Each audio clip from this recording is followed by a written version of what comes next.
He's have you seen the show NFL Icons, NFL Films? Like they do like those, hour long kind of a documentary about a player. And I was watching because I got a sneak preview of the one they're having coming up on Charles Woodson. And I'm like, oh my goodness. Like I forgot just how good Charles Woodson was as a player, man. It was amazing. Obviously, he's was the first and only defensive player to win the Heisman. He's a defensive player, got a lot of picks, kick return touchdowns, ended up playing offense at Michigan. He was a heck of a player, man. You remember he was defensive rookie of the year for the Raiders, had 5 picks, including a few pick sixes as a rookie that year. And then also, and we'll get into Paul about it. They talk about the tuck rule game. And I just watched the highlight again of that play. What an absolute farce. That Patriots Super Bowl is the biggest joke of Super Bowls. There is no way that that's not a fumble recovery. Are you kidding me? Oh, that's brutal. Brutal. As you watch it again, man, in the snow. Oh, painful. I'm sure. I can imagine what it'd be like. How many takes did they have? Charles not swearing because I could see him being rather fired up for that. So we'll talk about that. Also, Bronte will buy Terry Ryan. Oh, TR has had a tough day. I'll let him tell the story. But TR had some things that nobody wants have happened to them. And it happened to him today. So that's coming up at 3:00. Brett Severon will join us, preview the Dallas Stars. Of course, the Stars winners 4-3 last night in Calgary. They take on the Edmonton Oilers tonight. Third game in 4 nights. Jake Ottinger, he was really good. Stopped 43 of 46 shots last night to get them the win. And no Jake Ottinger tonight. Scott Wedgwood will get the start in goal. Dallas comes in. I asked Pete DeBoer about their power play. Their power play is 2 for 27. But that's 8.7%, by the way. But their net power play is actually minus 4.4%. Minus. Because they've scored 2 power play goals this year. They've allowed 3 shorties. But here's the thing. They're 6-1-1. They're dominant right now at 5-on-5. And their penalty kill is excellent. They've only allowed 2 goals to opposing power play. So the Oilers' power play, which by their standards isn't where they want it to be, it's 24%, which is decent. But when you've been 29% for 4 years, that's a pretty big drop. So we'll see. And the big thing, the Oilers' shots on the power play this year, the amount of shots they're taking is lower. Not massive amount, but lower. The Oilers, the last 3 years, have been the number 1 team in the NHL in shots per 60, like shots per power play. They're the best one. Currently, they're ranked 16th. So expect the Oilers power play. I know McDavid was out 2 games, but that's, you know what? That's 2 games. You got other good guys figured out. They went 1 for 8. I look at the Oilers. I expect their power play to kind of get rolling here. Their penalty kill would be nice if it could get rolling. And what's unique about their penalty kill is they've allowed, well, in game against Calgary, they allowed 2 power play goals.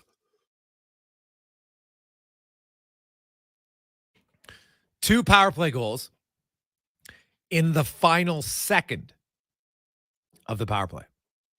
One was actually at the exact end of the 2 minutes. Desharnais got a penalty.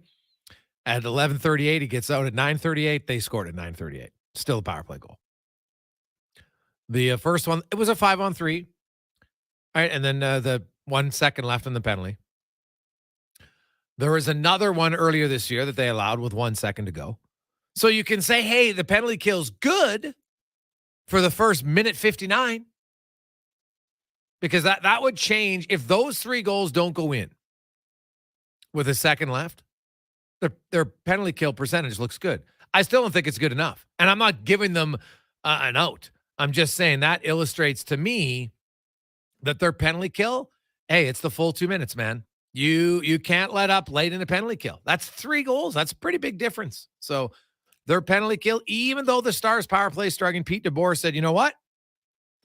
I've liked it. We're just not scoring. We're getting good chances. I think we're getting close. So the last thing you want to do if you're the Edmonton Oilers tonight against a team that's a little fatigued is give them any life. The one advantage the Oilers have had all year over Dallas, first period. Dallas has scored 4 first-period goals this year. They've been outscored 2-1 in the first period. The Oilers are tied for the fourth most power play first-period goals in the NHL with 12. It's the one period they're outscoring the opposition.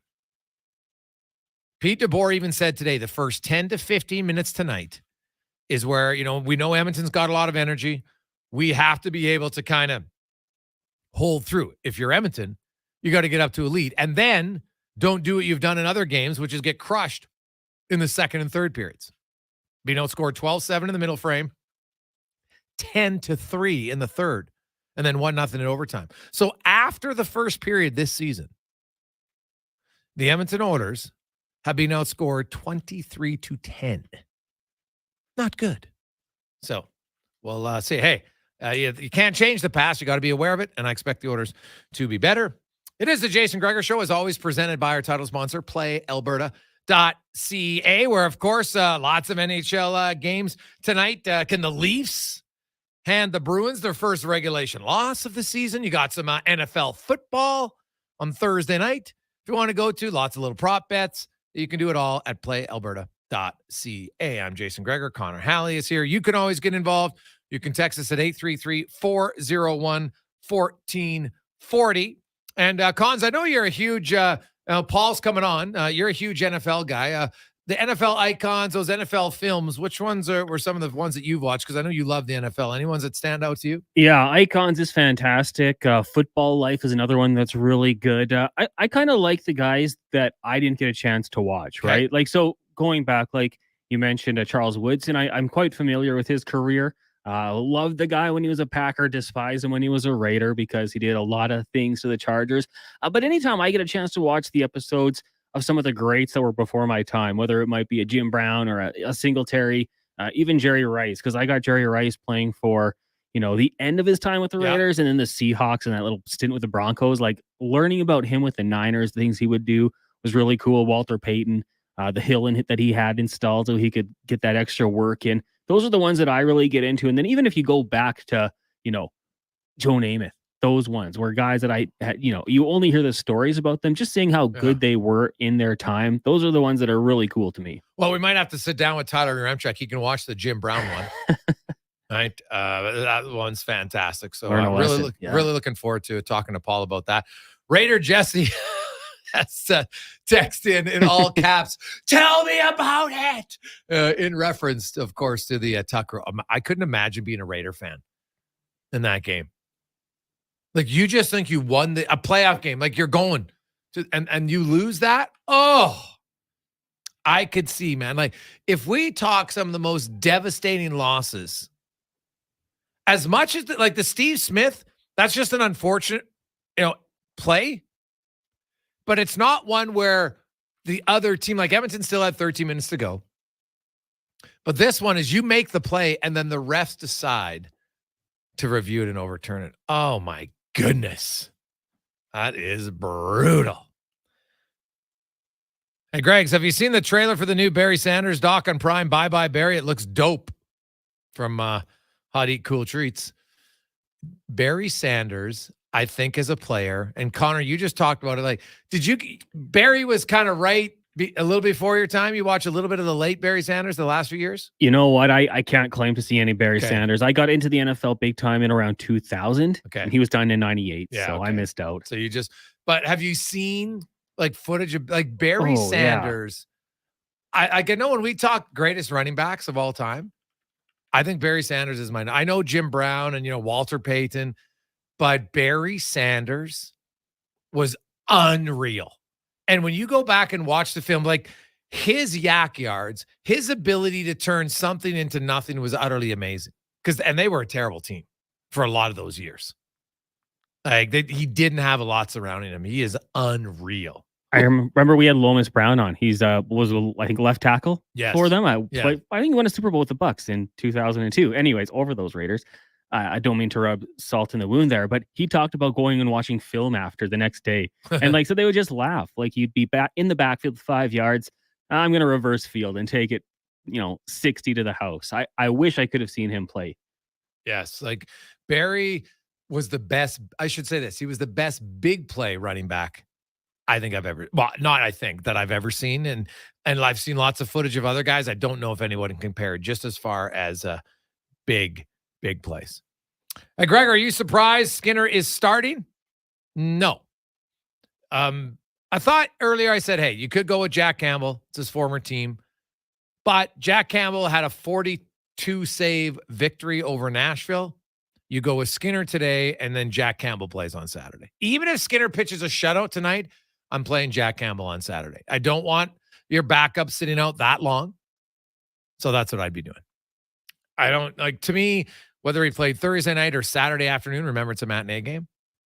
I have no issue with it whatsoever. So it makes sense. You know what? Skinner is their guy. So get him in a little bit of a rhythm, and away they go.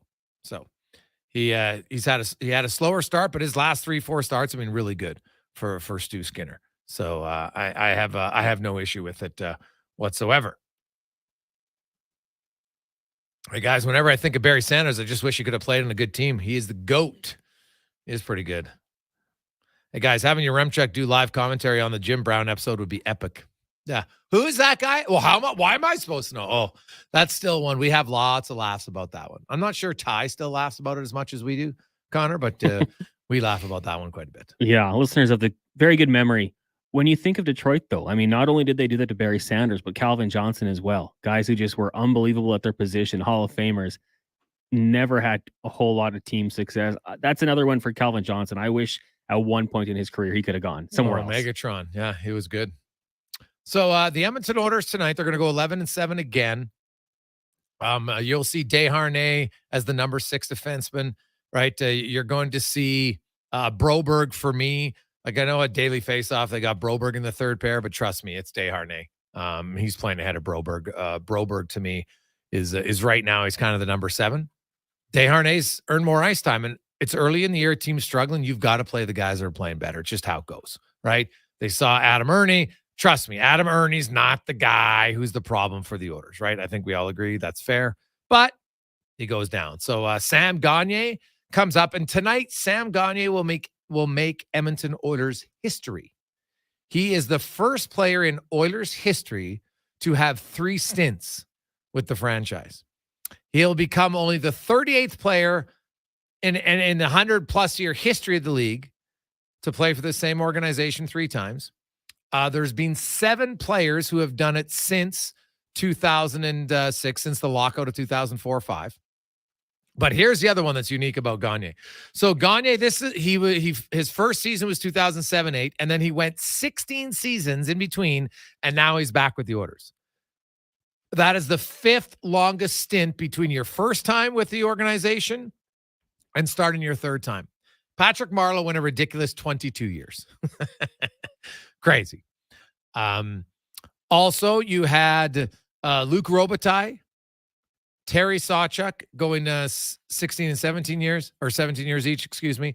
And then Mark Recchi went 18 years between his first time in Pittsburgh and then starting his 3rd tour of duty with the Pittsburgh Penguins. So, you know what? Something unique you don't see very often for a guy like Sam Gagner. And here's the other thing about Gagner.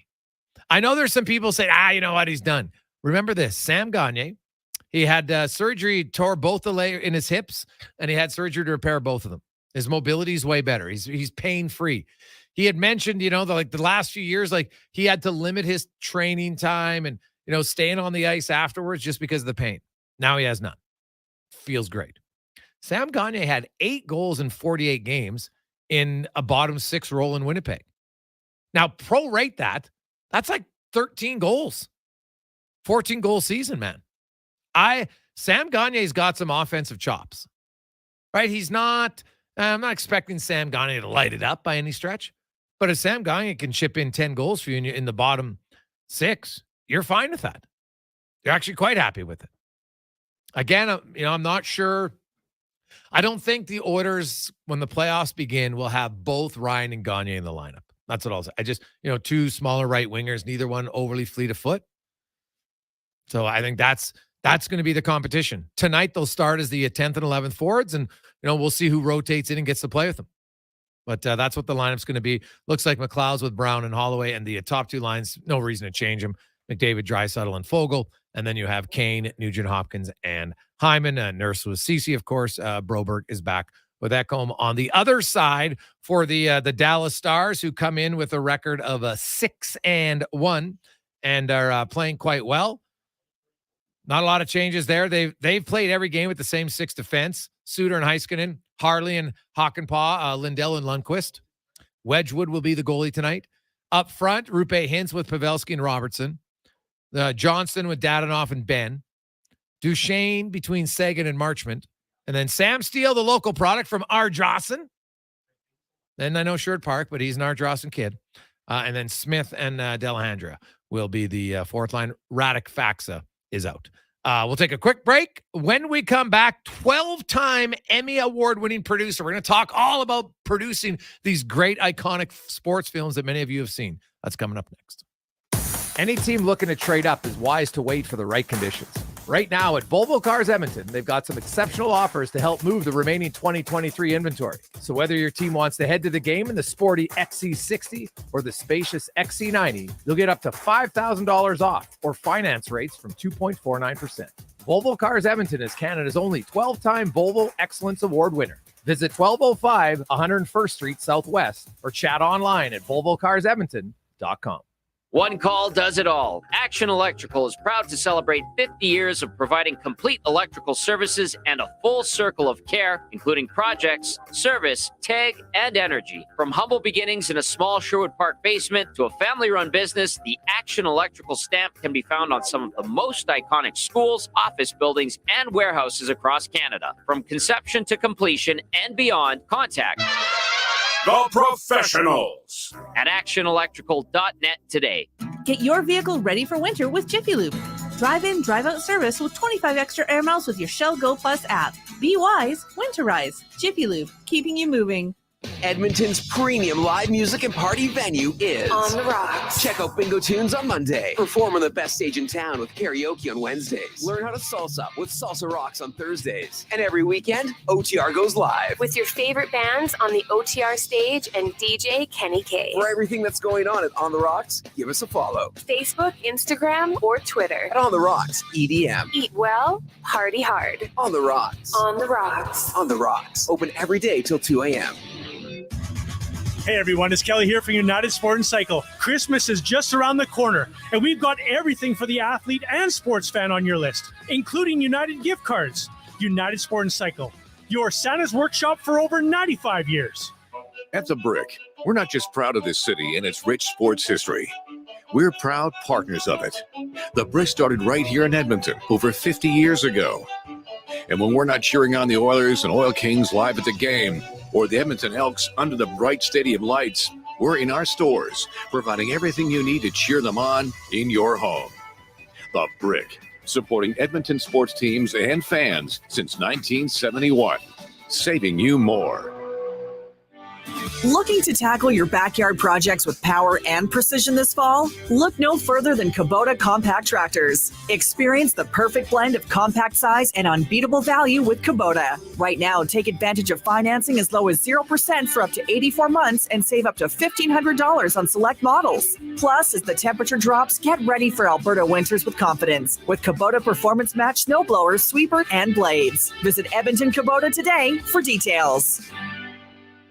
Some things just work together. Sticks and pucks, cleats and AstroTurf.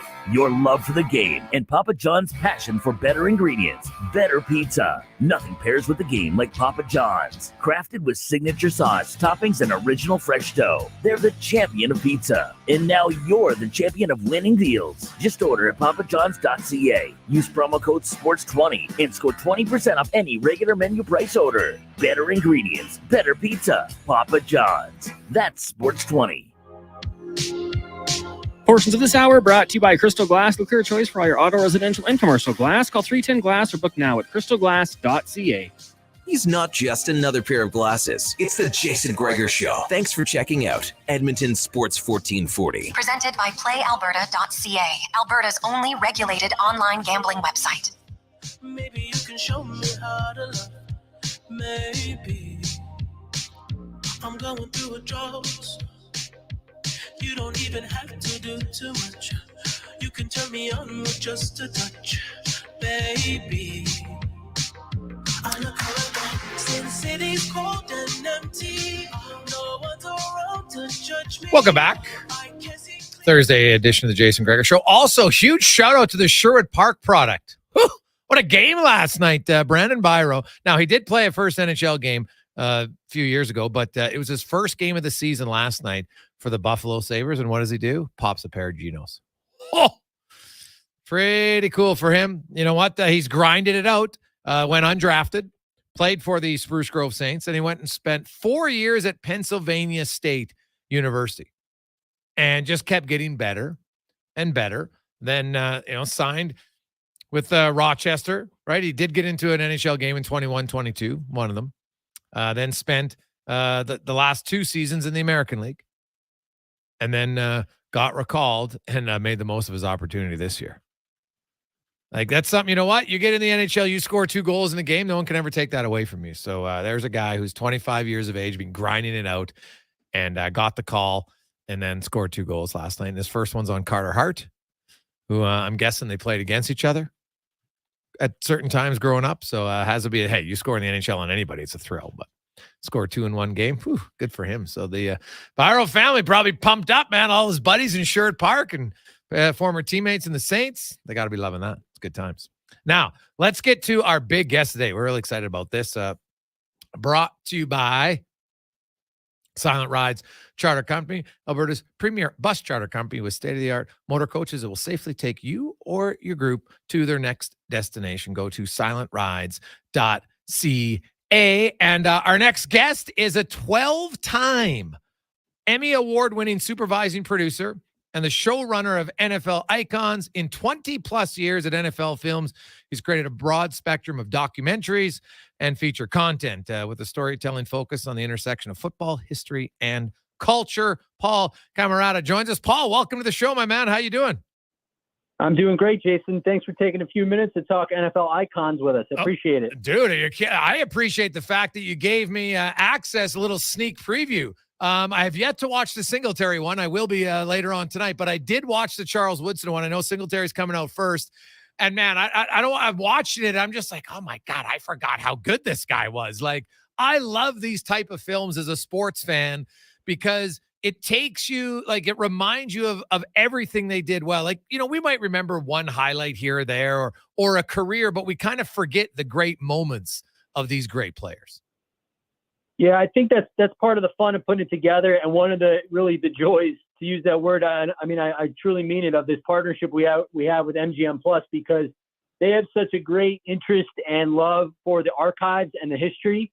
And we like to think we have the archives to match that passion and hopefully surpass it, because these figures are guys we've been filming at NFL Films going back 50, 60 years. I mean, the first episode of season 3 was Jim Brown. Yeah. So he played in the 50s and 60s as an NFL player. And so we go back 60 years of what we've been documenting, and to create a fresh film that's really been that long in the making is a unique opportunity. And to your point, we have the ability, because of the format they give us, to really dig into these stories and not include the memorable moments, the ones that are sort of the bullet points that might be at the top of the Wikipedia page, but often to go give the origin story of that moment, or the consequence of it, or connect it to another portion of that subject's life. So we're able to really stretch our legs as storytellers and use those archives to bring you back to what you remember, and hopefully be revelatory as well and tell you things that you've never heard before. Paul, you've won 12 Emmys, so obviously I think you know what you're doing a little bit here. But if you look over your career and kind of how have you evolved as a storyteller? How do you feel you get better as a storyteller? What do you look for now that maybe you didn't in your first few years? I think it's like anything in life. As you age yourself and you have different experiences, your eyes and your ears and your heart kind of changes to what pulls on them and what interests them, and the spectrum of those things gets broader as you get older. So I think I probably have a different appreciation for maybe a guy's story where it's the portion about raising children while he's trying to be an NFL player, or in this case of Singletary, his unbelievable relationship with his wife, Kim, who he met at Baylor when he was in college, was such a big part of his life throughout, to the extent that he made her he invited her, I should say, to be his presenter when he was enshrined in the Pro Football Hall of Fame. Just the first time ever a spouse had done that, a testament to their relationship. But I think you sort of develop, you realize the different challenges that a guy had, and it sort of elevates his greatness because you understand the broader experience of another person. I think when you kind of live and walk different paths and have different experiences yourself. So you've been working with NFL films, and now it's NFL icons, and you've done a lot of these over the years, Paul. And is it a challenge because everybody has their own story, but you want to make sure that you tell stories in a different form, right? It can't just be, okay, now I'm going to take Project A, and here's a linebacker, and we'll tell his story. Then we'll go get the receiver. And I know they all have different stories, but you have to find a way to tell them in a different way each time. No, 100%. I think that the beauty of this series is, look, we've done 20 episodes. By the time we finish season 3 here, that's what we'll be up to, 20 in the can. And there are certain stylistic elements of the series that are through lines throughout, in the visuals and some of the music, the sound. In fact, our sound mixer is a Canadian native from the town of Courtenay in British Columbia. Okay. The great Gary Winger. I think he's actually got some family in Edmonton. But the stylistic elements can be the same. But you're right. We do customize the story to what each individual, what his path was. And I think the elements, the number of interviews, the era in which he played is always a function of that. Again, I go back to Jim Brown. The coverage of a player in the 50s is a lot different than it was in the 2000s. Right. So just as filmmakers, it gives us different raw materials to work with. And then certainly the events of the person's life guide it. Jim Brown, again, heavily involved in the civil rights movement. His interaction with Muhammad Ali, versus, again, like a Bill Cowher is a guy who grew up in the shadow of Three River Stadium in Pittsburgh, and it's really a hometown kid story made good. So there's obvious tentpole events and parts of their journey that, as long as we lean into those, these guys kind of wrote their own scripts. I mean, that's what made them icons. So if we have good fidelity to that, we end up with unique films in each case, but again, we're able to, as filmmakers, craft them in such a way that the series kind of sticks together from episode to episode. You look at, and obviously, the names for anybody who hasn't watched the series yet. You can go back and watch all the episodes, of course, starting in 2021. Jerry Rice, Marcus Allen, Emmett Smith, and we just go down the list, like Walter Payton, some of the all-time greats of the greats, Paul. So was there one that you've done now that's your favorite? I would say I've been the showrunner for all 20. The John Madden episode, I actually was also the co-episode producer. So, I get to oversee them all, and work with very talented filmmakers. But that one, I got to put my hands back in the clay and edit and write. And so that one I was pretty close to at the time. Also did it with a teammate of mine, Ryan Kelly, who I came into films with 20 years ago. So we've been longtime colleagues. So just, again, like any collaborative effort, the experience on the team is always as memorable as the actual product you're creating. So I think that Madden one, and the other thing about that one, he was so much a part of my childhood in terms of the games I watched coming up, watching football games, him and Pat Summerall. Yeah. So I did have a personal experience of him, but then to use that as a foundation, but expand upon it. And again, you dig into this research, it's almost like taking a college course on a subject. You really, if you do a class on a particular author, you end up reading the greatest hits and also, the obscure things that people don't even know. That's kind of what it's like making a film like this. You really get to get into the corners of these guys' lives and learn about details you never knew, even if you think you knew them when you started the process. So I think that Madden one checked a lot of those boxes for me. 12-time Emmy Award-winning producer Paul Camarada joined us here.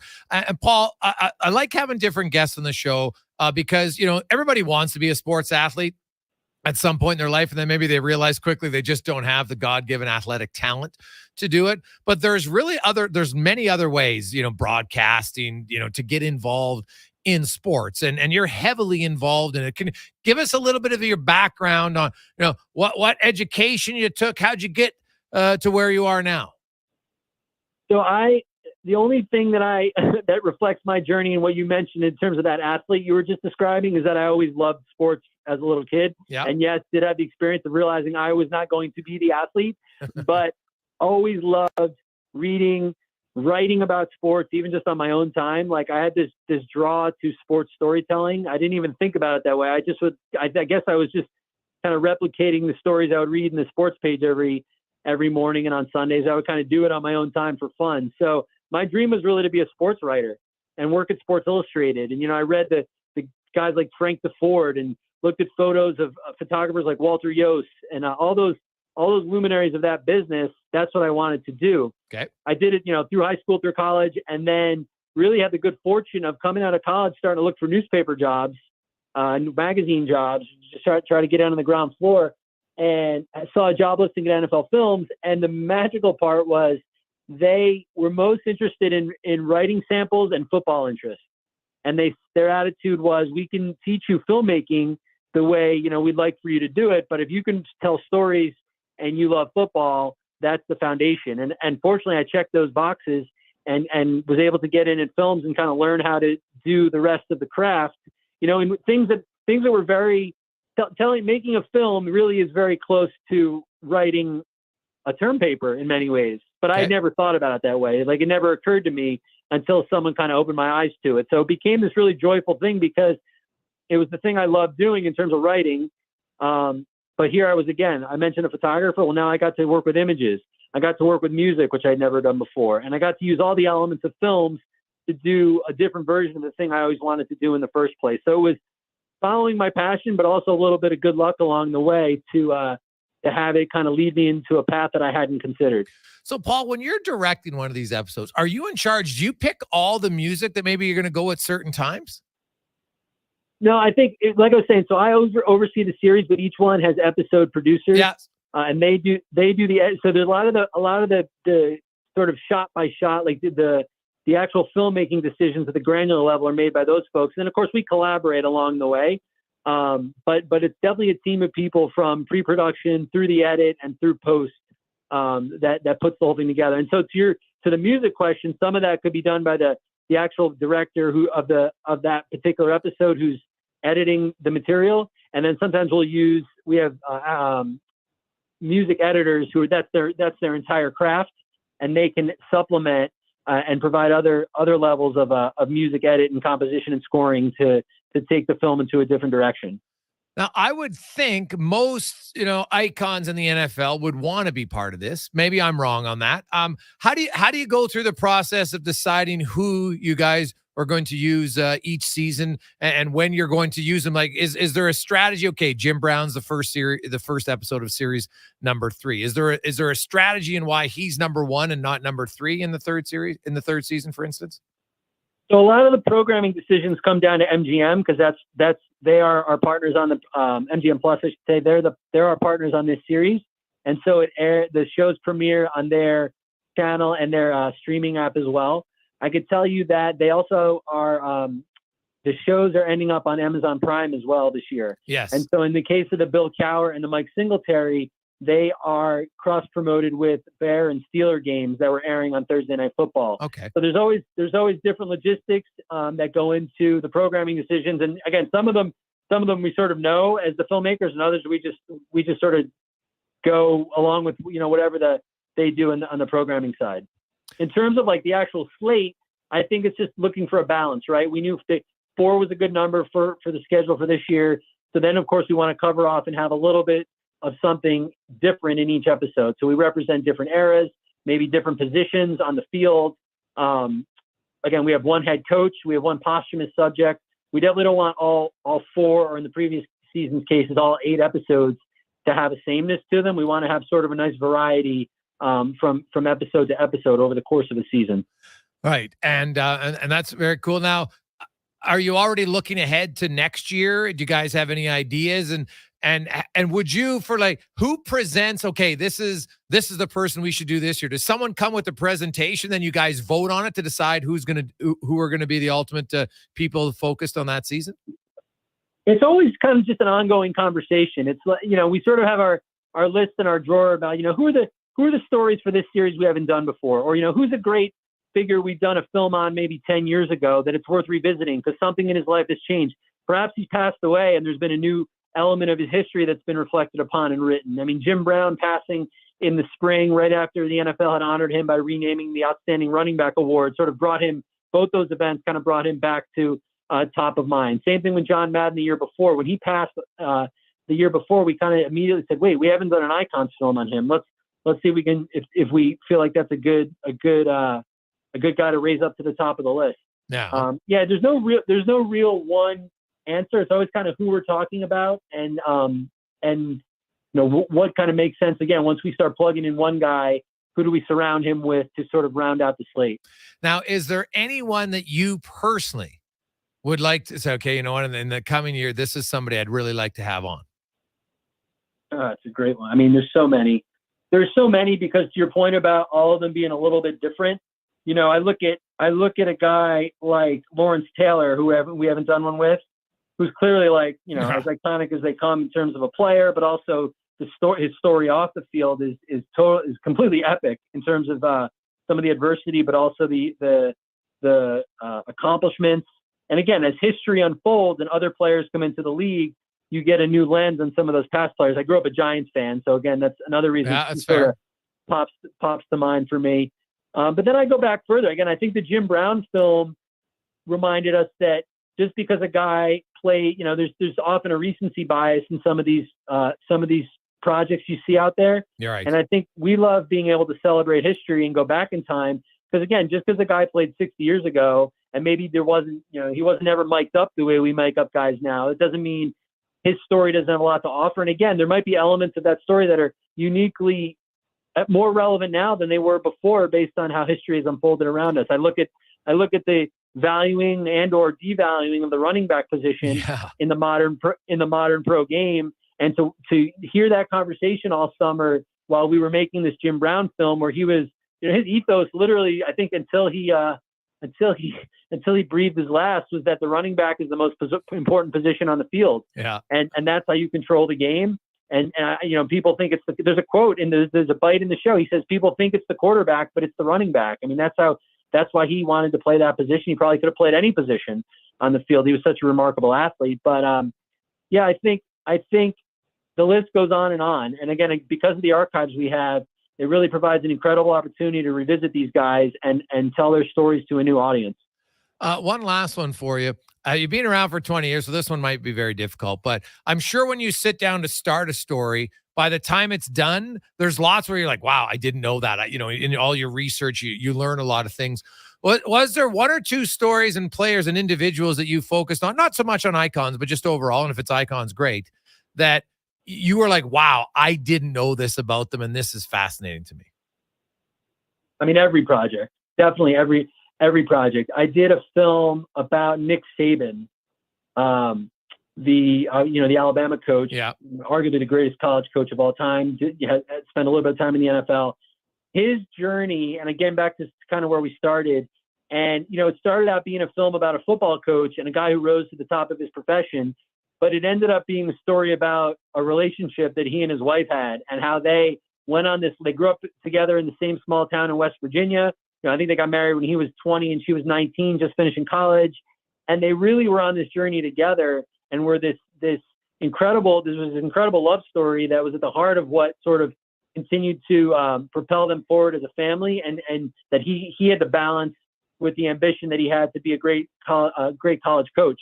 So I think every one of those stories opens my eyes to, especially a guy like that who's been around, he's in all the highlights, you see him raising trophies, you see that side of it, you feel like you know him really well, but there's so much more to his life behind the scenes that you're not aware of that just totally is mind blowing to then weigh that against what you do know him in the public sense and see how it's just this incredible journey that these guys go on. And so much of is unspoken for, really a lot of their lives, really. I mean, in essence, we know the public part of their life, but there's so much more to them that we're unaware of. And these projects really enable us as storytellers. And again, almost as consumers, as you're making them, you become part of the audience of learning that story so that you can hopefully tell it in a way that's compelling to other folks. Paul, thanks so much for joining us. For Canadian viewers, Amazon Prime, is that the best place to go see NFL icons, or is there a better place? That and MGM Plus, the streaming app. If you can get that streaming app, you can see all the previous year's episodes. And then the Cower, I believe it's the Cower and the Cower and the Singletary are going to be on the app this year, or immediate. No, they're all going to be on the app immediately. But yeah, Amazon Prime will get you the past ones and a couple of the new ones, and MGM Plus will get you everything. You go either of those apps, look for icons, and you'll be happy you did. NFL icons. Well, I can tell you the Woodson one was amazing. Like it was just, I had forgotten some stuff, and then there's lots of stuff I didn't know about him. And I just like this personality in the whole interview. I thought it was fantastic. So, Paul, thanks so much for your time.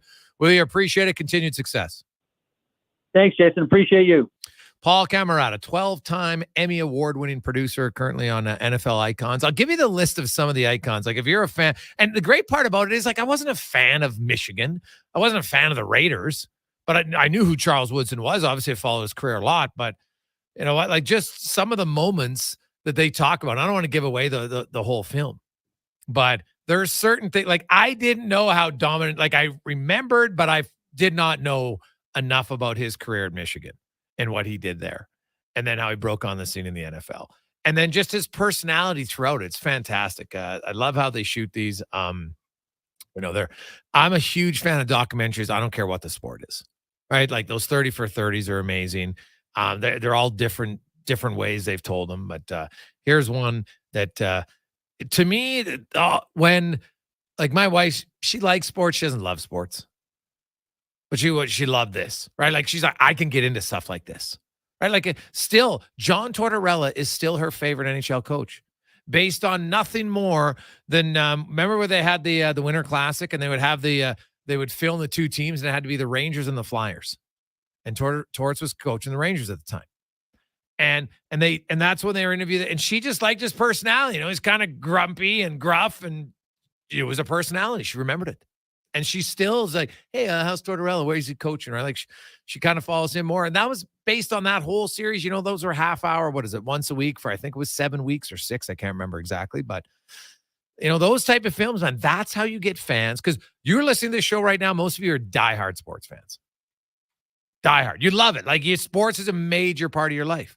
But when you can have somebody who's not a super huge sports fan, and they get kind of sucked into the sports world and appreciate it because of these films, how you grow your audience. So it was very well done. I'd highly recommend it. So check it out on Amazon Prime, or get the MGM Plus. When we come back, Bronte will join us. Sam Gagner is going to set a franchise record that I think is going to be very difficult to match. Next on the Gregor Show, presented by PlayAlberta.ca. You know, I got into reffing for the excitement. He's going for the chair. Turns out wrestling is completely scripted. But you know what's exciting and unscripted? PlayAlberta.ca. With an all-new sportsbook, odds boosts, and betting on any game. PlayAlberta.ca. Go all in on excitement. Sign up today with promo code SPORTS50 and get a $50 free bet. Official gaming partner of the Edmonton Oilers. Remember, if you gamble, use your game sense. Legacy Heating and Cooling is the #1 place for people who want heating and cooling, because you'll save a bundle and get both with a heat pump. Then you can use hot, cold, hot, cold. Come on, thermostat, do what you're told. Turn up the heat, turn up the cold, so the vents start pushing out tornadoes. Time for a heat pump, bring it to me. Gonna get a deal from Legacy. Your heat pump from Legacy will heat and cool while saving you a bundle in energy costs. Plus, you'll get a rebate up to $5,000 and no payments, no interest for 1 year. Legacy Heating and Cooling. No project too difficult. No problem too complex for Action Electrical. Edmonton's leading electrical contractor is a family-run business since 1973 and proud to offer complete commercial electrical services of the highest quality. When you need a contractor to design, build, implement, and maintain complex systems or emergency electrical assistance, help is here with the professionals. Book a service call at actionelectrical.net today. That's actionelectrical.net. Japa Machinery Group knows that XCMG may not roll off the tongue, but Japa's team will help keep your construction jobs rolling on time and on budget with heavy equipment sales and rentals. Visit japamachinery.com to find out more.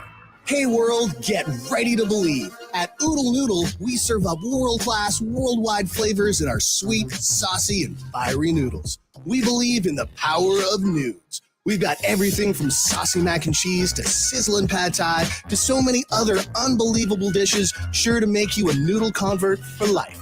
You've got to taste them to believe it. Don't be a skeptic. The proof is in the noodles. Check us out at oodlenoodle.ca. Oodle Noodle. We believe in noodles. If you have mobility issues, a residential elevator can allow you to enjoy your home for longer, but finding the right elevator or lift can be daunting. Ram Elevators and Lifts can get you started with 3 simple questions. What kind of space are you installing the elevator in? How far does it need to travel? And are you interested solely in function, or is the look of your lift important? Make your home more accessible with grounded simplicity, elevated design. Learn more online at trustram.com. Hey sports fans, we've got a clear choice for you. At Crystal Glass, we provide customers with the perfect glass for any job. From home to auto and even commercial, installation or repairs, we're your team. Call 310 Glass or visit crystalglass.ca. Crystal Glass. Your old furnace can die in the blink of an eye. So why take that chance this winter? Eric Mikowski here, head of the family at Furnace Family.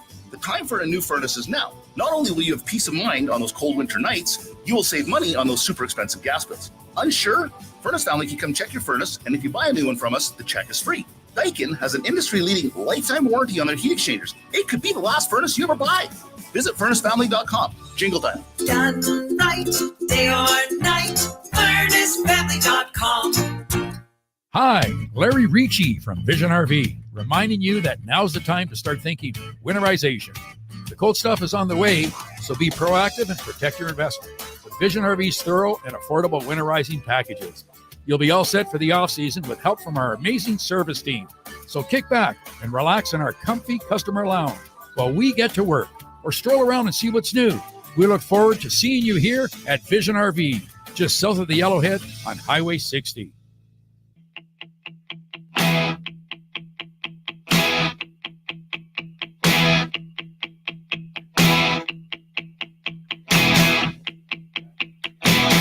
Portions of this hour brought to you by Cantork. We've continued developing tools and are excited to announce our newest design, battery-powered nut runners. 4 models from 500 to 3,000 foot-pounds with more on the way. Learn more at cantork.com. Pro sports, local sports, minor leagues, you got it all. It's the Jason Gregor Show on Sports 1440. Presented by PlayAlberta.ca, Alberta's only regulated online gambling website. I don't mind you coming here and wasting all my time.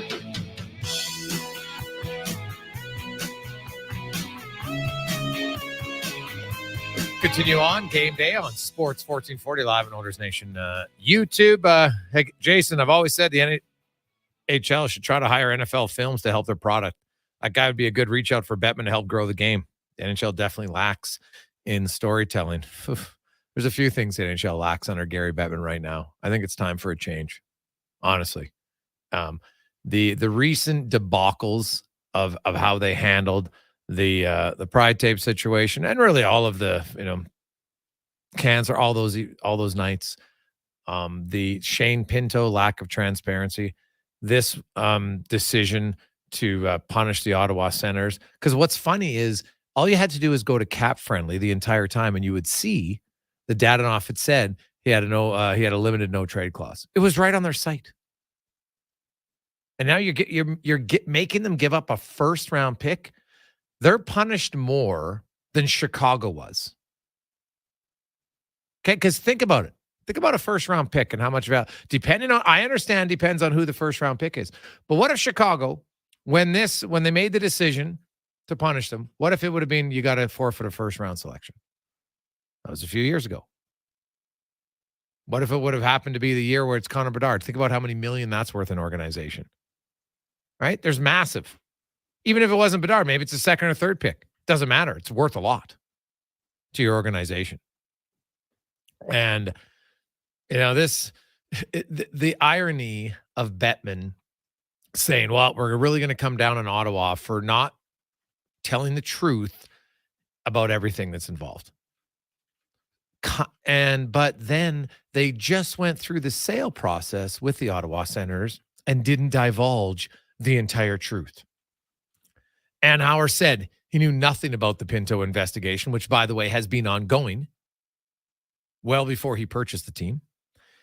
He did say, according to Frank Saravalli, that he knew there was some investigation, which obviously is this one, but it was never given any insight into how severe the punishment was going to be. Now, and do I think that would have changed the purchase price that much? I do not. Right? I don't think suddenly he's going to go from almost $1 billion to $500 million, right? It wouldn't have been. Might have been $5 million. Which when you're talking about $1 billion sale price, it's pretty small peanuts, right? So why didn't you do it, Gary? Why didn't you tell one of your prospective buyers the truth? And why did you have like this fake bid that no one ever knew? No one could ever get a hold of who this imaginary group was. Right? How's that above board? Like, I'm sorry, but it is time to get rid of Gary Bettman. From simple things, he will mislead you right to your face and tell, even though you have factual data in front of him, he'll say, no, that's not the case. This is how we do things. Even though you have all the stuff saying, well, no, that's actually not true. So I'm sorry, but it's time to get rid of Gary Bettman, in my humble opinion. You know what? Hey, he served the owners well. I'm sure the owners like him. Great. Not sure if he's done great for the players and definitely for the fans lately. I just think it's time. The power there has become way too much for his head, and he thinks he can just do whatever he wants, however he wants, and it doesn't matter what their scruples or morals are. We do whatever we want. I don't think it's the best way to go about things. When I compare him to the NBA commissioner, oh my goodness, and it's not even close. Let's get to the oil report, brought to you by Volvo Cars Edmonton, where right now, stop in any model of 2023. You can get $5,000 off. Anyone, XC60s, XC90s, XC40s, the S60 models, all of them. Check it out, volvocarsedmonton.com. As we welcome in Robin Brownlee. And Rubes, Sam Gagner becomes the first Edmonton Oiler ever to have 3 stints at different times for the Oilers organization, the 38th player in NHL history to do so. And I think it's going to be really hard for anybody else to do it, number one. And number two, like Sam Gagner, he had 8 goals in 48 games last year. Like, could he chip in like 10 goals this year if he stays in the lineup? And do you think he'll be in the lineup after the trade deadline? Well, good question, Jason. And you know what? It's interesting. I wrote about Sam Gagner today, as did you. I completely missed that third tenure angle. I thought, okay, he's coming back. Good for Sam. Everybody likes him here. I think he's going to be better than anybody they've got in that bottom 6 right now. Does that translate to 10 goals the rest of the season, 11, 12, somewhere in there?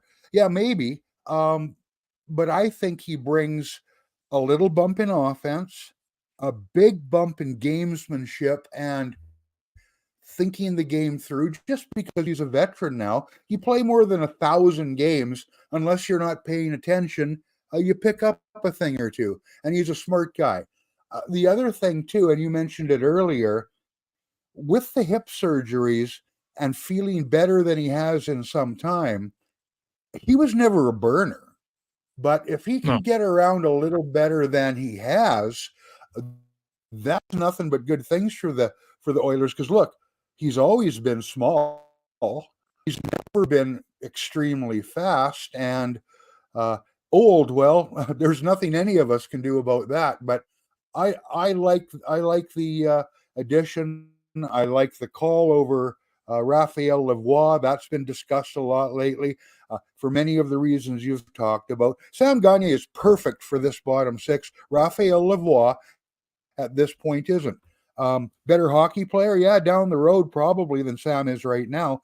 But this is a perfect situation for Sam, and they get better in the bottom 6, and I don't think they're that far off turning this thing around as it is. Well, yeah, I don't think Sam Gagner is going to be the key that ignites the ignition by any stretch of imagination. But if it's a small percentage increase that helps in your bottom 6, no problem.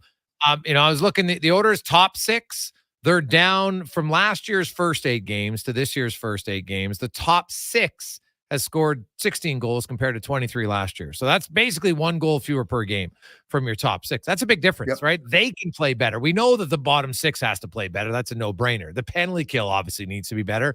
The power play, everything. When November starts tonight, the Oilers have only one way to go, and it's up in the standings, in production, in goals against, or lowering that. So there's lots of opportunities for them to improve, and they take on a Dallas team that's been brutal in the first periods this year. They're 6-1-1 because they dominate the second and third period. But the first period, they've been outscored 8-4. And their coach even said, we really got to try to get through the first 10 or 15 minutes tonight. The Edmonton Oilers, it's inexcusable if they're not firing out of the gate tonight. Yeah, absolutely. And you know what? They need to be all over them because the Oilers are pretty good early so far this season. Yep.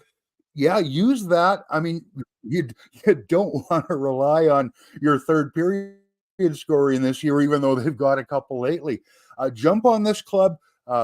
Second game of back-to-back, tough schedule lately. Get in there and give them a reason to say, hey, maybe tonight's not our night, boys. Go get 2 or 3 or even 4 in the first period if you can.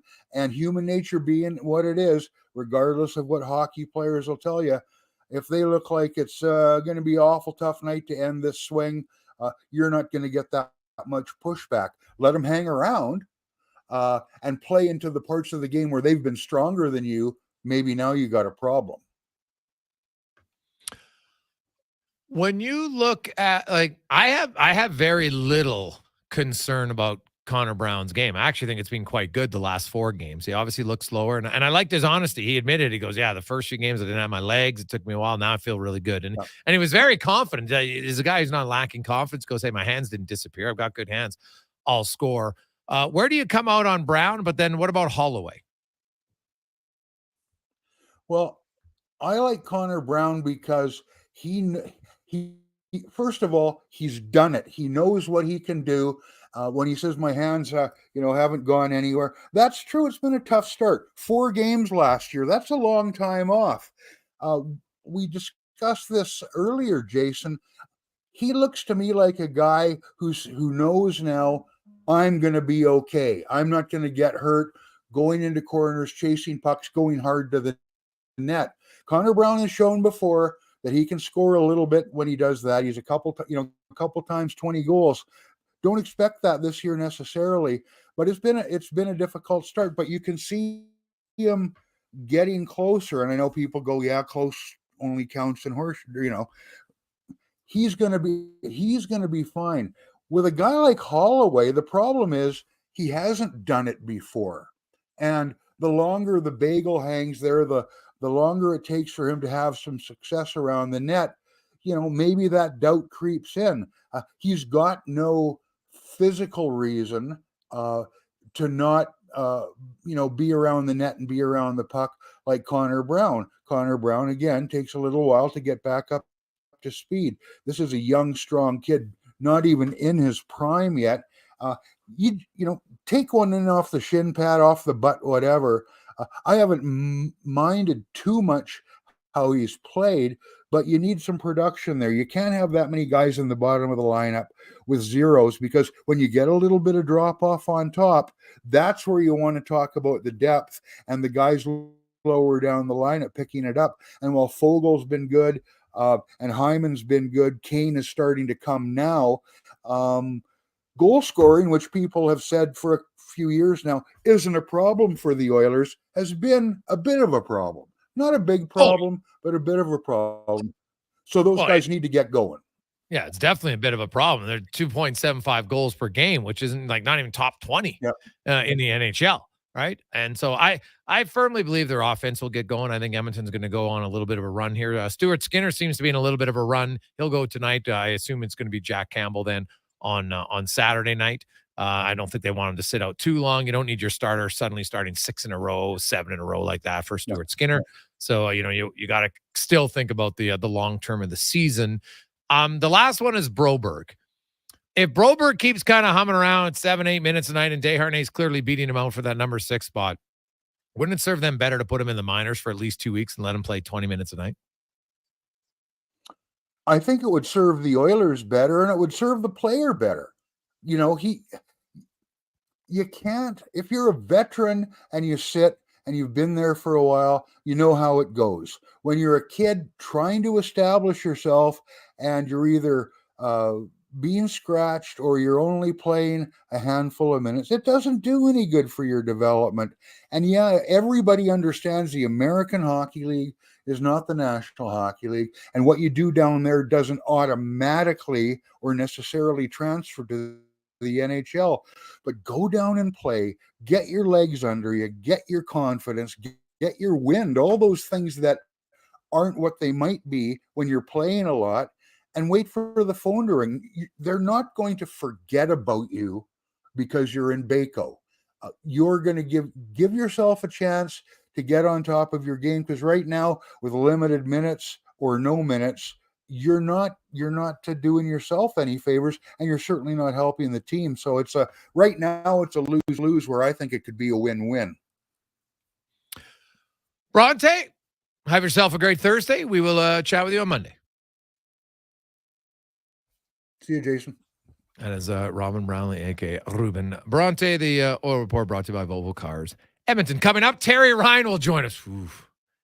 Now think of if there's one or two things that you really wouldn't want. Now, excluding death, of course. No deaths in the family. But if there's just some sort of like everyday thing that happens to lots of people that you don't want to have happen to you, what would it be? It happened to TR today.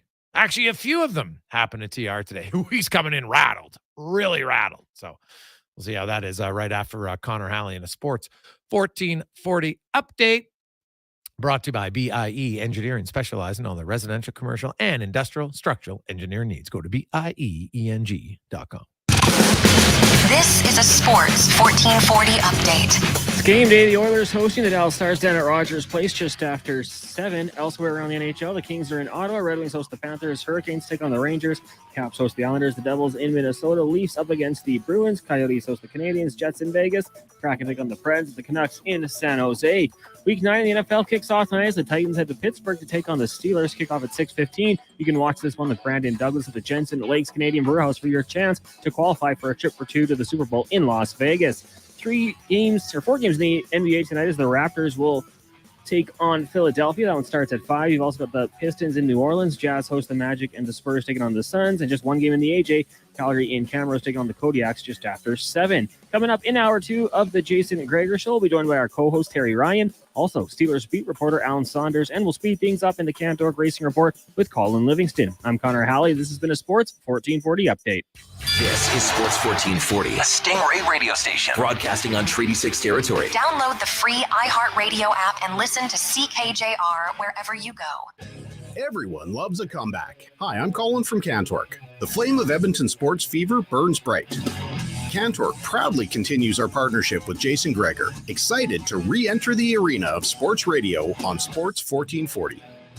At Wolf GMC Buick, all Denali's are on sale. Terrain, Acadia, Sierra, Yukon, all Denali's are on sale. Get special 0% financing for 48 months on all remaining Sierra Denali half-tons because all Denali's are on sale. I'm not kidding. Every in-stock 2023 GMC Denali is on sale. All Denali's are on sale. Hurry into Wolf GMC Buick for the best selection. Wolf GMC Buick. We're making it easy because all Denali's are on sale. Christensen Communities, the name in active adult living. Enjoy retirement living without compromise. At Christensen, we understand that each lifestyle is unique. We are committed to providing choice through optional dining, personal services, recreation programs, and care plans to suit your current and future needs. Enjoy maintenance-free living and build new friendships in a safe, independent community. Large suites with full kitchens and in-suite laundry, on-site amenities, and so much more. Find out more today about our communities across the province at cdlhomes.com. First Round is Edmonton's NFL headquarters. Get in the game and watch NFL football this season at First Round. And you'll have a chance to win a trip to your favorite NFL city to watch a game in person next season. And the hits keep on coming with food and drink specials, big screen TVs, and more. Catch the Pro Bowl brunch every Sunday, Monday Night Football, and head in Thursdays for your chance to win an NFL replica helmet. NFL at First Round. Burgers, beer, sports. Downtown West Edmonton Mall and at 1strmd.ca. At The Brick, we're not just proud of this city and its rich sports history. We're proud partners of it. The Brick started right here in Edmonton over 50 years ago. And when we're not cheering on the Oilers and Oil Kings live at the game, or the Edmonton Elks under the bright stadium lights, we're in our stores, providing everything you need to cheer them on in your home. The Brick, supporting Edmonton sports teams and fans since 1971, saving you more. The job isn't done until the last load is hauled, and having a semi-trailer out of commission is not an option. Whether replacing or adding to your convoy, Edmonton Trailer has a huge inventory of new and used semi-trailers, trusted by the gravel, logging, oil field, fluids, and freight industries. Find a trailer right for you online or at one of their 3 locations. For sales, service, parts, rental, and finance, when you're in it for the long haul, Edmonton Trailer.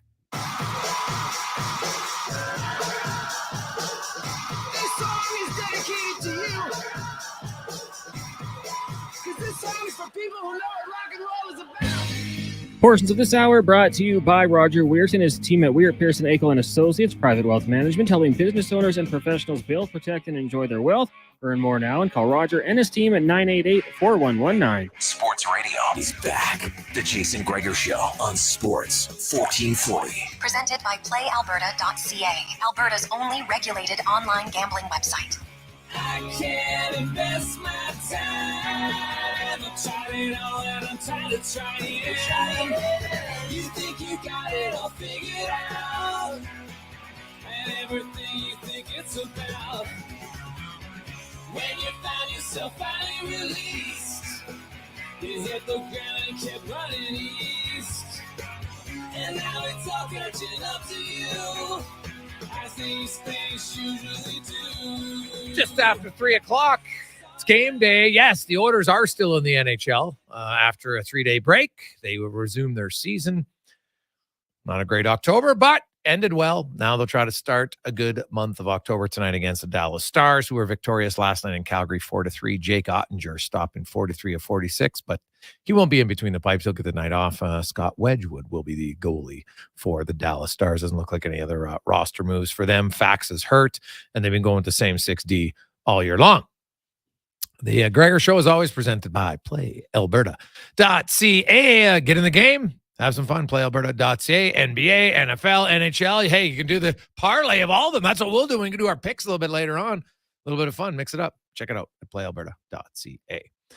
And now we welcome in to the program our regular Monday and Thursday co-host, of course, former NHLer. He's a first-round overall pick. He's now in Shoresy. They've announced season 3 filming will start very soon for that. But TR joins us today, rattled. He's absolutely rattled. I was asking the listeners, like, name some things that you're like, God, this would be the worst thing to have happen. Many were saying dental work, right? Unscheduled dental work. A few said proctology exams, which, I guess. We had a few others that, hey, have my car broken into is one. My house broken into is pretty close, but nobody said what happened to you, TR. So was your wallet stolen, your credit cards? What happened? Oh, God. Credit cards. There's layers to it. So I just went down to park. I was trying to park, and there's an app in St. John's, Park and Pay. And, I think it's all over. It's in a lot of places. Anyway, I Googled Park and Pay. What do I have to do here? So it came up, enter your card information. But I guess I glanced and like a pop-up came up as I was doing it. So, and the pop-up was the same color, green and everything. So I just filled it out and gave my credit card. And it comes up, it says, okay, you've been charged $1.49. And to Media Link, it was called LYNK. I could barely even find it when I went to Google it. So anyway, what I did was sign up for this thing. And unless you cancel your subscription, it keeps going, like Netflix, like anything, right? Mm-hmm. So I'm trying to do it. I can't even find it on Google, and I'm trying to cancel the subscription that I accidentally bought, and I can't. So then I call in to the credit card company. I'm having them look at it, and they can't figure it out, and they can't do much. And there's a lot lost in translation. So I'm trying to figure it out. I go up to my bank and I explain it to them, and they said, "Well, you're gonna have to get a hold of the credit card company." I called the credit card company back 10 times, but there was, I get it. People need work. It's somewhere overseas, and they couldn't quite understand. There was different accents coming back, but I was trying to explain that, I just want to. I stopped. I don't want to subscribe for this. I want to end the subscription. So anyway, and the worst was I did it twice on both credit cards because it looked like it doesn't go through. It's almost a scam, but anyway, whatever Media Link is, I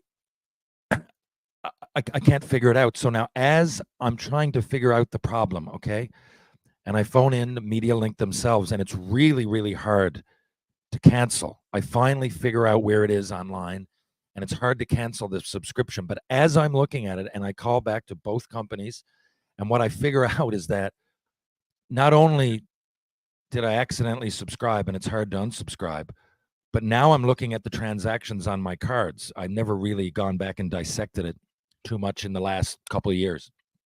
So now I see that there's other things. Like, let's just say I wanted to watch a movie I was in 8 months ago, and I signed up for this VPN thing. I don't even know what VPN means. It was a United States movie, and I guess I wanted to see it in Canada. I had to get it. VPN. I have no idea what it stands for. And I'd done the same thing. I'd signed up for that, and that had kept going.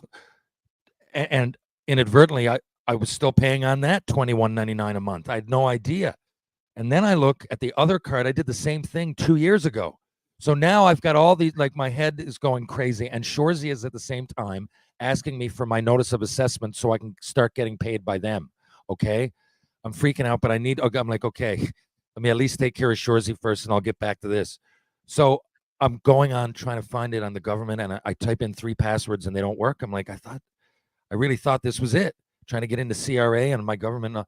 And now they locked me out 3 times. Not only is it a strike, but you're locked out. So I had to call back. Took me like an hour and a half, and they're sending it to me. And they said it'll be there in 15 business days. I'm like, what is this? 1750? What are you talking about? 15 business days. Where are we here? Like, why don't you just put it in a carrier pigeon? Like, what? It's 2023. It's CRA. I need this to get paid. 15 business days. What? Like, really? So, and as I'm doing that, I got credit unions calling me back, TD Bank are calling me back about the cards that I'm using.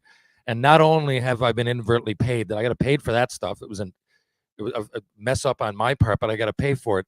But there's also been all kinds of charges that aren't me.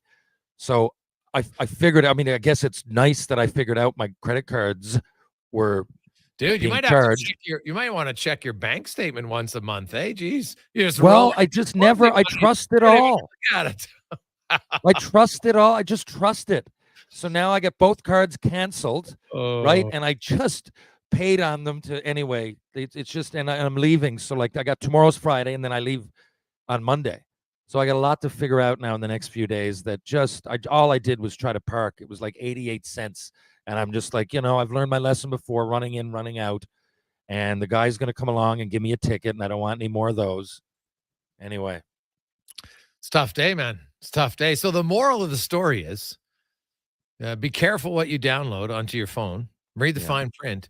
And check your monthly Visa bill to ensure you know what all the payments are.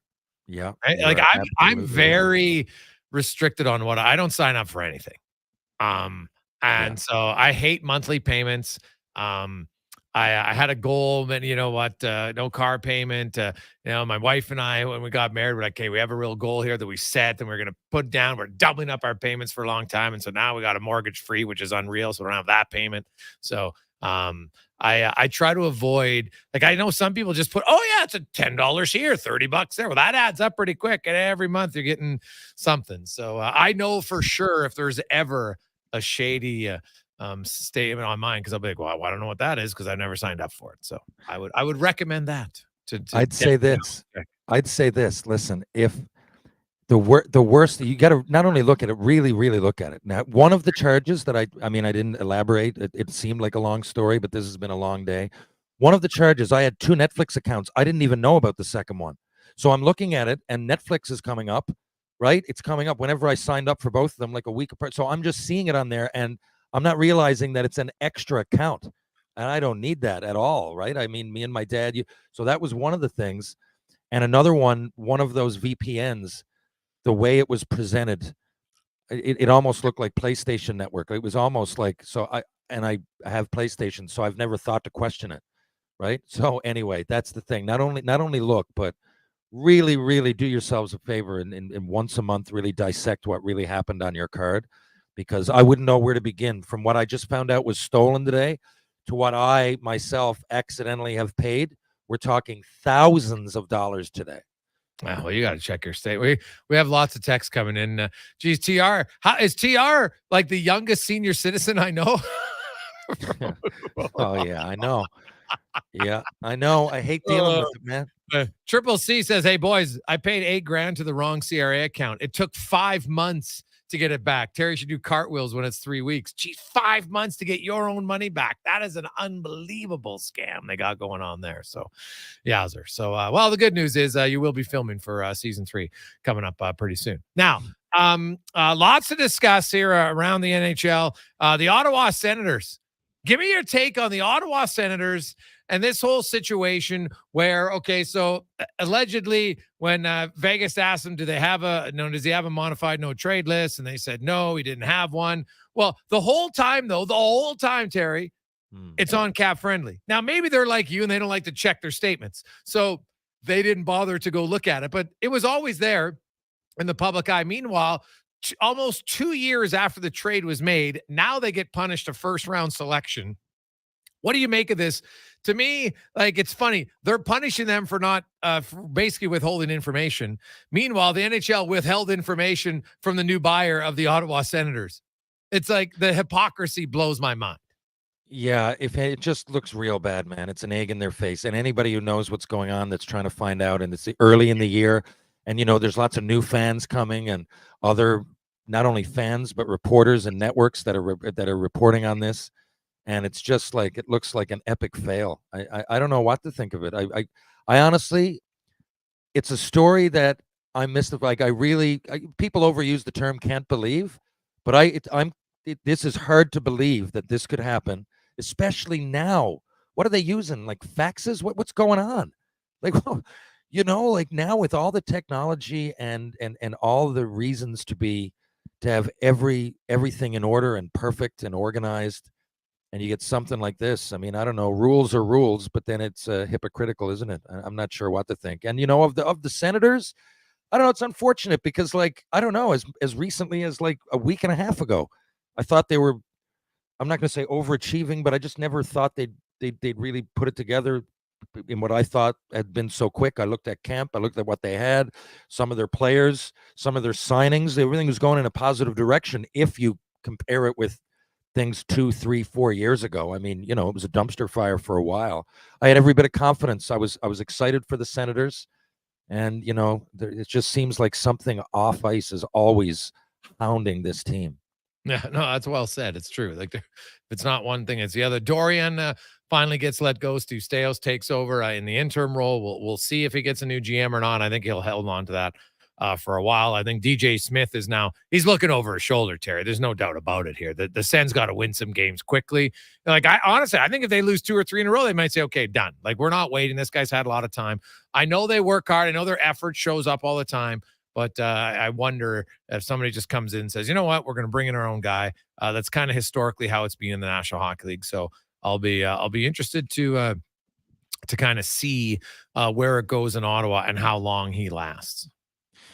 Yeah, I played with DJ, 99-2000. We played on the St. John's Maple Leafs. As a player and a person, he's reliable, and he's a good fella. But everything I hear that he's a player's kind of coach. But the way it works, man, sometimes you just need, like, and they're now, it's not like it was their decision for all this to happen, but sometimes you just need to clean house. You just need fresh faces, and you need a new direction.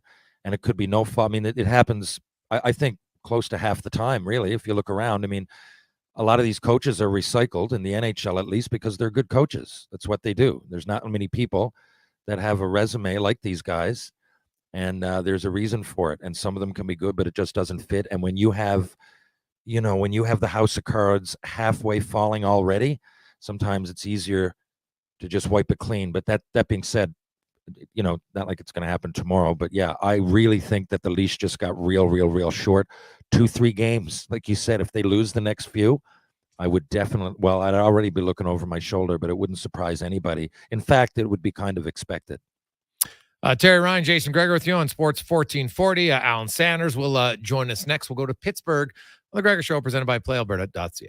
A full-service provider of heavy haul transportation and rigging at the highest level. Next Gen Transportation. We're developing new and innovative ways to transport oversized and overweight equipment to remote and challenging locations. Our Next Gen team leads with a wealth of experience and expertise. But most importantly, we put safety first, so everyone gets home safely. We also take great pride in supporting our local community programs and teams. Good luck to everyone this season and in the year ahead. Visit nextgentransportation.com. Rodeo clowning felt like an exciting opportunity. Boy, was I ever wrong. The bulls. So predictable. But you know what's exciting and unpredictable? PlayAlberta.ca. I can bet on any sports game, play online casino games anytime, and buy lottery tickets anywhere.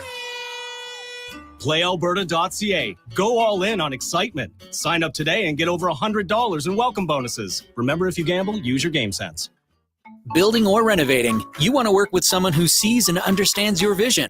BIE Engineering is a family-owned, experienced structural engineering consulting firm serving commercial and residential clients in Edmonton and surrounding area. Homeowner or large company, they'll work with you to help see your ideas through. BIE Engineering can help prevent problems, deliver solutions, and minimize your risk. BIE Engineering. Request a quote for your project today. Visit bieeng.com. Being on this road together means saving twice during the Fountain Tire Road Ready sales event. Save up to $225 on a set of 4 select tires. Plus, get a bonus $50 off any service until December 16th. Book your appointment at fountaintire.com. Restrictions apply. Financing available. Ugh, fine print. Our cars are our lifeline, and every now and then we need to take care of them too. Cochran's Automotive services your vehicle with pride. When you need to fix it up, bring the whole family fleet. Junior's WRX, Mom's MPV, Dad's 1500, or even Grandpa's old 88. All makes and models are welcome. Trust Cochran's Automotive to professionally repair your family's pride and joy. They've got you covered for Volkswagen diesel timing belts too. Call 780-452-5001. At The Brick, we're not just proud of this city and its rich sports history. We're proud partners of it. The Brick started right here in Edmonton over 50 years ago. And when we're not cheering on the Oilers and Oil Kings live at the game, or the Edmonton Elks under the bright stadium lights, we're in our stores, providing everything you need to cheer them on in your home. The Brick, supporting Edmonton sports teams and fans since 1971, saving you more. This is a commercial for Corporate Business Solutions. Corporate Business Solutions, aka CBS. That's also known as CBS. As I was saying, Corporate Business Solutions empowers any business to become more efficient and profitable with office machine technology that really works. That's why they're the #1 Konica Minolta authorized dealer in all of Western Canada. Well, why don't you just read the next line? Sure. Corporate Business Solutions. Local service, local support, local always. Visit cbsca.com. Weiss Johnson, whoa. Hi, Dennis from Weiss Johnson. Can you believe that summer is over and fall is here? With that in mind, we are offering free furnace upgrades from Daikin, should you be looking to get a new furnace. This means getting a better model of furnace that provides you greater comfort at a lower price. Plus, Daikin has the best warranty in the business. There's never a better time to get a new Daikin furnace from Weiss Johnson. We know how important a good furnace is in Edmonton, so don't procrastinate as this is a limited time offer. Visit wjheats.com today.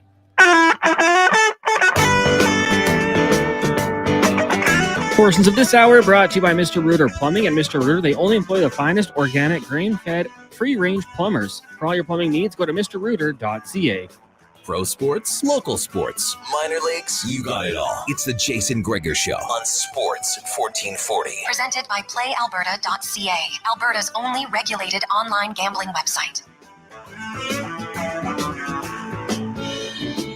Your everlasting summer, you can see it fading fast. So you grab a piece of something that you think is gonna. 326 game day on Sports 1440. Of course, NBA, NHL, Oilers back in action. Also, you have a Thursday night football as we get to the NFL report brought to you by Legacy Heating and Cooling. Home, the no payments, no interest for 1 year on your furnace. Don't wait till it conks out. You'll be stressed out. If you know it's on the last legs, get it fixed now. You know, pay for a year at legacyheating.ca. And the Steelers, a bit of good news, bad news on their defense. Offensively, we'll kind of get a sense of where they're at as from Pittsburgh Sports Now. Alan Saunders joins us. And Alan, I guess let's start first of all with the offense of the Steelers. Where do you think it's at? How can they improve offensively? And I guess maybe we'll start in the passing game. The passing game has just been a mess. They'll have some things that you look at that could be building blocks in one game, and then they kind of vanish in the next game. There's no consistency whatsoever. They haven't protected Kenny Pickett. I don't think he's done a particularly good job of reading the rush and feeling the rush and finding the open guy. And then, they're missing Pat Freiermuth. So it's really just Deontay Johnson and George Pickens and how those two guys can get open, how he can find them. It's a kind of a simple attack, and it needs to not be the number one thing going, but they haven't had the run game going either. So there's been a lot of pressure on Kenny Pickett to come through in big game situations. Now he's lived up to that, but we saw last week that's not always a blueprint that works. They get behind to a good Jacksonville team, and Kenny Pickett gets hurt. Mitch Trubisky comes in, throws 2 interceptions in the second half, not able to come back. They've got to find a way to be more consistent earlier in the football game, and that's just been the big thing that's been lacking for the Steelers offense. Allen Robinson, when he was in Chicago, a lot of people kept saying, man, if this guy could get a quarterback, he'd be unreal. And he left Chicago, and it's never really transpired. What's up with Robinson? How come, we've never seen that? Even when he went to L.A., what do you think's lacking? Yeah, I just don't think there's the explosiveness that we saw from him earlier in his career in terms of separation. And I think the Steelers probably aren't doing a very good job of scheming him open, especially against zone coverage, but they get a lot of because of how dangerous Pickens is on the outside, how hard Johnson is to cover man-to-man. It seems like they should be able to find more space for Allen Robinson. I think it's probably a weakness in this offense. Even when Freiermuth is healthy, those two guys should be good interior parts of a passing game, and they kind of ignore the middle of the field as an offense. Everything just goes to the outside, whether it's one of those big receivers or if it's Calvin Austin, a little guy out of the slot, or if it's one of the running backs out of the slot. Just seems like far too often everything is going to the outside and the middle of the field is not attacked. Alan, you mentioned the Steelers can't find their running game. Why do you think that is? Man, that's the biggest mystery of this season for the Steelers. They spent a lot of money. Allen Robinson, the one thing you looked at him was a really good blocking wide receiver. That was the pedigree he brought in. They drafted Darnell Washington, a gigantic tight end out of Georgia in the 3rd round. Broderick Jones, tackle out of Georgia in the 1st round. They signed Isaac Seumalo away from the Eagles in free agency. It sure looked like a lot of the moves they made this offseason were building up towards a team that wanted to be able to rely on its ability to run the football. They have a nice two-man mix at running back between Najee Harris and Jaylen Warren. They're good players. I know they like them both. For whatever reason, the running game is just not coming together. They're facing a lot of stacked boxes. Teams are not really afraid of the Steelers' passing game. They're able to bring a lot of extra players up against the line of scrimmage. But even when they're not getting stacked boxes, they're not having a lot of success. The offensive line that we thought would be much improved has kind of taken a step back, honestly. Now, I do think Broderick Jones is expected to start in this game for the first time outside of one game he has an injury replacement. We'll see if he's able to provide the spark that the run game needs, but they've got to get going and take some of the pressure off Pickett in the passing game. Cameron Hayward's back, which will give a big boost to the D. How much of a difference do you think that will make? It makes a big difference, especially when you look at the way that the San Francisco 49ers and the Houston Texans really attacked the Steelers was up the middle. And, Cam Hayward goes down early in that first game against San Francisco. They didn't really have an answer for that. And I think they've got it now with Hayward back. Keanu Benton, who's a rookie from Wisconsin, 2nd-round pick, he's come a long way in a few weeks as a nose tackle in the middle of the defense. And they had 3 new inside linebackers in Quan Alexander, Landon Roberts, and Cole Holcomb, who all came in as free agents this offseason. And I think early in the year, they were still trying to figure out how to mix and match those guys together. Feels a lot more fluid now. They have had really 3 or 4 consistent games in a row. So I think they're much, with Hayward back and just together as a team more, some developments, they're in a much better place to not get run on, especially up the middle. And that funnels things towards those 2 great edge rushers, Alex Highsmith and TJ Watt, who are seriously different speakers. Alan Saunders joins us breaking down the Pittsburgh Steelers, of course. Now, here's the thing. You talk about, man, their offense hasn't been that good, yet they're 4-3. Like the Steelers team, they never have a bad year. Like even though they're struggling, they're still 4-3. How? It's I think it's a credit to Mike Tomlin on one hand, and I'm not sure. They no matter how bad things are going for them, they find a way to win football games. They're really good at, if they're in it, they'll win it. That's their MO.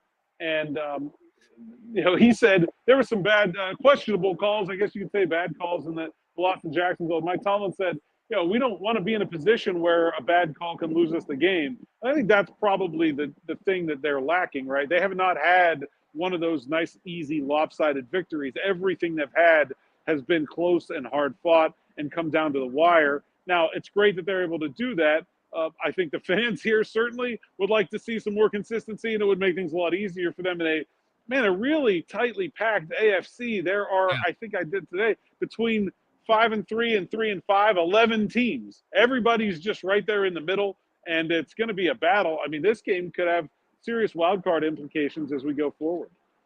Oh, 100%. Like you look like Cincinnati got off to a terrible start, and they look like they're the team that everybody expected them to be. The Ravens are great. Miami has dominated teams, and with the extra wild card spot, though, right now, I think the Steelers are right on the cusp. They're battling. Like even the New York Jets, they lost Aaron Rodgers, and they found a way to stay in the hunt at 4-3. Now, I haven't looked at the Steelers' schedule. Alan, is it a favorable schedule, or does it get tougher here down the stretch in their final 10 games? They have a nice opportunity here. They have this game here against Tennessee at home. They've got the Packers coming in. They've got the Cardinals coming in. So they've got some very winnable home games coming up.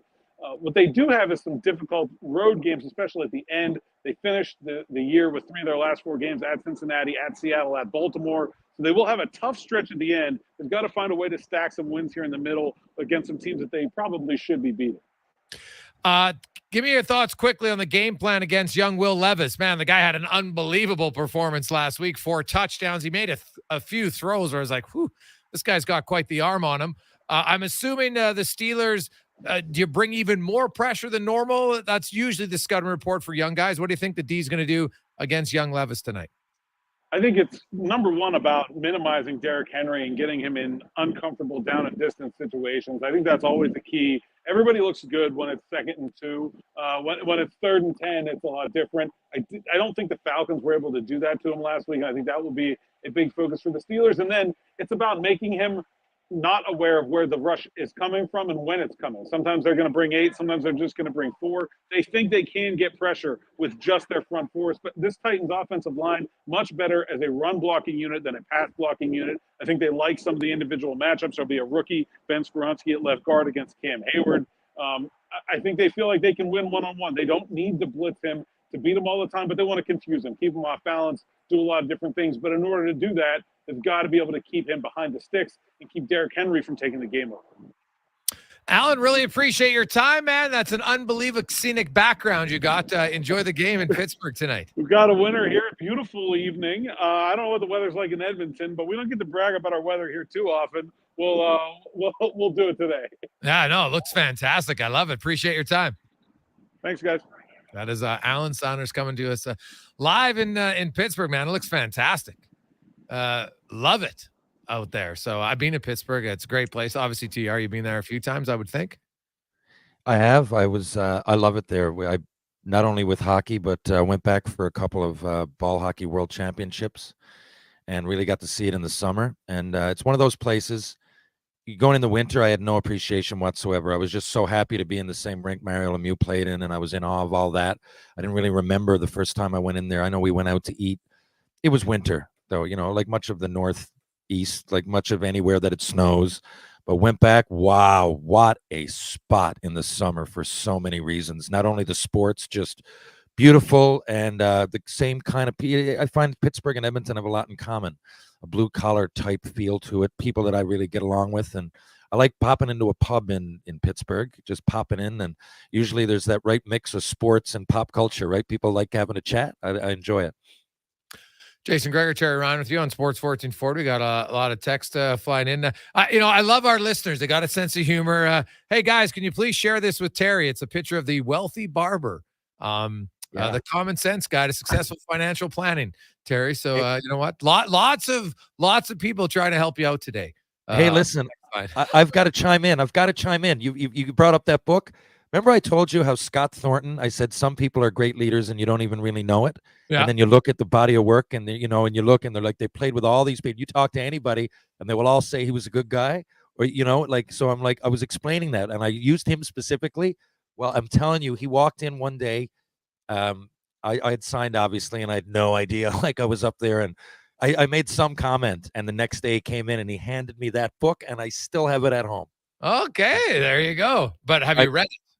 Yeah, I read it back in the day. I was looking. It was more for me then. That's a great point. I'll reread it. But it was more for me then. I was worried. I didn't know about taxes or, you know, I didn't know the first thing. I didn't know real estate was important. Like, there's things in the book that are general for someone that's just made $60 a week and signed $1 million contract.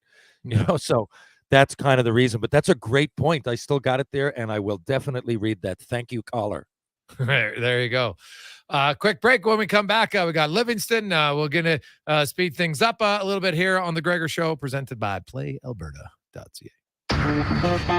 The job isn't done until the last load is hauled, and having a semi-trailer out of commission is not an option. Whether replacing or adding to your convoy, Edmonton Trailer has a huge inventory of new and used semi-trailers, trusted by the gravel, logging, oil field, fluids, and freight industries. Find a trailer right for you online or at one of their 3 locations.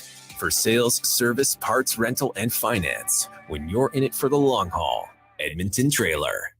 Are you ready to light up your game like Edmonton lights up the ice? Then choose Ewell. Electrical Wholesalers Edmonton Limited offers lightning fast service. Just like your favorite forward, they deliver your electrical supplies in record time. Plus winning quality. They only stock the best. And don't forget about their all-star support. When it comes to customer service, they're the playmakers. So don't sit in the dark. Make the power play and visit Ewell today. Online at ewel.ca, where excellence in electrical meets the heart of hockey. At The Brick, we're not just proud of this city and its rich sports history. We're proud partners of it. The Brick started right here in Edmonton over 50 years ago.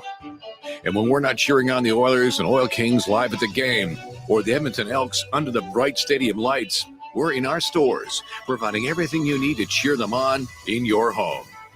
The Brick, supporting Edmonton sports teams and fans since 1971, saving you more. Some things just work together. Sticks and pucks, cleats and AstroTurf. Your love for the game and Papa John's passion for better ingredients, better pizza. Nothing pairs with the game like Papa John's. Crafted with signature sauce, toppings, and original fresh dough. They're the champion of pizza. And now you're the champion of winning deals. Just order at papajohns.ca. Use promo code SPORTS20 and score 20% off any regular menu price order. Better ingredients, better pizza. Papa John's. That's SPORTS20. Looking to tackle your backyard projects with power and precision this fall? Look no further than Kubota compact tractors. Experience the perfect blend of compact size and unbeatable value with Kubota. Right now, take advantage of financing as low as 0% for up to 84 months and save up to $1,500 on select models. Plus, as the temperature drops, get ready for Alberta winters with confidence with Kubota Performance Match snowblowers, sweeper, and blades. Visit Edmonton Kubota today for details. Silent Rides is one of Alberta's premier bus charter companies. With state-of-the-art motor coaches, we provide our customers with the safest and most reliable ground transportation. Our seatbelt-equipped buses have become the preferred carrier for many local sports teams, tours, corporate outings, and other various travel across Western Canada. For more information and to request a quote, contact Ted Nakamura at 780-940-0880 or visit silentrides.ca. Mr. Rooter gets Shakespearean. To plumb or not to plumb? That is the question. Whether 'tis nobler in the mind to suffer the clogs and leaks of outrageous toilets, or to take arms against a sea of faulty flapper valves, and by replacing, end them. To flow, perchance to stream.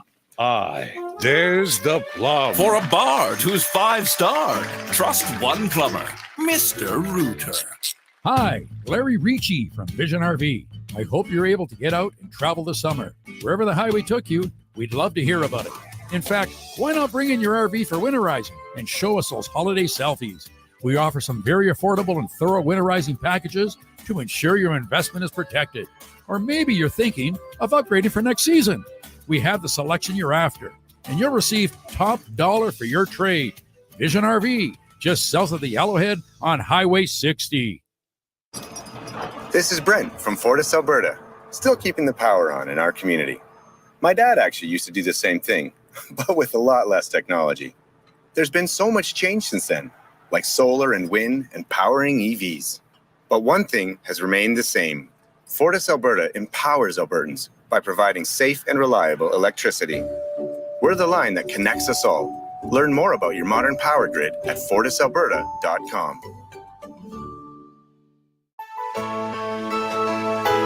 Portions of this hour brought to you by Japa Machinery. Japa is digging deep on their 50-year history of supporting Alberta's construction industry with their line of special edition blackout excavators. Visit japamachinery.com for all the details. From puck drop to kickoff, it's the Jason Gregor Show on Sports 1440. Presented by PlayAlberta.ca, Alberta's only regulated online gambling website. What the hell's going on here? Oh, gosh. This is a request from Livingston. I don't know. Jeez, Livingston reliving his junior high days. Got hands on the shoulder, maybe trying to sneak down the back a little bit or something. Oh, my. Was a great song, by the way. Like, that's a really good ballad. TR was singing along on that one, eh, TR?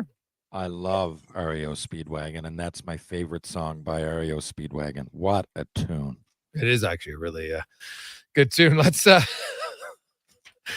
I wasn't expecting it. Conch, you caught me off guard. I like it. Let's get to the racing report brought to you by Cantork, as they've continued developing all of their tools, and they're excited to announce their newest design, battery-powered nut runners from 500 to 3,000 foot-pounds, with more on the way.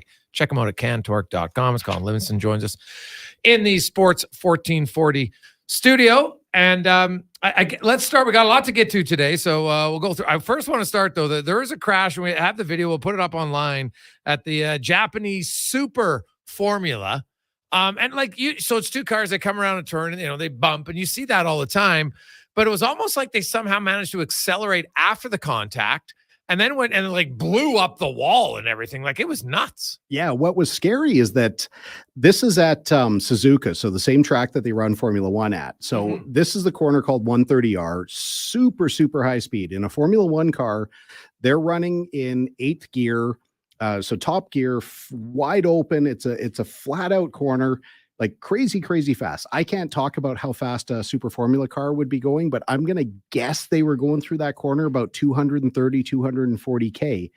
Guy comes from the inside, it's incidental contact, and it's two guys, fighting for position. But what was scary is once the one car hit the other car, the second car launched, and it went down like 2 stories, because Suzuka is one of these tracks where the track actually goes over top of. Yes. Yeah. So it's like an over and under. It's not, not like a goofy go-kart track, but yeah, that driver, they were both okay somehow, but crazy, crazy incident. I mean, said for years, no matter how ridiculous, no matter how preposterous, eventually the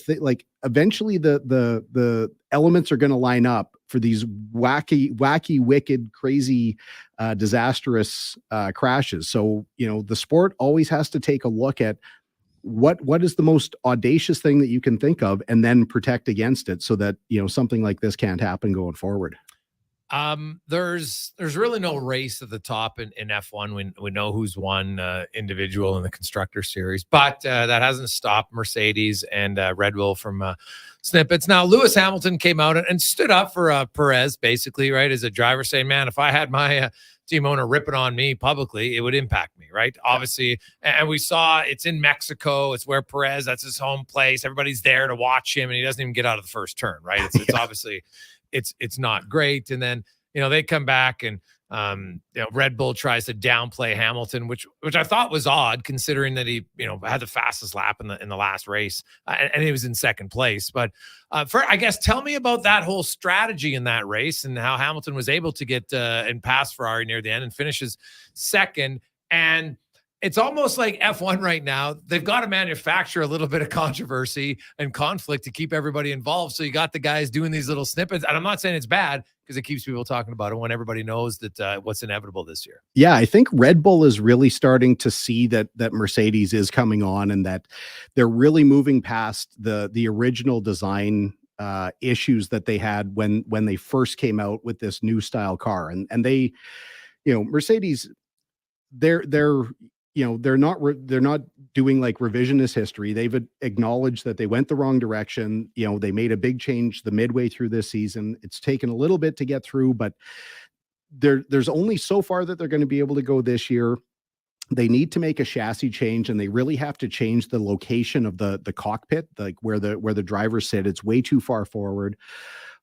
But Red Bull knows this, and now they're, every week there's some kind of sniping between the two where, Christian Horner's making comments, Helmut Marko, aka Tingus Pingus, like this guy is such a wackadoo with all of his comments.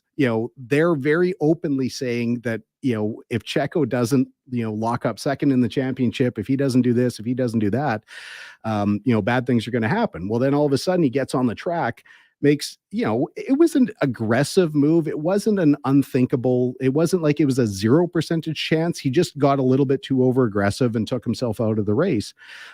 But Lewis very, very, smartly said, like, if Toto was talking about me, like their team members talk about them, I'd be really, really bothered, kind of, helping or, maybe stoking the fire a little bit.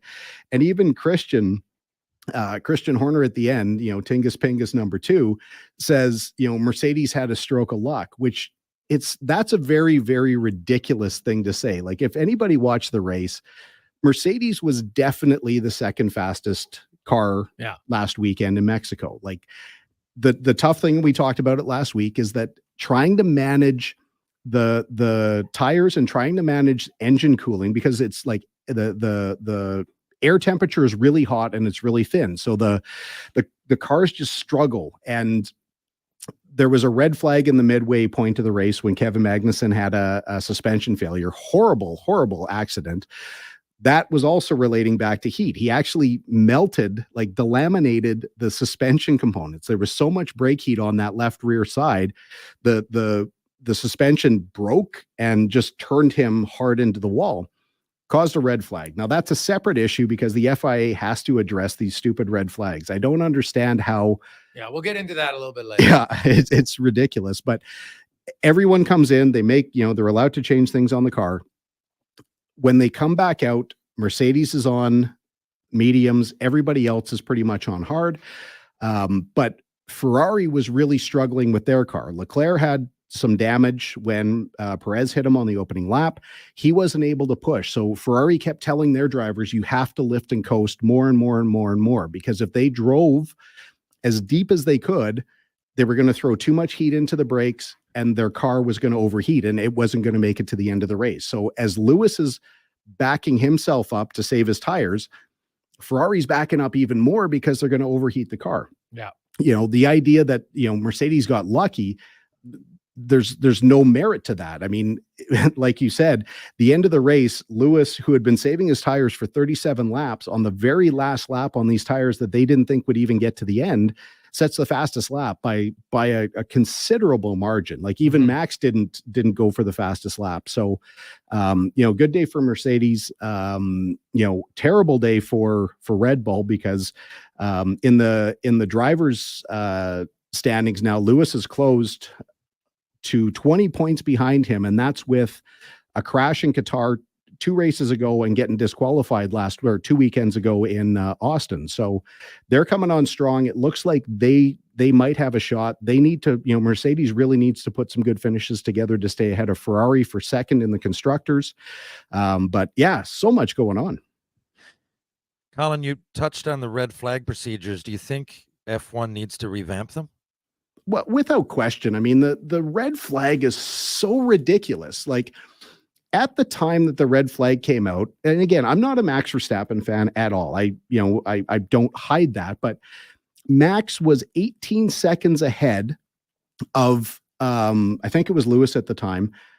It doesn't matter who he was ahead of, but they let them come in. They're going to bunch the field up. Now, you should have to go back out on track. The reason they shut the track down is for safety reasons. And that shouldn't give you an opportunity to change tires and fix damage and change setup and do all like that part makes no sense. And what makes even less sense is when they send the cars back out, they make them do a standing start again because the whole lead is gone.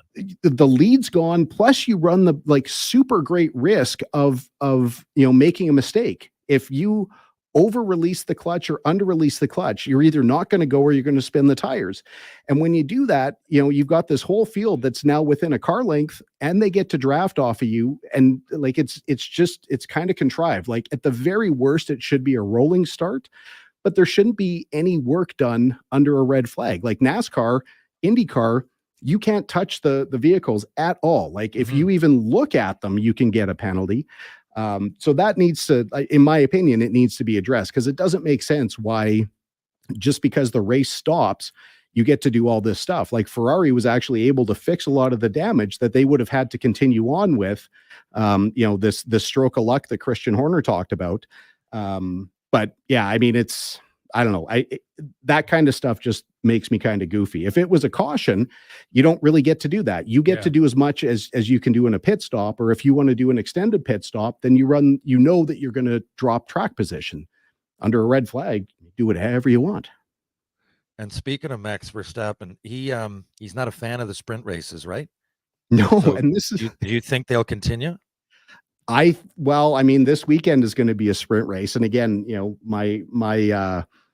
my fan card to the Max Verstappen club hasn't shown up yet, and I don't expect it anytime soon. But agree with Max 100% because these races, these sprint races or these sprint race weekends, they don't make a whole lot of sense either. Like the idea was to try and add a bit more excitement and more racing, but what it does is it takes away practice time and it takes away setup time because, when these guys are going track to track to track, and in this stretch of going to 3 different tracks in 3 different weeks where they don't get to reset and get to go back to the factory, the challenges of getting these cars set up over 3 weeks is really crazy. And now in 2 of the race weekends, they only get 1 practice session and then they're right into racing. So yeah, I agree with Max. It's a waste of time. Let's just go back to a conventional schedule. And the other thing is, even if you win the sprint, it doesn't mean that now you get pole. No, because they set the race is set by qualifying, and then the sprint. I honestly don't even know. I mean, I watch it every weekend, and I have no idea what I'm not sure what I guess there's more action on the track, right? People are like, well, this is more entertaining than watching qualifying. But it's like you get there. I know there's points that you can get when you win the sprint, but it's minimal, right? Yep. And sure, I guess if it's a close race and close season, then maybe it would matter. And maybe if Max was behind by 8 points, then he would look and say, oh, I can win the sprint and gain that. Then he might have a different viewpoint for sure, right? He's so comfortably in front. He's like, well, this is pointless, not doing anything. So I recognize that, his disdain with it right now probably has a bit to do with his positioning. Right? Yeah, I don't think so. I think it has to do with the fact that it's just a silly operation. Like Oscar Piastri can walk around now and say he's an F1 winning driver, but he hasn't won a race. He won a sprint. Yeah. And in a sprint, it's, sprint, you don't have a pit stop. You don't have, you just go out. You don't have to save your tires. It's just, it's a flat out run for 18 or 20 laps. So it's a different discipline than running a race. Yeah. And quickly before we go, local racer Devin Gellens just completed at the ROK Vegas last weekend. Yeah, I mean, really proud of Devin.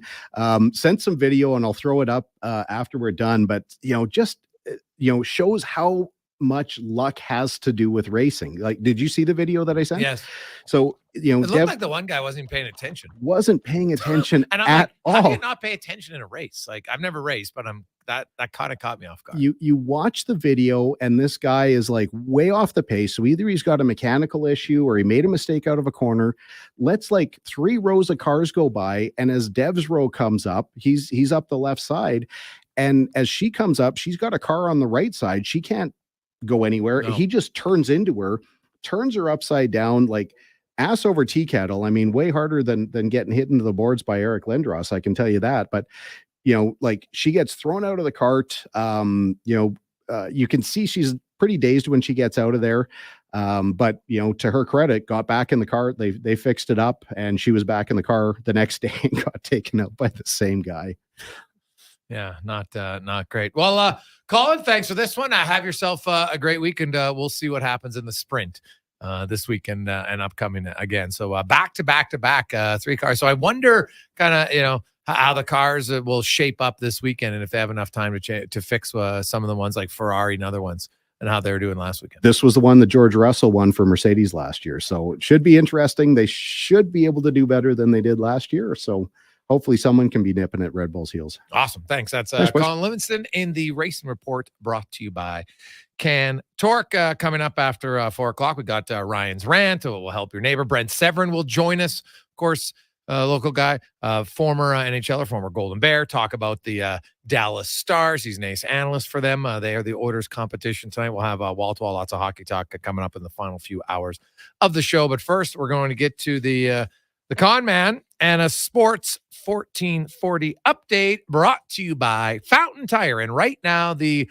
Road Ready sale event is on, where you can get up to $225 on select tires and a bonus of $50 off any service up until December 16th. Book your appointment at fountaintire.com. Some restrictions apply. This is a Sports 1440 update.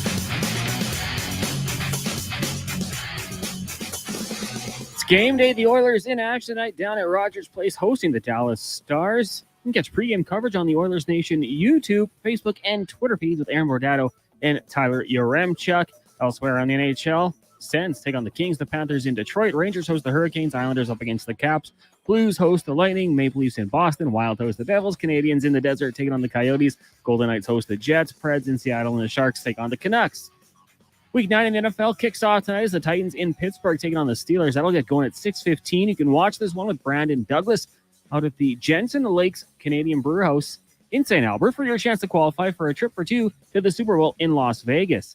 The Raptors back in action for the second time in 2 nights as they'll head to Philly. That one gets going in just about an hour. 3 other games in the association. As the Pistons are in New Orleans, Jazz host the Magic and Spurs take on the Suns. 1 game in the AJ, Calgary and Camrose take on the Kodiaks at 7. Coming up in hour 3 of the Jason Gregor Show, but your next chance to help your neighbor.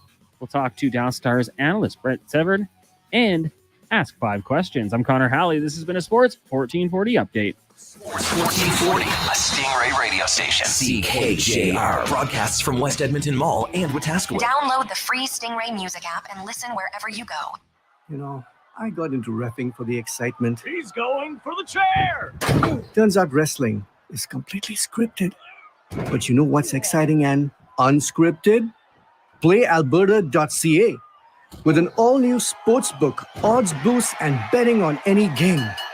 PlayAlberta.ca. Go all in on excitement. Sign up today with promo code SPORTS50 and get a $50 free bet. Official gaming partner of the Edmonton Oilers. Remember, if you gamble, use your game sense.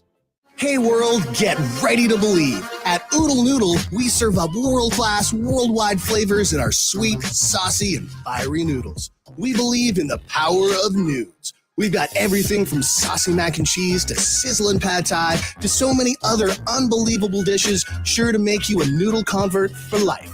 You've got to taste them to believe it. Don't be a skeptic. The proof is in the noodles. Check us out at oodlenoodle.ca. Oodle Noodle.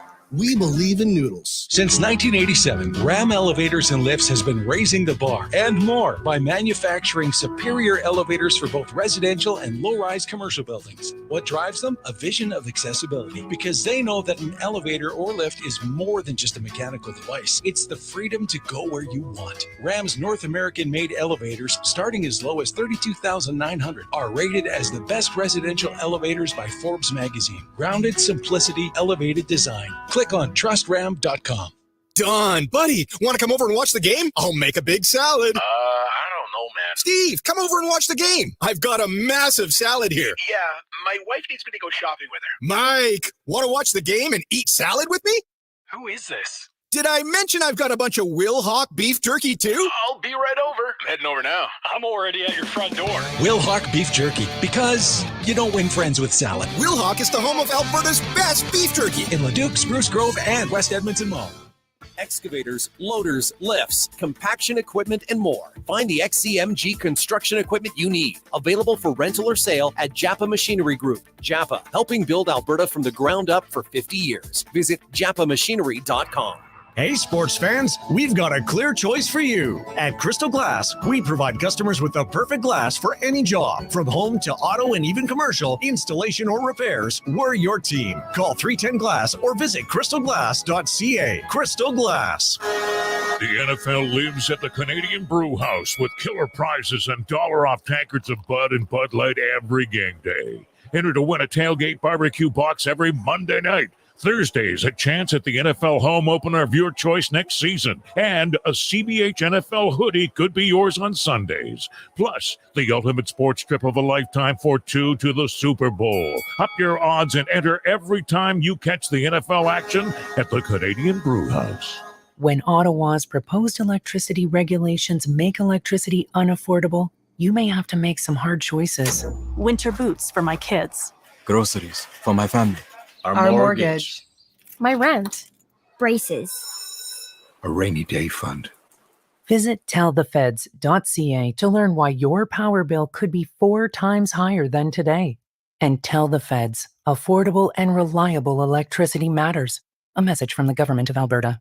Legacy Heating and Cooling is the #1 place for people who want heating and cooling, because you'll save a bundle and get both with a heat pump. Then you can use hot, cold, Come on, thermostat, do what you're told. Turn up the heat, turn up the cold, so the vents start pushing out tornadoes. Time for a heat pump, bring it to me! Gonna get a deal from Legacy! Your heat pump from Legacy will heat and cool while saving you a bundle in energy costs. Plus, you'll get a rebate up to $5,000 and no payments, no interest for 1 year. Legacy Heating and Cooling.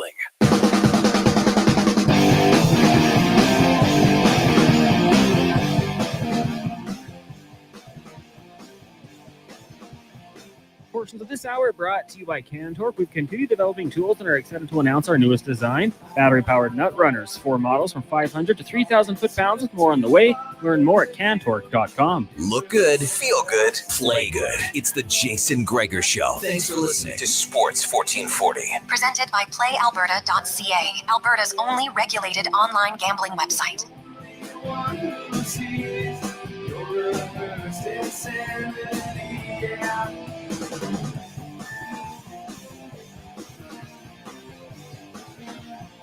It's game day on Sports 1440. How are you? A few hours away. Oh, I'll tell you right now, if you're going to the game, 7:08 will be the puck drop. Doing a little research every game now. 7:08. All right. You got it. And that's fine. It could be 7:08 every game. I don't have a problem with it. But that's the start time. Be ready. Is it weird that sounds like a win, Gregor? Like listed as 7, but 7:08 sounds pretty good. Yeah. Yeah, like we all know the games never start at 7. And that, like, hey, MLB games don't start, but they list them at 1:07, 7:05, 7:06. Just list it at the puck drop. It's not even the start time. It's puck drop. It would be very, very simple. But if you're going, get there early. All right. Also, speaking of going, Jim sent in, we have a 12-person suite for the Oil Kings game against the Moose Jaw Warriors on Friday night. You get 12 in the suite and 2 parking passes. So you're underground. It's nice and warm. Your vehicle, you don't have to worry about being chilly. And we'll auction those off. So anybody, if you want to go put in a bid, you could get a great deal. 12 people in the suite this Friday night.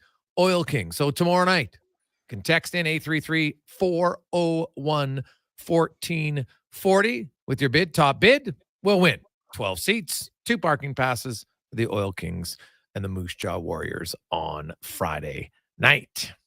Awesome. Now, Terry Ryan is with Jason Gregor, Connor Halley. The Gregor Show is always presented by PlayAlberta.ca, Alberta's only online gambling website. Legal, that is. As we, Terry Ryan is back with us. Had a tough opening, but he's you know what? The day has not dissuaded him from his cheery demeanor. And now it's time for Ryan's Rant. Ooh, I wonder what this one's going to be about. Brought to you by Action Electrical, family-run business for over 50 years. They continue evolving and growing. Lots of things have changed in 50 years, but not their service, quality morals. And if you are looking at wanting to save money, they can give you all the best insights on solar, whether it's commercial or residential. Check it out, actionelectrical.net. Here is Ryan's Rant with Terry Ryan. Well, Jason, thanks for that. And I'll tell you this, today was a frustrating day. In the end, it's all going to work out. So it's just one of those days that, I guess lends its way to a short temper. But it's also a memorable day in a very positive way for me, a day that I will never forget, and that's for sure. And the reason that I won't is because the Beatles are a big part of my life. And my daughter and I today, after school, listened to their new release. And this will be the last day that you'll ever hear someone say those words, the Beatles' new music, right? You might be able to put mixes together and change things. Yeah, I'm sure anybody can get in the production studio, and even descendants of the Beatles themselves. But this particular song that came out today is called Now and Then. And it's all the Beatles. They all have a say in it. They all have a part in it. And it's probably, well, I don't think it's possible for it to happen again. So I'm going to give you a little bit. And I know a lot of, I mentioned it to some of my buddies today. Some of them, got together and listened to it as a group. Some of them didn't care. Some of them hate the Beatles. And I just thought of it. I said, I get a chance to rant on here. And with the Beatles, the message was usually love and positivity. And they were so creative.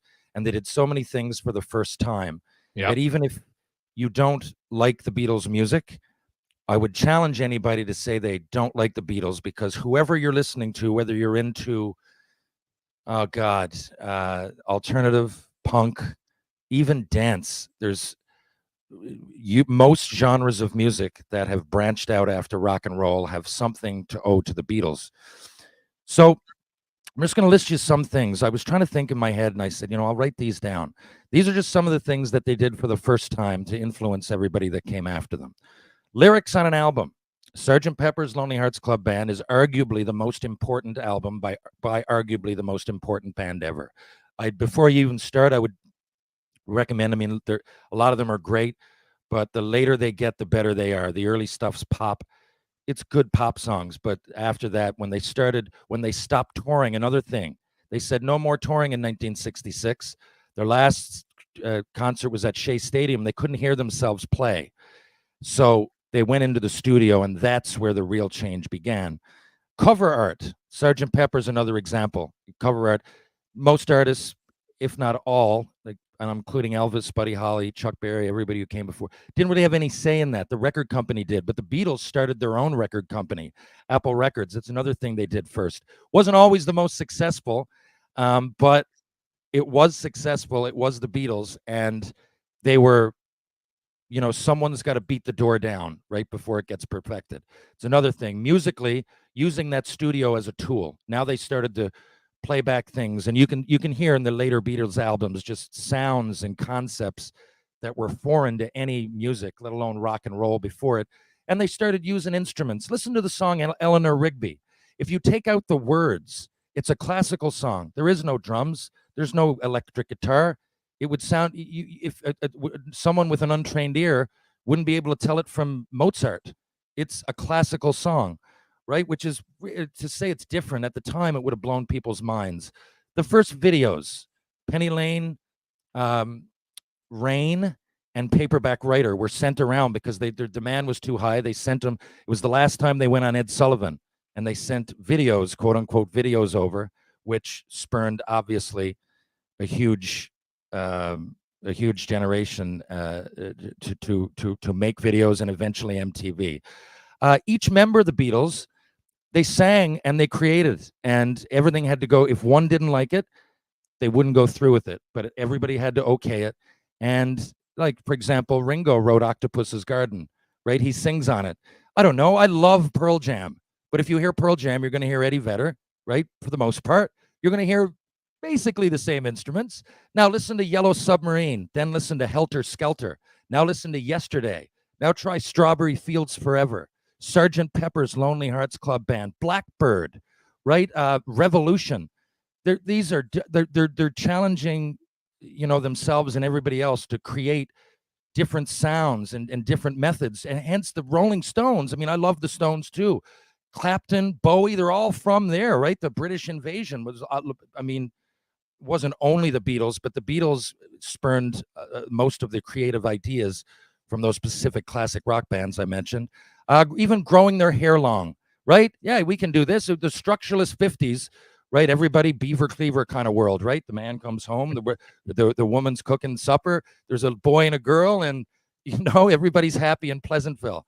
Well, the Beatles were like, okay, not only are we going to grow our hair long and show people that and changing style all over the world, leading to hippieism and Woodstock, but they were creating. I said, I love Elvis. He didn't write anything, right? The person before the Beatles, and the Beatles didn't put out many other people's music, very rare. Chuck Berry and Buddy Holly were two, and those people wrote, right? Buddy Holly wrote most of his own stuff, which was ultra rare at the time. It used to be people in ivory towers, like Paul Anka was one of them, writing songs for the Monkees and whoever it would be, right? Good music, but the artists themselves didn't even think about writing a lot of it. Elvis was like, okay, take me in a studio and I'll choose what song. I really like In the Ghetto, right? Remember I said he wrote it and I chose it. I forgot that. So, to creating not only and writing their own stuff, but right to the albums, to when we're going to release it, to a lot of their later stuff that you might know because it's on the radio. It wasn't even a hit at the time. They didn't care. Their album, 27 number ones, they could have had 100. They just, after they bought their own, label, they created their own label. They didn't really. So, first double album, the White Album. Like I said, the generation with the Beatles, it was creativity. And of course, not every song is happy, but their default setting is love. I lived through Nirvana and the grunge movement in the early 90s. I was living in Tri-City. I went over to watch Pearl Jam and Soundgarden, and it's great. I love it. It's one of my favorite genres ever, especially at that time because I lived it. But the message was angst and rebellion. It was a lot different, right? I'm not saying that you need to have that, but in these times of tension and everything else, it's worth your while to go out and check out the new album by the Beatles. And just a little bit more here if I'm going on too long. Am I going on? I'll give you a minute. Go. A minute. So the new song, because I heard my buddy said, well, it's not that good. Look, John had 4 songs that Yoko gave to the boys in the mid 90s.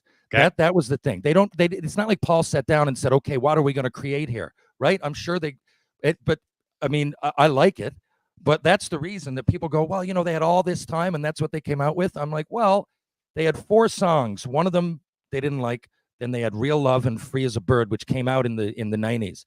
This AI that they say they used, it wasn't to create anything. The AI was to separate John's voice from the piano. And now, finally, in 2023, they had the technology to do it. So that's the AI part. AI didn't write any of it or anything. It just separated and it made it possible to put John out there. So the last thing I'll say is that in these times, there's a lot of conflict. There's a lot of tension in the world. You might not love the Beatles, but I guarantee you that whoever your favorite band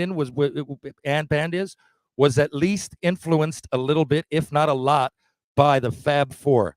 And the message was positive. They paved the way for so many people. They were creative. They were positive. They were contagious. And it's a 3-minute, 4-minute song.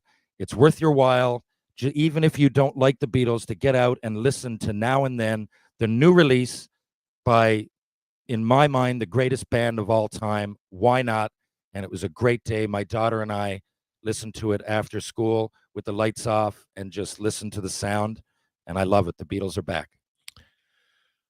So how would you rank the song? I haven't heard it yet. I like that you turn the lights off so you can really listen to it. How would you rank the song? Well, it's tough. Is it their best? No. Is it their worst? Definitely not. And as the song picks up steam, it really brought a tear to my eye, to be honest. You can hear all they only had a real rough skeleton by John. He was singing into a tape recorder, right, with Sean and his son Sean. He was like 4 years old, outside or at the Dakota where he got shot outside of it. So he was just putting ideas in. And, the song fits because Now and Then and I Miss You, and it's a togetherness. I can see why, like, it almost felt like a goodbye because it is, but it was eerie in that the words reflected that. They didn't have, they would have picked it because they didn't have anything else to really choose that was worthwhile at all. So that got me. And, it was a crazy kind of eerie foreshadowing to it. And as it goes on, you can hear that Paul and Ringo and the instruments they added. The Beatles were famous for that orchestra sound, like as they got it, and it's just all Beatles. And you can hear, and they brought back George's guitar solo that he really roughly recorded, but his family signed off on it. And it's really poignant. I'm a Beatles fan, so I love it. But there's no doubt that it's a good song. All right. Was there ever a Beatles song that you would use as a warm-up song in sports? Oh, yeah. Get Back, definitely Revolution. Revolution opens up as heavy as any, right? Yeah, Get Back. Okay, that's a good one. Get Back, Revolution. The second Sgt. Pepper, on Sgt. Pepper, there's Sgt. Pepper's Lonely Hearts Club Band, and then right before Day in the Life, the last song, arguably the most important song and the most important album by the most important band, is a reprise, the Sgt. Pepper, the drum solo coming in. Back in the USSR, Paperback Writer for sure. Yeah, there's a bunch. Helter Skelter, a lot of people say is the first heavy metal song. I mean, I'm not going to claim that, but a lot of books that I read, so there are quite a few that really get you going. Yeah. All right, Ryan's Rant brought to you by Action Electrical. When we return, of course, we're going to get into the Oilers taking on the Dallas Stars. All right. Oilers, it's November. They're hoping a new month will bring better results than the 2-5-1 they had in October. They ended October on a high with a victory over the Calgary Flames. Dallas was in Calgary last night, had a 4-3 win. Jake Ottinger, 43 saves in the win. He will get the night off tonight. Scott Wedgwood will go on goal. The Stars head coach Peter DeBoer admitting that the first 10-15 minutes are key because his team has not been very good in the first period. The Oilers have, and the Oilers are well rested. So there is no excuse for the Oilers not to be the better team tonight in the first 10 minutes, and we'll see if they get a lead. Talk about that and more on Sports 1440. Also, right now, hey, you got a steal of a deal. Opening bid from Dave at 200 bones for the suite for 12 to the Oil Kings game tomorrow night with 2 parking passes for charity. It's only at 200. So if you want in on that, you can text in 833-401-1440. Any team looking to trade up is wise to wait for the right conditions. Right now at Volvo Cars Edmonton, they've got some exceptional offers to help move the remaining 2023 inventory. So whether your team wants to head to the game in the sporty XC60 or the spacious XC90, you'll get up to $5,000 off or finance rates from 2.49%. Volvo Cars Edmonton is Canada's only 12-time Volvo Excellence Award winner. Visit 1205 101st Street Southwest or chat online at volvocarsedmonton.com. A full-service provider of heavy haul transportation and rigging at the highest level. Next Gen Transportation. We're developing new and innovative ways to transport oversized and overweight equipment to remote and challenging locations. Our Next Gen team leads with a wealth of experience and expertise. But most importantly, we put safety first, so everyone gets home safely. We also take great pride in supporting our local community programs and teams. Good luck to everyone this season and in the year ahead. Visit nextgentransportation.com. Hey everyone, it's Kelly here from United Sport and Cycle. Christmas is just around the corner, and we've got everything for the athlete and sports fan on your list, including United gift cards. United Sport and Cycle, your Santa's workshop for over 95 years. There's 2 seasons in Alberta, winter and construction. During these days of traffic barricades and slower commutes, GS Construction reminds you those crews are improving our communities. They're rehabilitating and upgrading Edmonton's infrastructure all across the city. When you see the barricades and run into a traffic backup, remember, the crews are there to help. Drive slow and be patient. Help make our city better and join the GS Construction team. See what they're hiring for on Indeed.com. GS Construction, laying the groundwork for your community since 1974. When you call CBS. Hello, Corporate Business Solutions. You'll speak with a real live person located right here in Edmonton. No 1-800 number, no call centers, no waiting on hold forever. Just trained, experienced, and local service technicians. CBS is Western Canada's largest Konica Minolta factory authorized dealer of multifunction office equipment, printers, software solutions, and mailing machines. Corporate business solutions, local service, local support, local always. Call 780-490-5600 or visit cbsca.com. It's an action-packed weekend of Oil Kings hockey at Rogers Place. Family fun that's second to none, starting at just $20 a seat. This Friday night, your Edmonton Oil Kings take on the Moose Jaw Warriors. Then it's a special Sunday 6 p.m. puck drop versus the Medicine Hat Tigers. Family fun Sunday, featuring face painting and kids fun zone before the game. Plus, at every Oil Kings home game, score Kids Do combos for $10 or less. Edmonton, Moose Jaw, Friday at 7. Oil Kings, Tigers, 6 p.m. Sunday. Great family entertainment at Rogers Place starts at just $20 a seat. Save on day of game pricing now at oilkings.ca. Looking to tackle your backyard projects with power and precision this fall? Look no further than Kubota compact tractors. Experience the perfect blend of compact size and unbeatable value with Kubota. Right now, take advantage of financing as low as 0% for up to 84 months and save up to $1,500 on select models. Plus, as the temperature drops, get ready for Alberta winters with confidence with Kubota Performance Match snowblowers, sweeper, and blades. Visit Edmonton Kubota today for details. Denim Ford's roots run deep in the history of Central Alberta. Like always, you can experience the same honest pricing and honest service that you've come to expect from all of us at Denim Ford for the past 65 years. Denim Ford is proud to be Canada's only 50-time President award-winning dealership in customer satisfaction, treating every customer like family. Visit Denim Ford on the world-famous Wetaskiwin Auto Mile or from home at denimford.ca. Ours costs less than Wetaskiwin. When you go home, tell them of us and say, for your tomorrow, we gave our today. In the hustle and bustle world of today, the James Insurance Group would like to take this time to honor the Royal Canadian Legion, who continue to make a difference in the lives of veterans and their families. Today and every day, we honor those who gave their hearts and lives for our todays, lest we forget. A message from the James Insurance Group, online at tjig.ca. That's tjig.ca. Rodeo clowning felt like an exciting opportunity. Boy, was I ever wrong. The bulls. So predictable. But you know what's exciting and unpredictable? PlayAlberta.ca. I can bet on any sports game, play online casino games anytime, and buy lottery tickets anywhere. PlayAlberta.ca. Go all in on excitement. Sign up today and get over $100 in welcome bonuses. Remember, if you gamble, use your game sense. Noah from Medicine Hat writes, Dear Canadian Tire, it's time for upgrades around the house and upgrades in my toolbox. Any recos? The right tools make all the difference. Cliché, I know, but that's why Canadian Tire carries a wide selection of the tools you need, from brands like Mastercraft, Maximum, DeWalt, Bosch, and Stanley. Get everything you need for home maintenance at Canada's store. This week only, Triangle Rewards members earn 10 times bonus CT money on sockets, wrenches, and portable power tools. Qualifying purchases, conditions apply. Visit CanadianTire.ca or the flyer for more details. It's fall, and the leaves are they're gonna fall. But with the Lawnmower Hospital, you're ready with one of the most powerful backpack blowers on the market, the Echo PB9010T. It makes clearing the yard a breeze, and Echo chainsaws provide power and durability to take on anything tougher. And if you're looking to clean up snow commercially this winter, fleet programs are available. Ask in store. Visit lawnmowerhosp.com.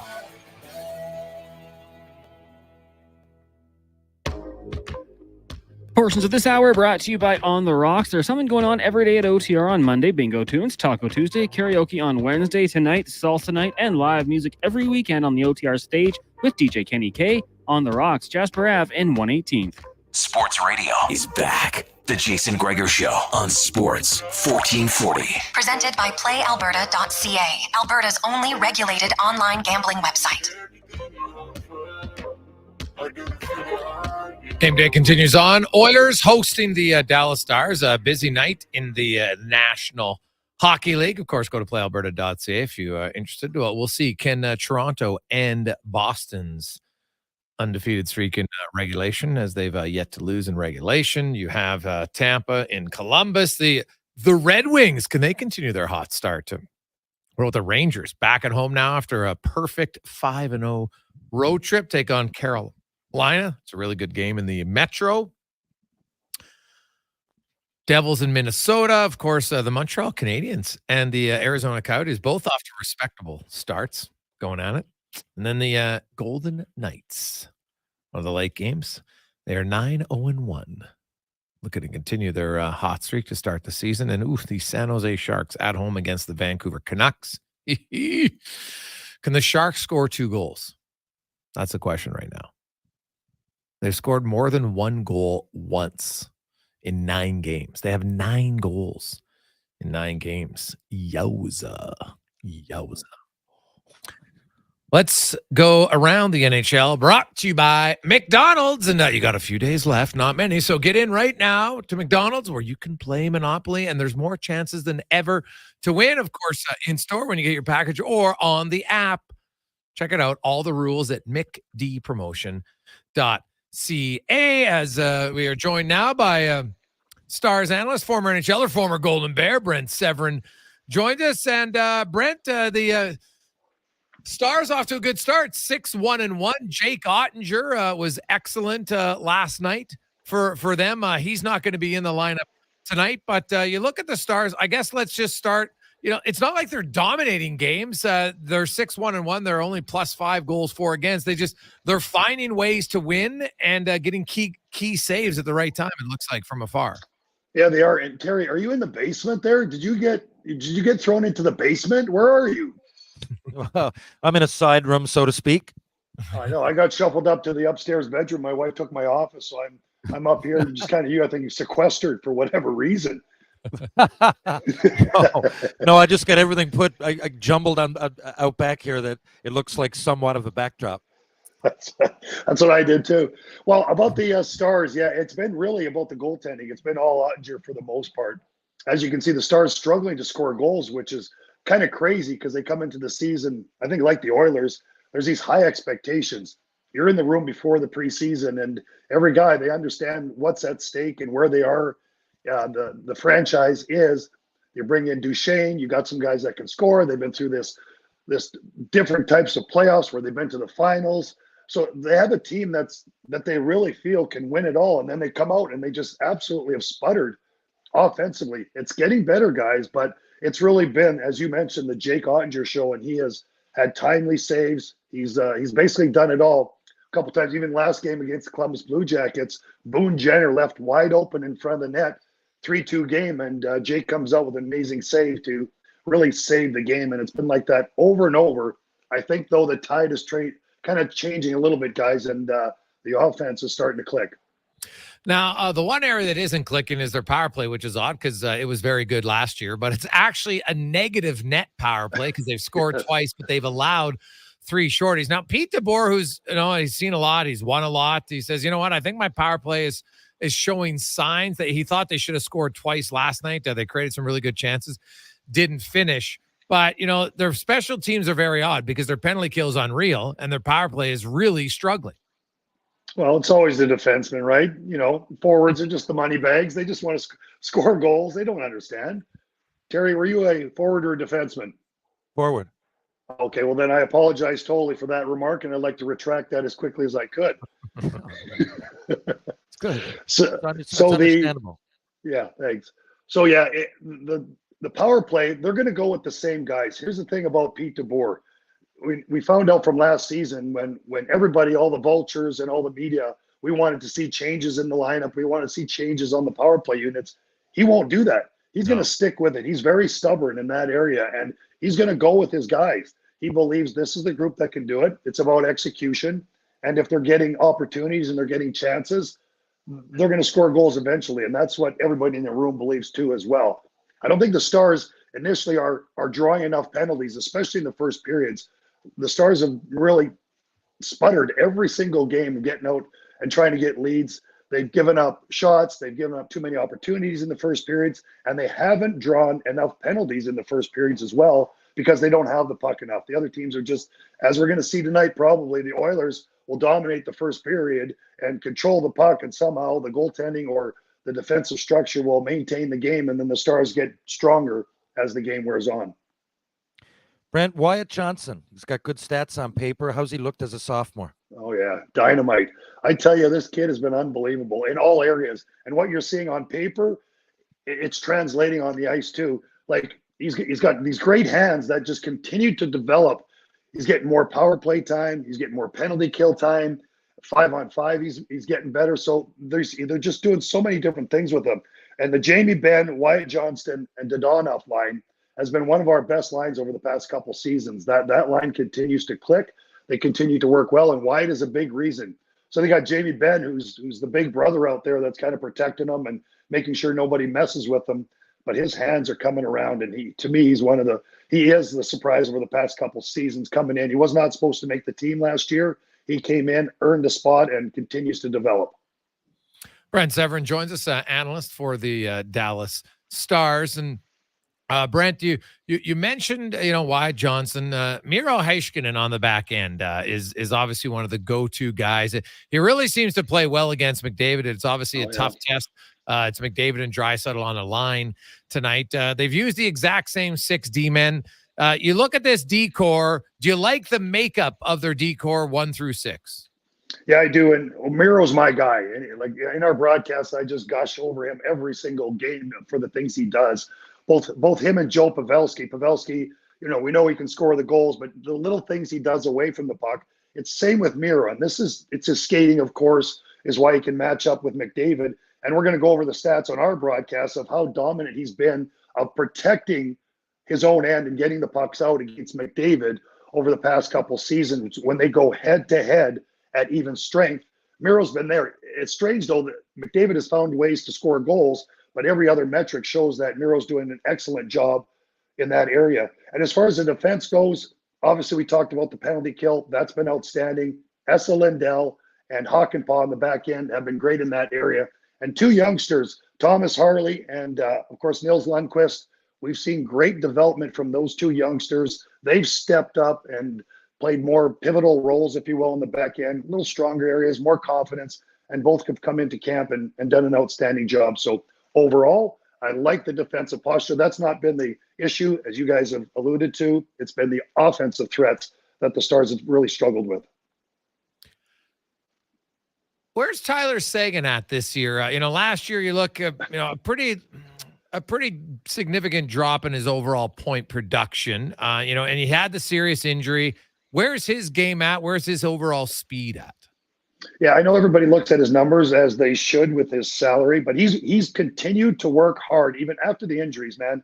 That was a punch in the gut of what he had to go through with his injuries and coming in. So he's not going to be the point producer that he was, but he gets in forechecks. He battles. He's always hard to the net. He gets in there and works. And now they formed, we're calling it the Bieber Bunch, because the 3 guys here he's with are from Ontario, as Justin Bieber is. So it's Mason Marchment, Duchesne, and Tyler Seguin. Those 3 have really started to form a nice line with Mason Marchment, who's starting to come around. They've asked more from him offensively and just better overall game. Seguin, he's going to get in there, dig.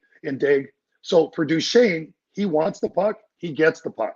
Now it's the opportunity for Seguin to find open areas, for Marchment to drive the net. So the Bieber Bunch has been a real strong third line for this squad. And if you look over the past 3 games, they have the most points of anybody of all the other lines. They have 9 points, where the other 2 top lines have just 8. So they're coming around as well. So Seguin in the group seems to be doing just fine. Thank you. Brent, Jamie Benn. He's really turned it on the last couple of years. I mean, he's a great player anyway. We all know that. He's had an unreal career. But last year, his numbers significantly rose for a guy that's aging. And this year, not only does he have points, but I'm watching some of these highlights, and he seems to be focused, determined, and right on his game. What do you attribute that to? Well, when you're on your back 9 and you realize that Stanley Cup, there's only certain times and certain opportunities that you're going to have in your career. And he's just turned it around. So he's actually take a reduced role. He's obviously, I talked about protecting Wyatt in that line. When those 2 were put together, it was almost a euphoria, just a cathartic feeling for him that he didn't have to worry about scoring goals. He was protecting this young kid, mentoring this young kid. And because of that, it seemed to relax more. He had less ice time. And all of a sudden, he started to get points. And with the limited ice time that he had compared to what he had before and a lesser role, he was still the captain and still kind of leading the charge. Great captain. But all of a sudden, it started to blossom. He started to get points, started to be the old Jamie Benn where he's stick handling. So maybe the decrease in minutes helped him, along with Wyatt Johnston, and kind of worrying more about Wyatt than his game. You know, that can be is that you're worried about your little brother, and you kind of just do your own thing on the other side of it. So he's been great in that area. And like I said, because of the way the Stars are structured now, they're getting some offensive production from that top line over the top lines, all three of them, because of Jamie Benn in that grouping, as well as Roope Hintz and the crew. Yeah, you mentioned Roope Hintz, man. And I know I think he gets decent enough credit, but I think he's somewhat underappreciated of just how good he is. Like guys who know the game watch it, but I watch Dallas all the time, and I'm like, man, like Roope Hintz is an excellent and I hate to say 200-foot player because I don't like that. I mean, he is excellent in all three zones, but he can score, he can shoot. But if you decide to say, you know what, tonight we want you to try to limit the other guy, he seems to rise to that occasion. Yeah, he does. And funny, we were talking to Pete DeBoer about that, and he was talking to the media about that. And what he said is the biggest compliment that you can give this kid is, sure, we don't talk about him as well, here in Dallas we do, but other than that, not too many people really know about Roope and as the stuff you just described. But he said when other coaches come in and they start talking with them, they always come back to Roope Hintz and the great job that he does in all areas of the ice. You know, he kind of reminds everybody of Anze Kopitar, right? So strong, big body. He's got the speed up through the middle, great defensively, works hard. He's tough. He's been through a lot of injuries too as well in playoffs. He hurt his foot one year and he found a way to push through it. So he is a guy that will play through a lot of things.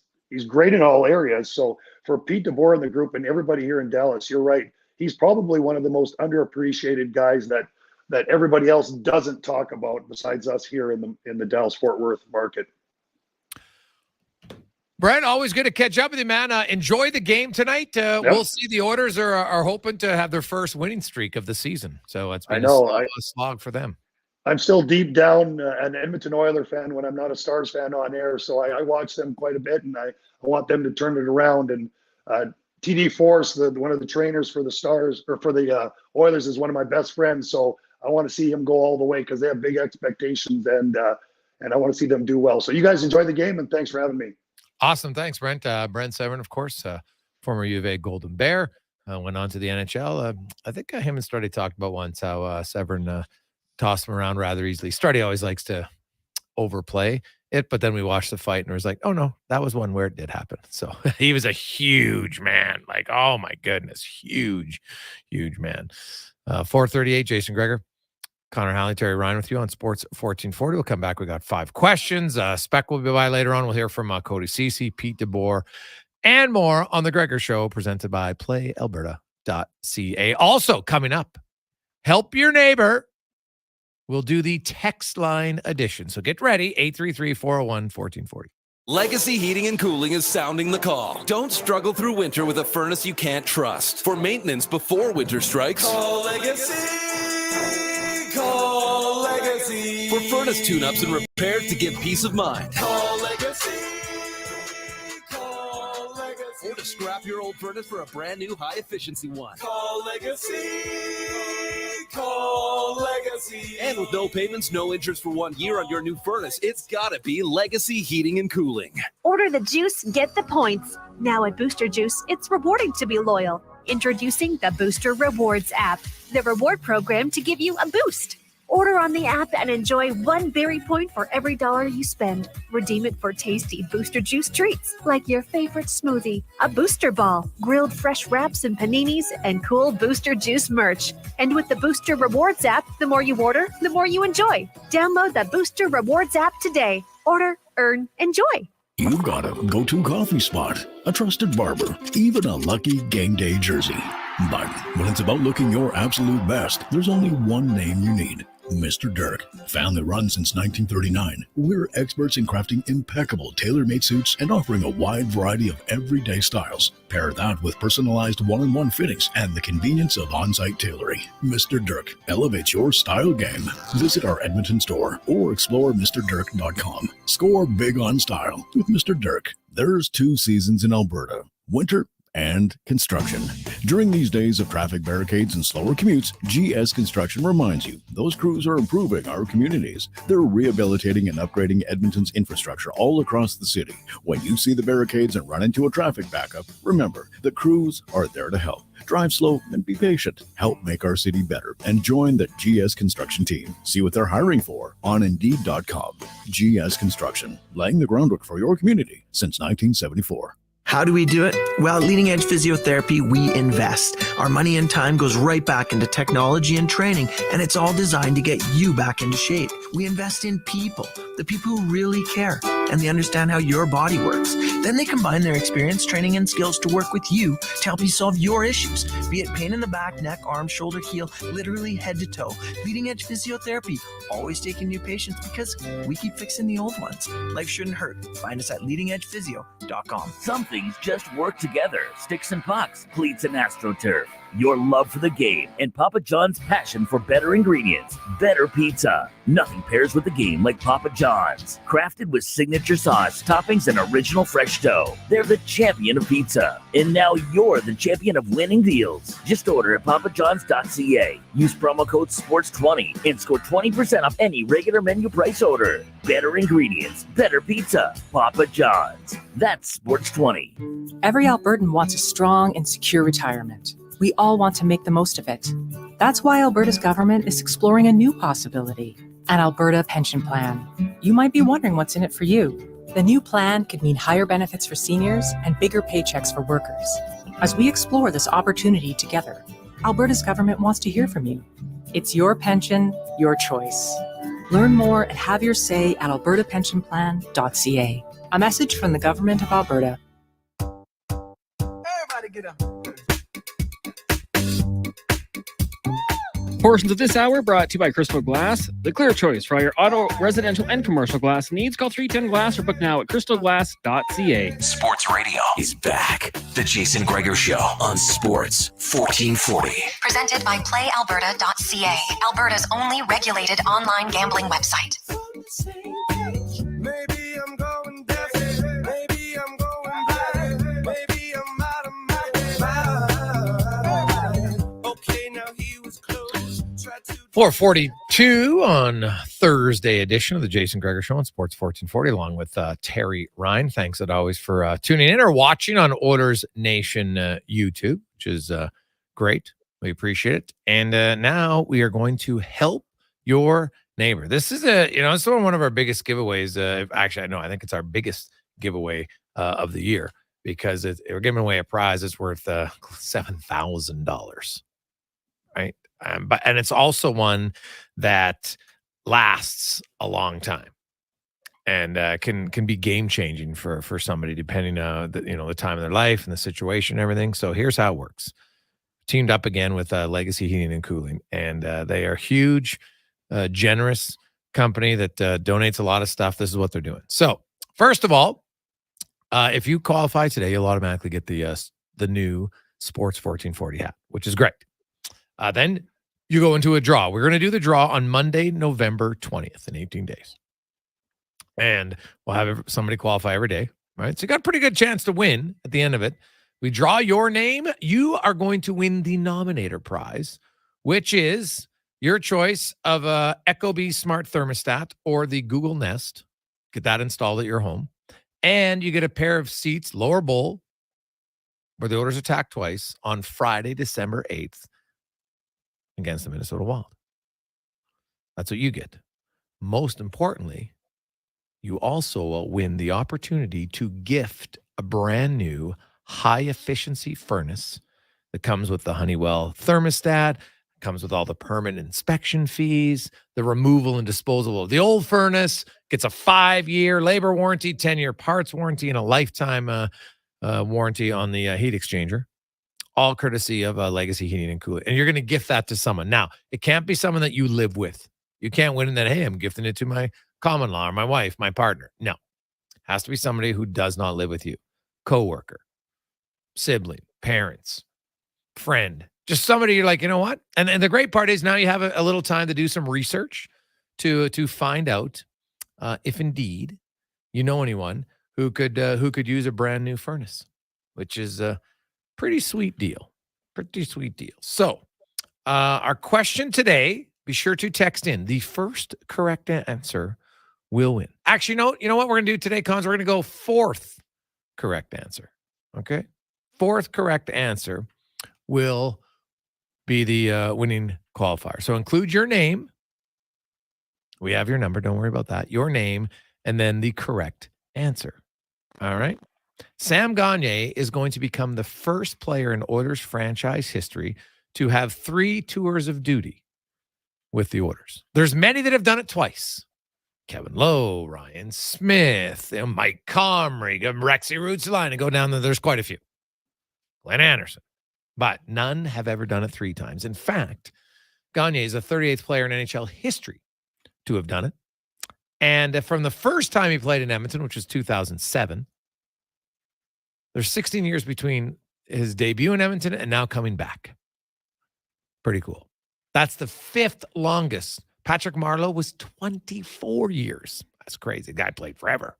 Terry Sawchuk, Mark Recchi, Luc Robitaille, the other ones who had a longer gap from their first time to starting their third time. It's pretty sweet. So the question today, Sam Gagner, what is his career high in goals in an NHL season? Text the answer 833-401-1440. Good luck. You could help your neighbor. So we'll wait for those answers to come on in. As let's get now to 5 questions brought to you by our good friends at The Brick. Where stop in now. Hey, avoid the chaos with The Brick's early Black Friday access sale, right? And get Black Friday pricing or better right now. You skip the stress. You get $900 off big screen TVs, local shipping on TVs 50 or more. Go to The Brick, thebrick.com for more details. It's time for 5 questions on the Jason Gregor Show. All right, guys. Question number 1 today, fill in the blank. The biggest key to an Oilers victory tonight against the Stars is blank. Go ahead, TR. The biggest key. Oh, goodness. I was going to go with, I'm going to say Stuart Skinner. It's all goaltending. I will say the Edmonton Oilers will have a good start, but that's not the key. The key is to maintain it because their second and third periods, not great. Well, Dallas is excellent in the second period. Dallas doesn't start very well, but then they come on. The Oilers have started well and then completely hit the ditch. So avoid the ditch. Stay between the lines. Guys, is this a home game? Yes. Some momentum with Gagner in the lineup too. Okay. Oh, the crowd will be loud. That changes things. And you know what? I figured a lot of the names you mentioned were recent. I figured way back in the day when there was 6 teams, of course, people played 3 times. Yeah, but not many. You know, I actually looked at that. There was actually only, I think it was like 6 or 7 players before they expanded to the 12-team league and stuff. But a lot of them were in the 2000s. Now players play longer too. That makes a big difference. Question number 2. Is there anyone on this Stars roster that you look forward to watching? And I guess in turn, the Oilers will be having to watch out for tonight. Oh yeah, Miro Heiskanen, man. I like the way that guy skates. He's a unique player in today's game. I think he probably gets overlooked a little bit with guys like Heiskanen, with Makar and Fox and others. But Miro Heiskanen, man, he is a hell of a player to watch. I got to be honest. There's 2. I know you asked for 1, but Wyatt Johnson really intrigues me, and I just haven't seen him play much. I hear so much, and I believe he got drafted. I think it was. You know, there was a COVID situation where I didn't think he played many games. And you heard, you heard about him, but you just didn't see him much. And now that he's got some stats to back up and he's grown into his body and everything, I'd really like to see him. And I always like seeing Jamie Benn play. He's one of my favorites to watch. So there you go. Question number 3, looking at the big picture in the NHL, team or player, who has been the most pleasant surprise for you so far?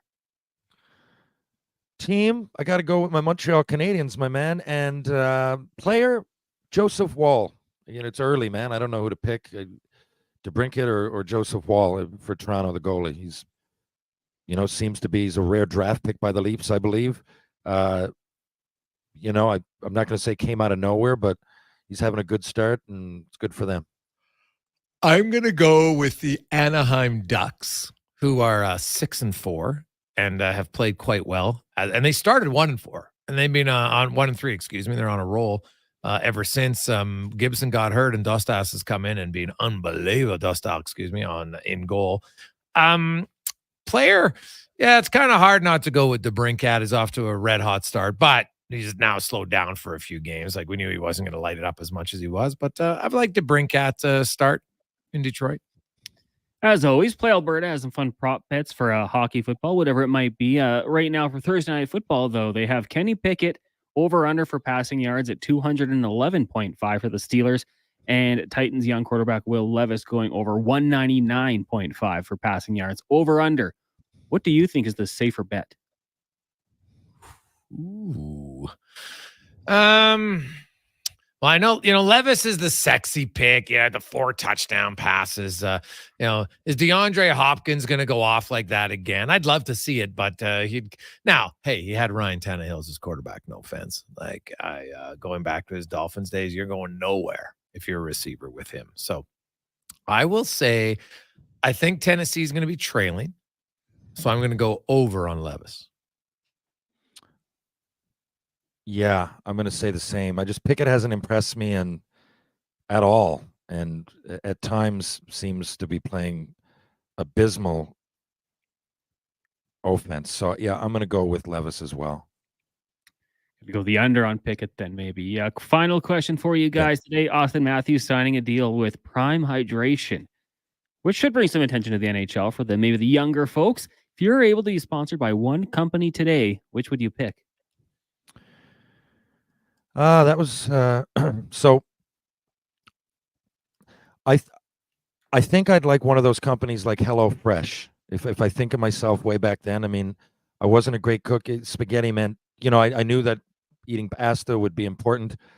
Just the meat and the noodles. Usually we'd go out for it. But if there was one thing lacking in my professional hockey career, it was definitely culinary skills by me or any of my roommates, and that would have made it not only easy but educational. I would have really enjoyed that.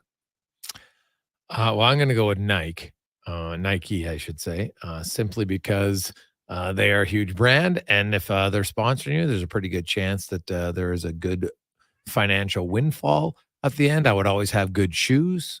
I would have the best workout gear. Right? You could have a nice, all different seasons. TR, I'm thinking if all of a sudden I want, maybe it's fall and I need like a nice little bomber, I'm going to come up with lots of things. So I'm going to go with Nike. Cons? I like that one. That'd be a good one. They could definitely take care of you. I'm going to go for, say, an airline, maybe like Air Canada or something. They can help me out with flights all over the world, hopefully at a discounted rate if I'm one of their spokespeople. So, yeah, I think Air Canada, something like that would be cool. I can't believe TR didn't go Visa. I thought he'd want Visa to sponsor him because then he wouldn't have any issues with his credit card. Like, that was built right in for you, TR. Come on. Well, it really was. It was. Well, your pick was something free stuff that you would already know. You're already stylish, right? I didn't know anything about back then. Barely I do now. Back then, I knew nothing about cooking. But do you know anything about credit card safety right now? After I'm so bad at all of that, guys. Like, it's not only a headache that happened to me. It's knowing how I approach all of this, and I just like sweep it under the rug. And don't worry, I'll be alarmed if I'm late on my mortgage payment. There'll be a notice on my phone. Like the organizational skills of a wounded duck. Awesome. TR, have yourself a wonderful weekend. Now, when does shooting start for season 3? I had to do fittings and stunt rehearsals next week. So I get in, but I believe I get in on Monday to Sudbury at fairly early. I arrive in Toronto at like 9. It's a 2 or 3 hour drive. So I'll be able to do the show. Okay. And next week, is more fitting, getting the wardrobe all set, getting the gear, and then going over some. When I say stunt rehearsal, most of that's just on ice hockey stuff. Yeah, like shoot. We've had a lot of questions about that. I haven't asked you. Like shooting the on ice hockey stuff for you has got to be pretty easy. But how many takes is it doing for one of those hockey scenes? Well, it's not as easy as you'd think because he wants really specific stuff. Like if you look at say. I can speak from we're all doing it together, but I really focus obviously on me because if you look at the scenes, like the fans are really there and they'll go, okay, go. And like, he might say, like, for me, you'll notice I shoot it, it knocks the water bottle off the net a lot in my scene. Mhm. He likes that, so he's like, go for it. And so first of all, I'm going for something really specific. So Okay. right now, I don't remember how many. I know I got it in like 4 once and like 5 the other. Once I had it the first one, it was like, but you know, I won't mention it, but one guy went for like 27. It was like, you know, So you just guys to put must it be in the net. counting Well, at because that the goalie got to know it's going in, but it can't. He doesn't want it looking obvious. So you got to like Yes. it has to be really. We're shooting for like an area that's 6 inches at most, Yeah. right? And you'll look at and you know. So even I remember the first couple, like it's one thing to put it in, but to do it with the goalie looking like he's trying, Yes. and then with everybody else trying. Again, he wants that, right? And you got to shoot it through mazes sometimes, and then you'll have to break out. And like, if it requires a hit, look at some of those like open ice hits, right? Like if you're not right on with those, then A, it looks bad, or B, someone gets hurt. It's hurt, right? yes. So you really gotta, yeah, it takes longer than you would think for a bunch of pro hockey players. Now, has Hitch taken a big open ice hit yet in Shoresy? Not really. Hitch has gotten Yeah. by with. I was you just know, gonna Hitch, say, you can. like Hitch is kind of like, you know, I don't really see him. He's not a muck and grinder on Shoresy. It seems that he's a lover, not a fighter. We're Yeah. peeling off layers of Hitch. You know, you are as you watch, as am I. And I just read season 3, and I can't give much away, but yeah, as you peel the layers away from Hitch, you realize that this is a big difference. He's not as feisty as I am myself. He's a defenseman, and to be quite frank, in his age, he's certainly learned how to shoot it quite well. Where TR's shot has fallen off a little bit. TR, have a good one. We will talk to you from Sudbury next week. Sounds good. And by the way, I know what you were getting at with the Beatles Pump Up, and they're not a band to pump you up. I like their melodies and their harmonies, and I'm going to send you got a little bit of a drive home, a 5-song mini Beatles playlist, followed up by their recent single that you can listen to on the way home. Okay. I look forward to it. Thanks, buddy. Thank you, Jason. Thank you, Connor. And thank you, Edmonton. I'll see you guys in just a few days. That is Terry Ryan, who joins us every Monday and Thursday. Cons, do we have our winner for Help Your Neighbor? We do. Bruce today. Bruce, congratulations. The correct answer was 18 goals, which Sam Gagner has done twice in his career. Of course, in 2012 with the Edmonton Oilers, he had 18. Also in Columbus, the year he had 50 points. His best point per game season was 2013 with the Oilers when he had 14 goals, 38 points in 48 games. That's the area, you know, that's like a 64-point pace, but didn't play all the games because of the shortened season. Well, Bruce, congratulations. How you doing? Good. Thank you very much. Good. Well, you're in. You got the hat. You're in the draw. It'll be on Monday, November 20th. And I know you just won.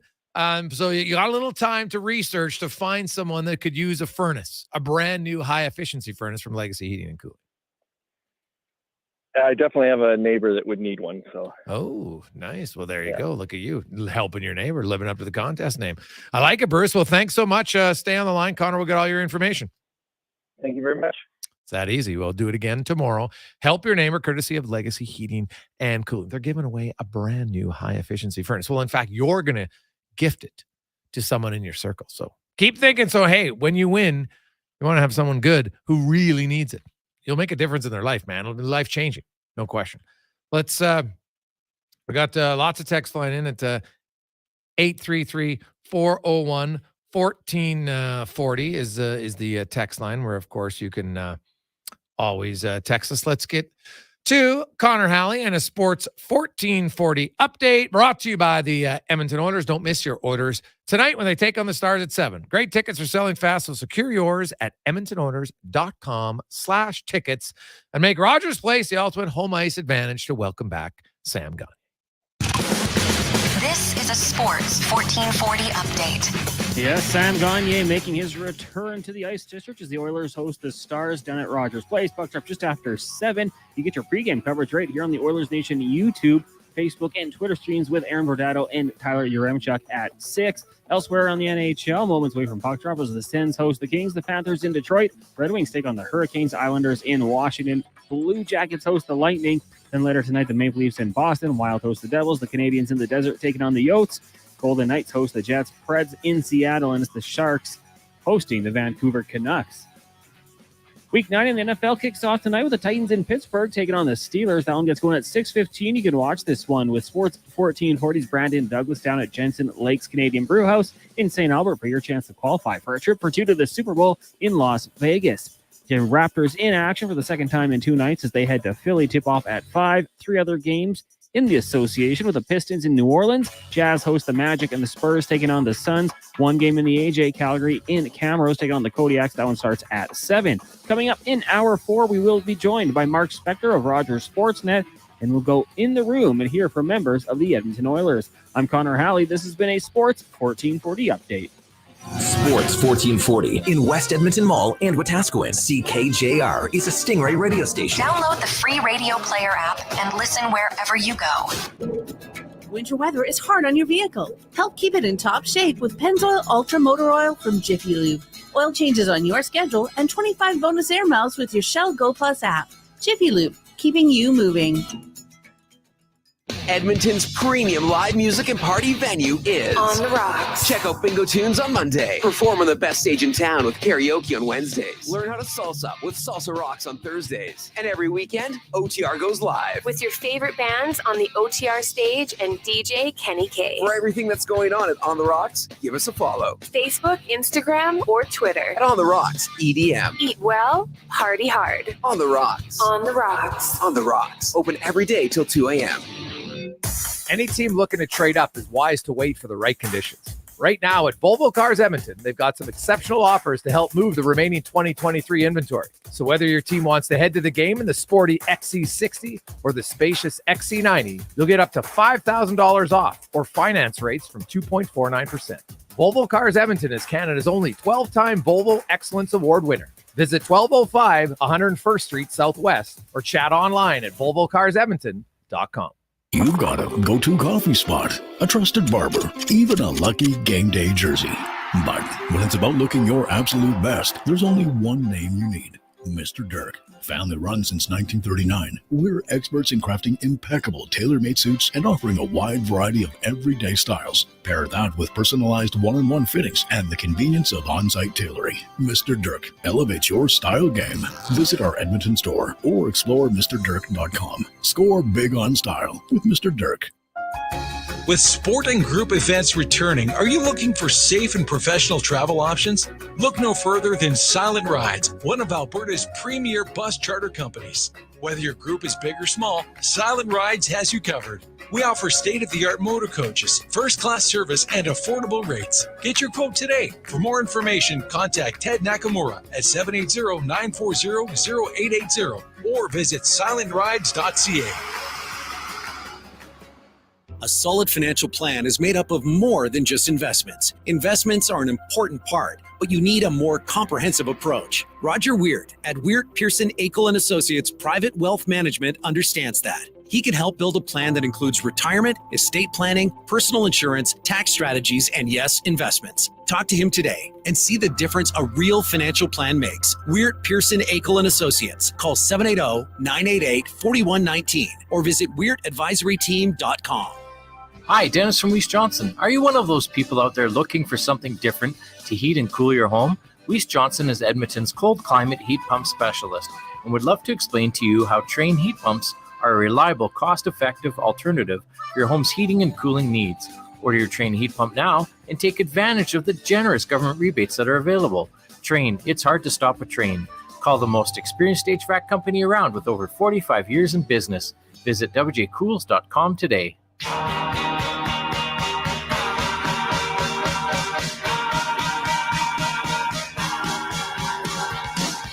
Portions of this hour brought to you by eWell. eWell gives you more than premium quality electrical products. Are you ready to elevate your projects? Contact eWell to discuss how they can partner with you for success. ewel.ca. From puck drop to kickoff, it's the Jason Gregor Show on Sports 1440. Presented by PlayAlberta.ca, Alberta's only regulated online gambling website.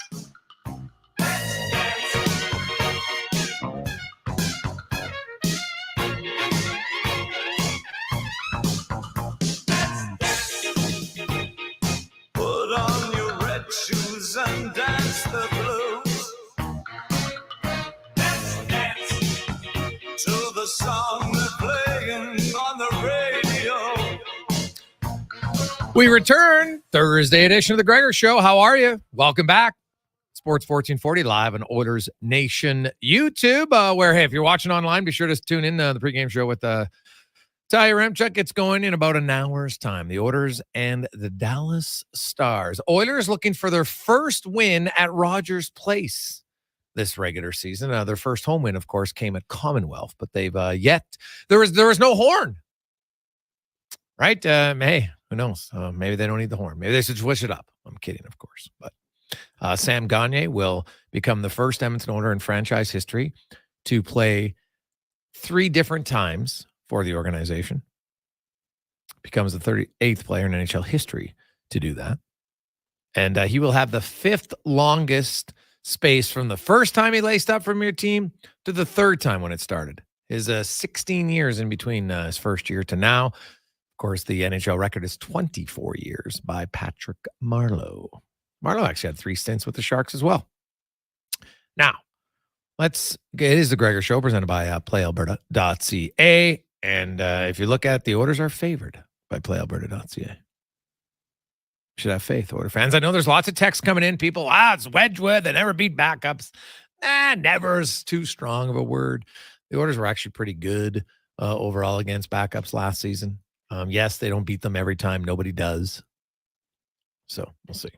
Let's get to the spec report brought to you by GS Construction. If you're looking for a new gig, need a change of pace, well, how about work for a company that has longevity, that has security, and great benefits? Go to Indeed.com and look up GS Construction.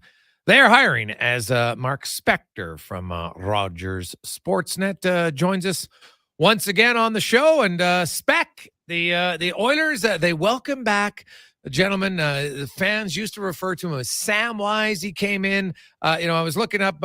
Sam Gagner really endeared himself, I think, the first time to Oiler fans when he fought Ryan Kessler. When Kessler and the Canucks, they hate the Canucks, and Vancouver scores an empty net goal, and there's some whacking, and then Gagner fights Kessler. He's an 18-year-old rookie. It was a hockey night in Canada game, and that kind of started. I think there's a pretty strong love affair between Gagner and the fans. Well, and was he not the first of those high picks when people started to think, okay, we're going to turn this franchise around, and it was going to happen around Sam Gagner. And back then, correct me if I'm wrong here, back then it was around Sam Gagner and Cogliano and Robert Nilsson. They were a line, right? They were a line. Yes. Sorry? Yes, they were the line. Yeah, they were the line, and fans had, rightfully so. Fans had all kinds of hope around those guys, and they were going to lead this team out of the darkness. And well, we don't need a history lesson on how that went, but it wasn't their fault. It took a long time, and I think you could say a lot of things about those Oilers that maybe that you thought they should have done differently, or you could have done differently, or you would have liked to have seen them do differently. But I don't think anyone ever looked at Sam Gagner and said he wasn't giving us everything we hoped he'd give us, or he wasn't trying. He was a prima donna. He didn't get his hands dirty. None of those things. He was a good player for a long time here in Edmonton, and that's why people still love him. Yeah, well, if you look at Sam Gagner, actually, look at his draft class. From there's not many guys you look at his class, say, oh, geez, they really missed on it. Like Sam Gagner, he's 10th in goals, 9th in assists, he's 8th in points. He's I think he's 5th or 6th in games played. He was never he's a 6th overall pick. 6th overall picks aren't supposed to be 1st overall picks, right? Like he was never a dominant player, but he was a pretty solid player. Like you kind of knew what you were getting from Gagner most of the time. Well, but there's different first round picks are they're different. It's longevity you want. You want a good hockey player. There's no Scotty Thornton was a first overall, was a first round pick. And all he did was, he played on your 3rd line, but I think he played about 950 games. That's a good first round pick.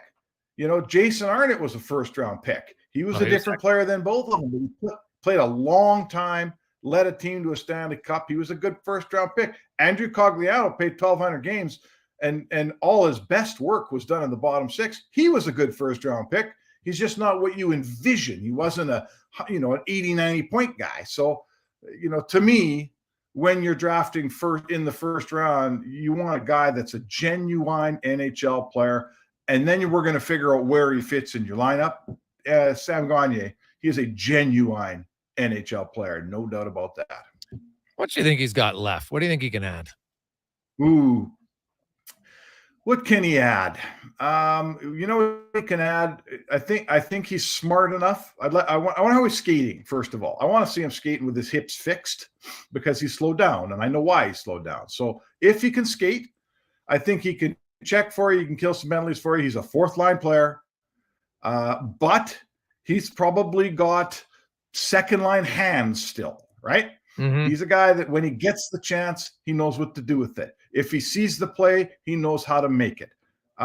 So that's what he can do. He's a depth player who, in that playoff game, when there aren't many chances, and one of them goes to your third or fourth line, if he's on the ice, you got a lot better chance of having that chance go in the net than a lot of other guys I can think of. Yeah, and then I think, honestly, for the next 40, 50 games, it's him and Derek Ryan. I don't know if both would be on your playoff roster, but there might be one, and it might be an open competition here down the stretch. So we'll see how that goes. The Oilers welcome in the Dallas Stars, who are 6-1-1. Spec, they're really winning on that. We had Brent Severon on, and he goes, man, they've really been winning on the shoulders of Jake Ottinger. Ottinger's off to an unbelievable start for Dallas. Dallas's power play is atrocious. Their penalty kill is great, though. Which probably falls on the shoulders of the goalie a little bit. They've been good at 5-on-5. Their own coach admitted to us today that, man, we have not started very well, and the numbers back it up. They've been outscored 8-4 in the first period, but they've been able to really come back in the second and play great. And the Oilers are the opposite. Oilers have actually had good first periods and then completely soiled the sheets the rest of the way, as they've been outscored 23 to 10 in the second, third, and overtime period. So not ideal for Edmonton. But this is, to me, Spec, the Oilers, this is a game they should win, and it would be grossly disappointing if they didn't win. And more so, I think this is a game where, they can win handily, I think, without having to face Ottinger.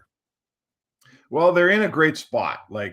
I think I'm with you. I put a lot of importance on this game, and I'm not that overreacting guy that is calling things a must win in the first 10 games, believe me. But they can keep momentum from that Heritage game, right? They can win back to back for the first time this year. The standings are ugly.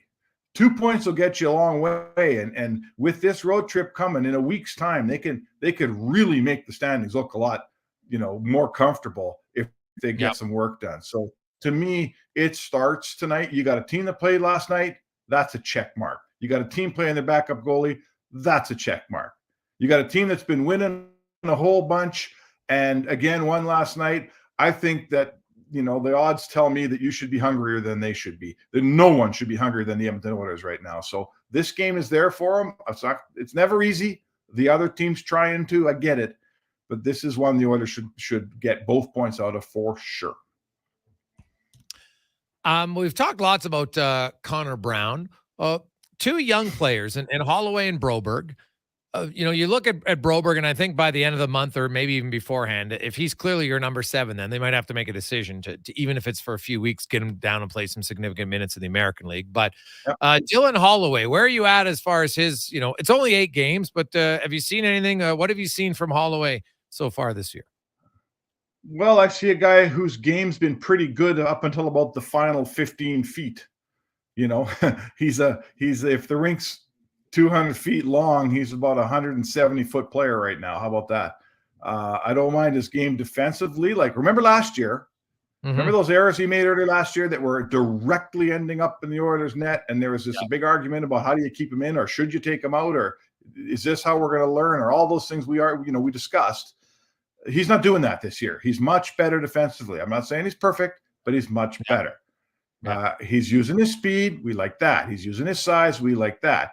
But it stops the minute the scoring chance arrives. So him, McLeod, and Brown, none of them have a goal. As particularly Holloway and McLeod, it's time here. Let's go. It's time to start helping here. Because at some point, if you're not helping, Jay, what are you doing? You're hurting them. Yeah. Yeah, no, I would agree. I think that line, and you know what, they're probably going to get the second line, which is, according to Severon's, maybe being their best line lately. So it'll be a good test a little bit for them tonight. Brown has been around it, but hasn't finished. We spoke to him. He was very confident. He feels his hands are there and it'll come. It was interesting, like listening to him and then listening to Dylan Holloway, who doesn't have that NHL experience to fall back on, right? You can tell that Holloway, like, I think the 8 games, like him missing chances is kind of in his head more, where Brown's like, yeah, it's 8 games, man. Like, I'll be fine. I can score, right? It's amazing. And that's what experience does for you. Like, even though both of them have goose eggs, one has a very different attitude, at least outwardly anyway, and how he presented where he feels his game's at. It's such a huge thing, experience, right? People, there's so many things we don't even know about when we talk about bring up Raphael Lavoie, put him on the second line right now, give Holloway more ice time, playing with McDavid. There's so many things going on in there that a young player, their head is spinning, and that's the best analogy I can think of. Connor Brown is chilled. He knows he's done it. He says, I know I got hands. I know I'll score. His keel is even, as they say. And Holloway, he's never proven to be an NHL scorer. What's he got? He's got 6 goals in 70 games or something. So, he hasn't broken out of slumps before, really, because he's sort of never scored more than 1 every 5 or 6 games. So he's not there yet. You define an inexperienced player. And he needs some good things to happen. He'll learn that, hey, finally, if you stick with it, something goes in. Let's hope for the kid's sake it happens soon, because he's had some chances, but he's not doing much with them. Yeah, for any player, man, confidence is such a huge factor. And so, I look at that and I could see Holloway and Lavoie.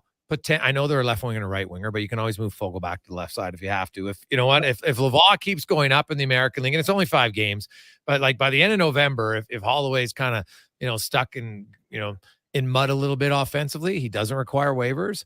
I think that's when a conversation's had. I think it's a month away, to be honest. I don't think it's 1, 2, 3, or 4 games. I think I'd look and say at that point you're kind of at the 20-game mark. We'll see where it's at. I don't mind that. I don't mind that a bit.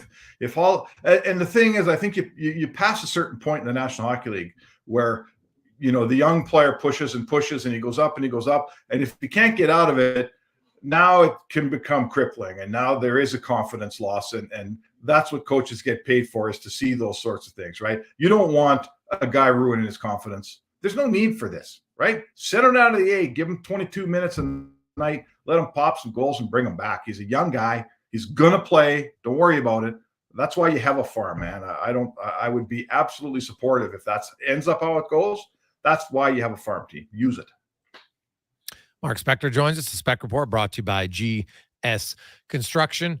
One last one for you, Spec. The drought is over. The Texas Rangers have their World Series. And man, like, this one was really not debatable. They dominated from start to finish in this World Series. They were clearly the better team.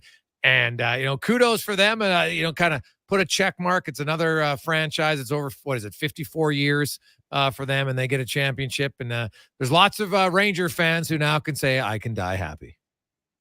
Yeah. Do you have a team that you supported? Like, I'm a Cubs guy. And when they won the World Series, they never won one in my lifetime, so it was pretty cool. You? Well, no, Hartford moved, and when they moved to Carolina, it's not the same. It wasn't the same for me at all. I don't know why, but I was just like, no, it's like, I like the whale tail, and that was gone. I was a Dolphins fan for a long time, and then their owners' viewpoints on a lot of things I just couldn't align myself with anymore. So right now, Spec, no, I can't wait till Ross moves on. Then I would go and cheer for the Dolphins again. But until he leaves, back to the Dolphins. I don't my son's a Chiefs fan, so I cheer with him, but it's not the same, right? Like, it's just not the same for me. I don't have that same like Duper Marino kind of passion for it. So I'm just biding my time until Ross leaves. So, and you know what? They won't win when he's there anyway. So I'm a big believer in karma. So they're not going to win when he's there anyway. So it'll be perfect when he leaves. I saw on the internet some guy breaking down and crying in front of his TV today. And the guy who tweeted it said, "This is my dad, and he's been a Rangers fan for, his whole life." The guy looked like he was pushing 60. And you know what? I thought that poor sucker, he's seen every Ranger along the way, from Buddy Bell to Nolan Ryan to all those dudes lose. and there he sat in front of his TV in Dallas or Fort Worth or someplace in Texas, and that last called strike went over the plate, strike 3, and the guy, it was amazing. The guy just broke down crying, and it wasn't fake. No, it wasn't fake. I think there's lots of fans out there. There's a whole generation, like Oilers fans who were around in the 80s and early 90s, I guess, were spoiled, of course, and in a good way. That team was excellent, but you had your heart broken a little bit in 2006, which probably created a lot of new fans. The arrival of Draisaitl and McDavid created a lot of new fans as well. But there are some fans that have been around a long time. Because think about it. You all of a sudden become a fan of the Oilers in 92 for whatever reason. Maybe you're 10 years old and now you're a fan. Well, you know what? You're 40 years old now, and you've seen your team get to the final once. You've seen your team have some heartbreak a little bit. So, yeah, I could see it for sure. There's going to be fans now. You're getting close to fans of 30 years that have never seen it. Now, that's not long compared to Texas or the Maple Leafs or something, but hey, 30 years is still 30 years, right? And there's no guarantee. It isn't. No, there's no one. And the other thing that we were so lucky, we not only had the Oilers, we had the Eskimos too. And back then it mattered. Like, I know younger guys listening to this show, they'll go, whatever. But back then, CFL was a big deal. And for us, a young Jason Gregor and a young Mark Spector, we got like one NFL game a week on TV, maybe. So it was a big deal. So we were so spoiled with that team. Then along came the Oilers, and I'm with you. Listen, I've got sons. I got one son who's about 31, and he's probably the biggest Oilers fan I know. And he's never seen the Oilers win a cup, and he doesn't care to hear about all the fun we had in the 80s, Jason. Yeah. He's not interested in hearing about. He's heard enough, man, and so have I. So I'm with you. It's time for the Oilers to win, and when it happens, there's a lot of long-suffering folks out there, and I'll tell you what, I'll buy him a beer. It would be a fun time for sure. Spec, we'll see you at the rink. Have a good one. All right, thanks, Jake. That is Mark Spector, Rogers Sportsnet, presented by GS Construction. When we come back, we have we'll get to the lineup for you, some tidbits, notes around there. We'll also go in the room on the Jason Gregor Show, presented by PlayAlberta.ca. You can text us 833-401-1440 in our Jiffy Lube inbox. Be sure right now, stop into a Jiffy Lube. Remember, winterize, plan ahead, don't wait, man. Winterize right now at Jiffy Lube. Your car will thank you. I got into reffing for the excitement. He's going for the chair. Turns out wrestling is completely scripted. But you know what's exciting and unscripted? PlayAlberta.ca. With an all-new sportsbook, odds boosts, and betting on any game. PlayAlberta.ca. Go all in on excitement. Sign up today with promo code SPORTS50 and get a $50 free bet. Official gaming partner of the Edmonton Oilers. Remember, if you gamble, use your game sense. Action Electrical is expanding throughout Alberta. With the recent acquisition of Big Hill Electrical Services in Cochrane, Action Electrical is the most diversified electrical contractor in Alberta. What does this mean for Action Electrical and Big Hill Electrical Services? It means that they are able to support their clientele all over Alberta with the same high level of professionalism and integrity. From conception to completion and beyond, throughout Alberta, contact the professionals at actionelectrical.net today. That's actionelectrical.net. When you think local, think corporate business solutions. Local service, local support, local always. CBS is the largest Konica Minolta office equipment dealer in Western Canada with a full line of multifunction office devices, printers, mail machines, and software solutions. When you call CBS, you'll speak with a live person located right here in Edmonton, and most issues can be resolved over the phone within 20 minutes or less. Call Corporate Business Solutions today, 780-490-5600, or visit cbsca.com. Being on this road together means saving twice during the Fountain Tire Road Ready sales event. Save up to $225 on a set of 4 select tires. Plus, get a bonus $50 off any service until December 16th. Book your appointment at fountaintire.com. Restrictions apply. Financing available. Ugh, fine print. Building or renovating, you want to work with someone who sees and understands your vision. BIE Engineering is a family-owned, experienced structural engineering consulting firm serving commercial and residential clients in Edmonton and surrounding area. Homeowner or large company, they'll work with you to help see your ideas through. BIE Engineering can help prevent problems, deliver solutions, and minimize your risk. BIE Engineering. Request a quote for your project today. Visit BIEENG.com. Legacy Heating and Cooling is sounding the call. Don't struggle through winter with a furnace you can't trust. For maintenance before winter strikes, Call Legacy. Call Legacy. for furnace tune-ups and repairs to give peace of mind. Call Legacy. Call Legacy. Or to scrap your old furnace for a brand new high-efficiency one. Call Legacy. Call Legacy. And with no payments, no interest for 1 year on your new furnace, it's gotta be Legacy Heating and Cooling. Every Albertan wants a strong and secure retirement. We all want to make the most of it. That's why Alberta's government is exploring a new possibility, an Alberta pension plan. You might be wondering what's in it for you. The new plan could mean higher benefits for seniors and bigger paychecks for workers. As we explore this opportunity together, Alberta's government wants to hear from you. It's your pension, your choice. Learn more and have your say at albertapensionplan.ca. A message from the Government of Alberta. Everything is on social media. Breaking news, scores, highlights, coaches' interviews. But it doesn't just end there. Get your business the attention it deserves with the help of social media. Sports 1440 can help. We now do digital advertising, including social media, posting, advertising, growing your audience, your brand, and your business. We'll handle it all, so you can go back to catching all the best highlights from the game. Social media advertising. Contact us at sports1440.ca. Five-time Alberta Junior Hockey League champions, the Spruce Grove Saints are celebrating their 20th season in Spruce Grove. Be part of the action and enjoy some of the best Junior A hockey Canada has to offer by experiencing a Saints game for your next outing. Tickets range from $9 to $15 with free parking and some of the best food and drink specials in town. For more information on tickets and how you can become a partner, go to sprucegrovesaints.ca. Portions of this hour brought to you by Papa John's. Try the new one-topping garlic or spicy garlic epic stuffed crust for $21.99 for a limited time, only at papajohns.ca. Hat tricks, touchdowns, and home runs. Get it all with the Jason Gregor Show on Sports 1440. Presented by PlayAlberta.ca, Alberta's only regulated online gambling website.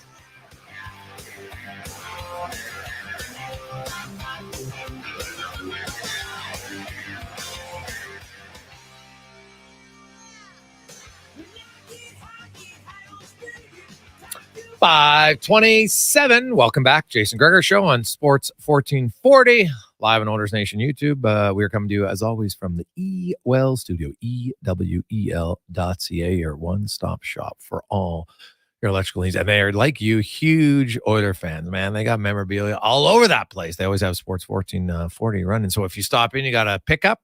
You don't have to miss any of the show. All right. Check it out. EWEL.ca.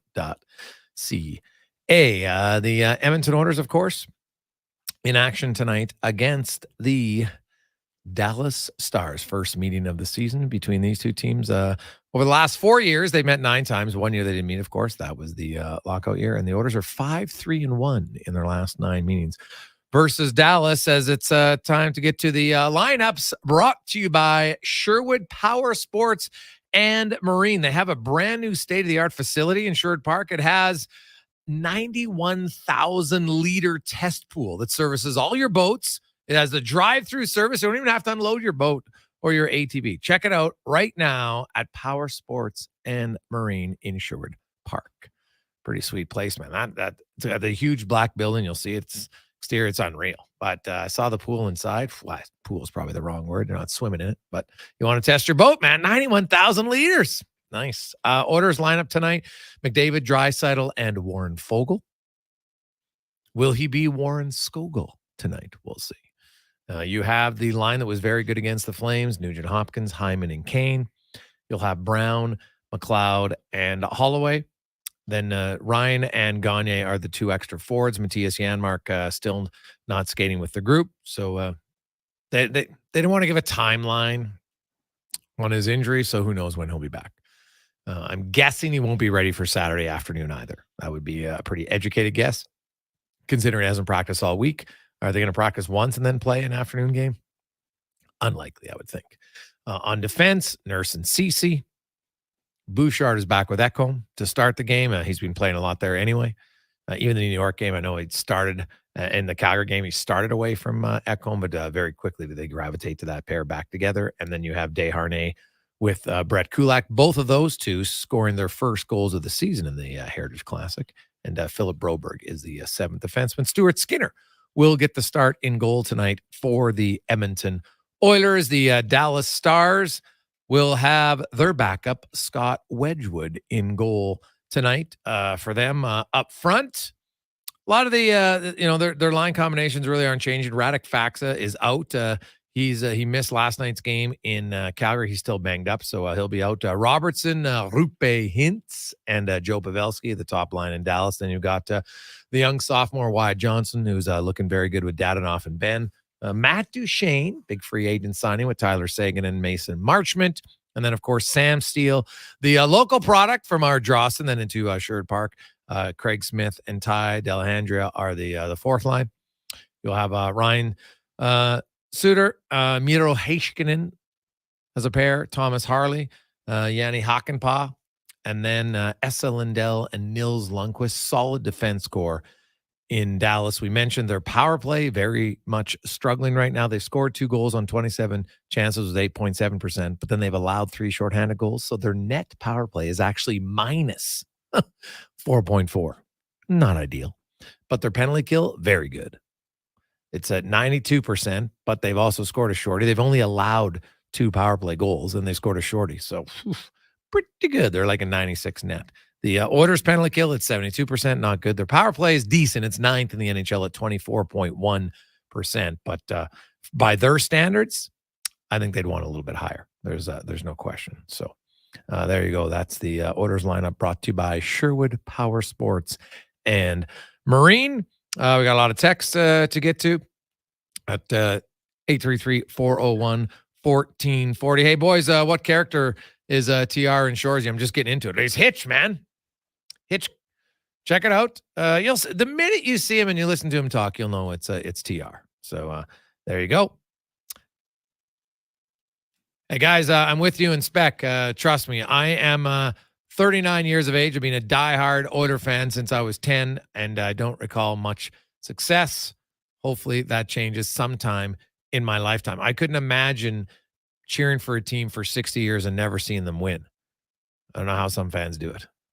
Well, it's true. Like, think about it. Like, there were, and I get, like, when you reach the Chicago Cubs and the Boston Red Sox type of slumps, like, there are literally fans who never in their lifetime got to see their team win. Like, I know it, but it does impact. Simply say, oh, it doesn't matter. I'm like, well, it does. Like, think about how many hours you've put in to being a fan and rooting for your team. Never mind some of the money you've spent, whether you go to the games or the merchandise you buy or whatever, food and beverage. Just think about the hours. Now, you love it. Otherwise, you wouldn't do it, right? No one forces you to be a fan. You choose to be a fan. And it's great. It adds excitement to your life. Some days, a lot of frustration to your life, right? It doesn't matter, but you like it. It's good. So I could see how, fans like, you know what, like an Oiler fan, unless you're young and hopefully you don't die young, no Oiler fans at the point yet where they can say, geez, I've lived so long, I've never seen them win, because they won in 1990, right? That's only 33 years ago. So I guess if you're 32, then yes, you can say that. In your lifetime, they've never won, right? Maybe you were born later in 1990. Sure. You can say you're 33 now, just turned, you haven't won. But that's not that old yet, right? Because at what age did you become like a real fan where you really care? Like I look at my son and he always cheered for the team, but like now he gets it. Like he's reading up on stats. He knows what's going on. Right. And he's 9 turning 10. I would say last year, plus he got to go to the playoffs. And I think that helps. Right. Because for like a long time, there were some Oiler fans who were cheering. Their favorite players were on teams not in Edmonton. How many, if your kid was born in the late 90s, a lot of their favorite players were Ovechkin, Crosby, Patrick Kane, because the Oilers, they weren't winning very much. They weren't that good. So lots of kids are like, well, I cheer for the Oilers, but my favorite player plays for this team. That's just kind of how it goes. Right. So I don't, the only way to fix that is becoming competitive. Right. Hey guys, are the Oilers keeping 7 D-men around to maintain competition from the burglar?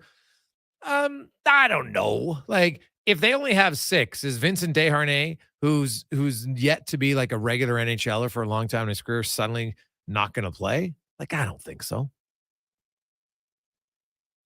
And right now they have 11 forwards. Like, are they all, hey, guess what? We don't have anybody around here, so I can just slack off. Adam Ernie just got put on waivers. Right? So no, I don't think that's why. I think they had Broberg here. He had a really good camp. But again, it's training camp and preseason, and that is very different than the regular season. As we all know, it's very different. So, see how it goes. Guys, born in August 1990, waiting all my life to see the Oilers win the Cup, from Adam and Spruce. There you go, Adam. You're right. Young 33-year-old. So that's true. You're probably been a fan for a good 25 years, let's say, right? Because when you're little, you're not. You might have a picture of you in a jersey, but you're not really caring about it, right? So let's say 25 years. It's been a while. At least you got to see a Cup final.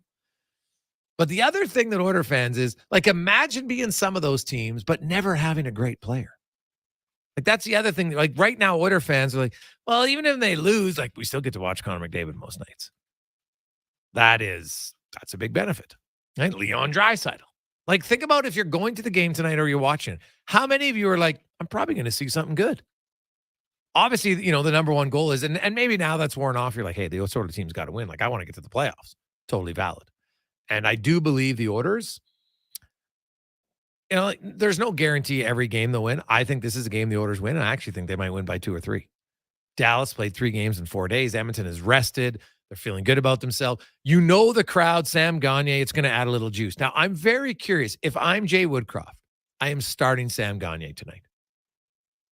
I don't think he will. I would, because there's certain times where you have to trust your team, Connor Halley.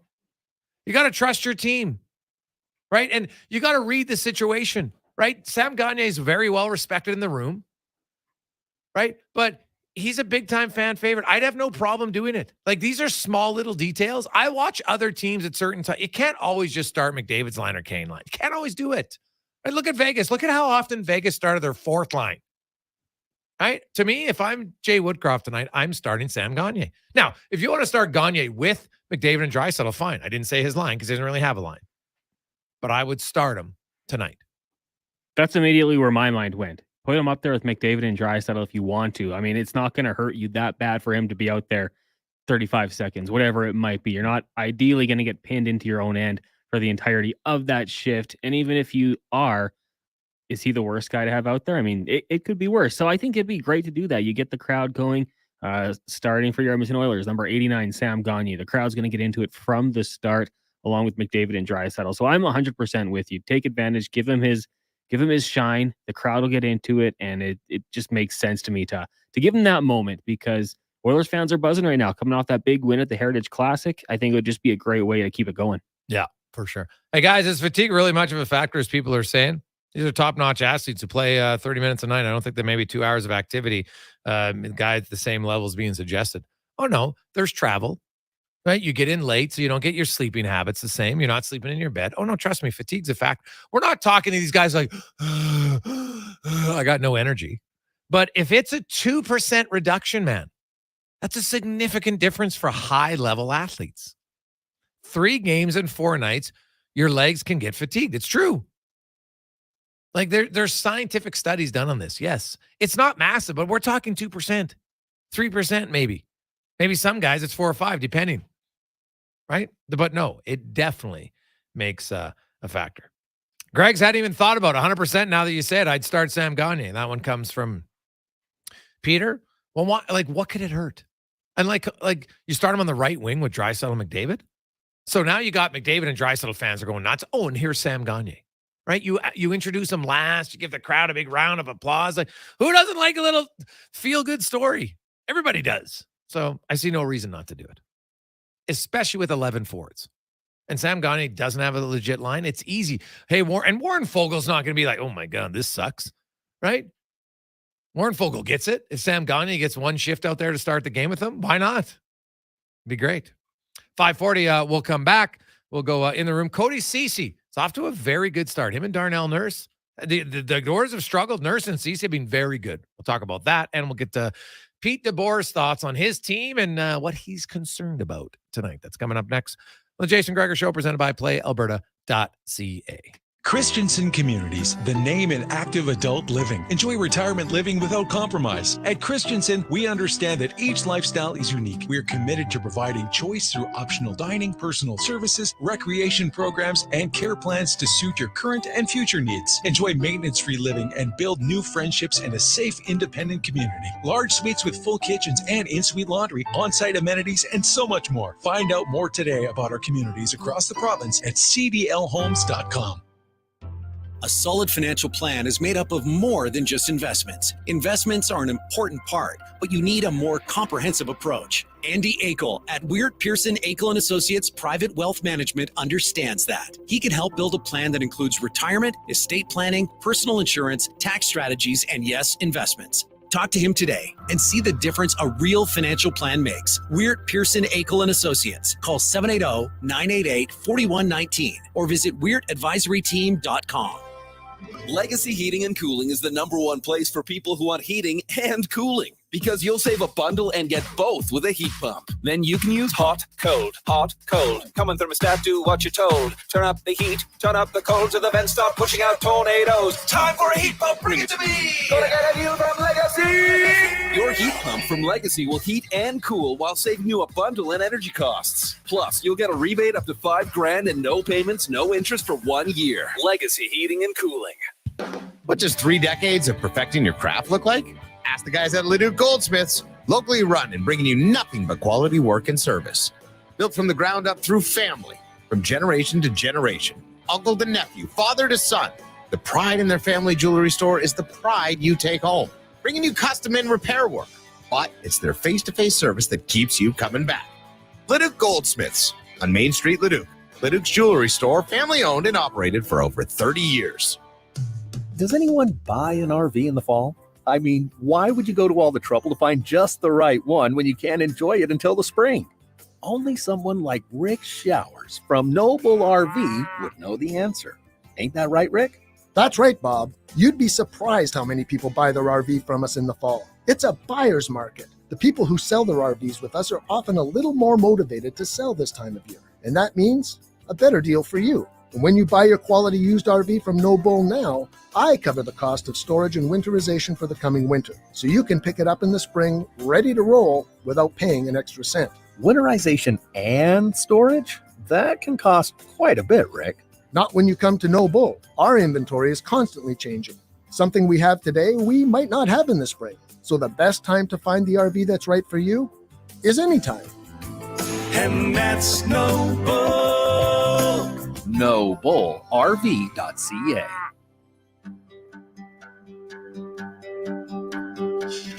Portions of this hour brought to you by Leading Edge Physio, professional athletes use aquatic therapy, radial shockwave, zero gravity treadmills, and pneumatic recovery devices for rehab. Leading Edge Physiotherapy offers those to you because sports shouldn't hurt. LeadingEdgePhysio.com. He's Alberta's sports authority and lead touchdown winner of his family's backyard flag football games. The Jason Gregor Show on Sports 1440. Presented by PlayAlberta.ca, Alberta's only regulated online gambling website.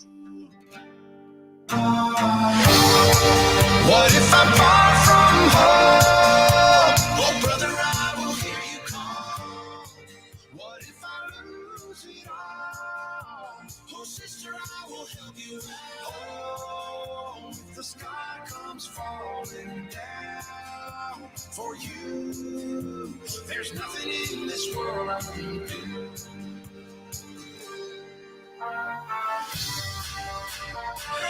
5:44. There's a few little kids running around the mall here just outside the UL studio. Still wearing their Halloween costumes. That's just so awesome for kids. You think about it. You wear it for 1 year. No, I want to wear this a few more days. Hey, why not? Love it. Love it. Oh, man. Being a kid's awesome. Think about as you make your way home, like you have your favorite shirt. People, oh, you can't wear that. Why? Why can't you wear the same shirt 3 days in a row? Who cares? If it's your favorite, do it. I have no problem. It's like Ray Donovan. He always wore black and white. Get 3 of the same shirts. I've done that. I now have a few shirts that's exact same. And I'm like, I don't care. I like it. Throw one in the wash and wear it the next day. And the truth is, very few people remember what you wore the day before. You might. I don't think many do. Cons could come in here. Like I could probably do a test to see how many days before Connor said, are you wearing the same thing? I don't think you'd know. Would you?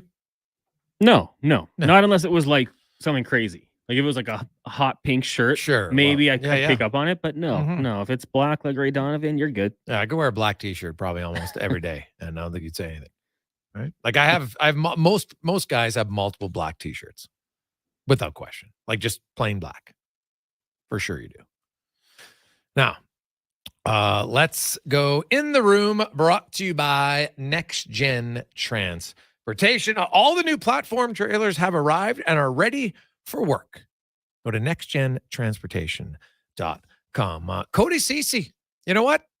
Very quietly, him and Darnell Nurse have reverted back to their 2020. Actually, Nurse had a decent season last year too, but Cody Ceci's last year wasn't as good as it was the year before. Might have played with a nagging injury, but I just asked him kind of, not focused on the record aside. I'm just trying to talk about individuals and as a pair. What does he think about the start for him and Nurse?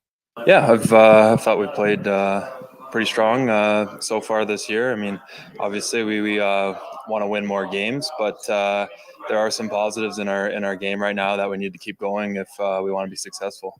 Pinpoint anything that's different early on between you two, and not that you had a bad year last year, but like your numbers this year as a group, as a duo are a lot similar. I don't know. I mean, we're just playing solid right now, and I mean that's all we can do. I don't know if there's any certain thing. I mean, we're not really. I don't think there's any huge changes. So yeah, I think we're just off to a good start. I mean, there's ups and downs in a season, but we just got to try and keep it going as long as we can. I know there's been a lot of talk about the system, which I'm not sure is necessarily as accurate as some people think. You guys there's not many systems to play anyway, whether it's a box and one or you went back to kind of more aggressive man-to-man the game against Calgary. As a defender, does it really matter? It all comes down to execution and how hard you're working in that system. System's more just guidelines, but if you're not working, it doesn't matter what you're playing. It's not really there to bail you out. So I think we got excited for that Calgary game. We played a little more aggressive, and we had a way better result. So I think we need to take from that and just try and play that way the rest of the year. So there's Cody Ceci. Can't pinpoint anything. Health. Guys never want to use health as an excuse, but it can be a factor in how you play. But you look at it. I think it was Zach Lang at Oilers Nation had a whole list of where Nurse and Ceci amongst pairs who have played at least 100 minutes together, where they're ranking, and they rank a lot top 10 in a lot of categories, which is that's what you need, right? So now they need other guys to get their game at the same level. There's been a few. I think Warren Fogle. I think you'd like his start. Zach Hyman, Leon Draisaitl. There's been some individuals for sure, but there's some others who can I think have room to elevate their game, and when they do, I think you'll see the Oilers get on a little bit of a run here and start winning some games. Pete DeBoer, they're 6-1-1. Pretty happy with their start, no question. Pete DeBoer, all that guy does, put him on a team, and his teams are competitive. There's very few years that Pete DeBoer teams aren't competitive. They get, maybe it doesn't last very long in certain places, but he always gets tired, right? It's kind of odd to me, like why teams are like, and usually it's because you're on competitive teams. Like, wow, we didn't win the cup, so I guess we got to make a change. And I'm not always sold that it's the best decision, right? Overall, because like if you look at Pete DeBoer's track record, man, it's pretty impressive. That guy, he knows how to win, or his teams, they have success. There's no question, right? Like you look at, he's in New Jersey. They go to the cup final, right? He's in San Jose. They lost in the final. And then, they lost in the third round. Like he was there. They were good. Vegas lost in the third round 2 years in a row. Then he missed the playoffs once and they get rid of him. Now, I know they ended up winning. So, hey, it worked out. But Dallas also went to the third round his first year. Like he has success right away, man. It's crazy. Like first year in Vegas, lose third round. First year in San Jose, go to the cup final. First year in Dallas, lose in third round. First year in New Jersey, losing the final. Like, it's great. And maybe that's why doesn't because he set such a high bar the first year. But he also is inheriting decent teams. I think that's fair to say. It's not like the Stars revamped their entire team. But we asked Pete DeBoer. He was asked actually if playing against Connor McDavid kind of motivates guys to be on their toes more. I think it brings the Heiskanen. best out of your entire team, because you really have to defend Connor with 5 guys. You know, it's not as simple as one guy shutting him down. Everybody on the ice has to know when you're on the ice against them. Everybody has to have awareness. Everybody has to work as a group to shut him down. And then you just cross your fingers. You know, he's going to get his points, but, you know, you hope you can outscore them and try and limit his chances. Did you like your game last night? I know they came on you pretty hard. Yeah, I like parts of it. You know, again, I've said this before. We're 8 games into the season. I'm not sure there's a coach out there that likes their game right now. You know, this is there's a long road here in front of us. I think there's pieces of our game that I like that are coming. Some pieces we're still working to clean up, obviously, and I'm sure Woody's saying the same thing on the other end. You know, I do know we're finding ways to win games, which is the important part while you're working through that process. What are you not seeing on your power play? Just not sticking it in the net. You know, we've had a little bit of early season execution issues. We've had a little bit of our 5-on-5 game bleed into our power play where we're not getting to the interior enough. You know, my concern level isn't high. This was an elite power play all year last year, and we have the same group back. So I have no doubt we're going to work our way out of it. And I already see real good signs of that coming. We could have had a couple last night.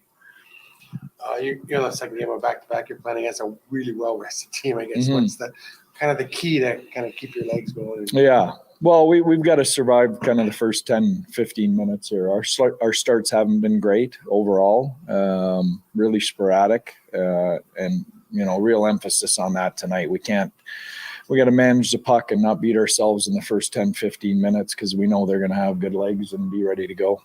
You mentioned it's only 8 games, Peter. You've been coaching a long time. At what point do you look and say, okay, I expect things to be at the level that I would like? Is it 15 games? Is there a number?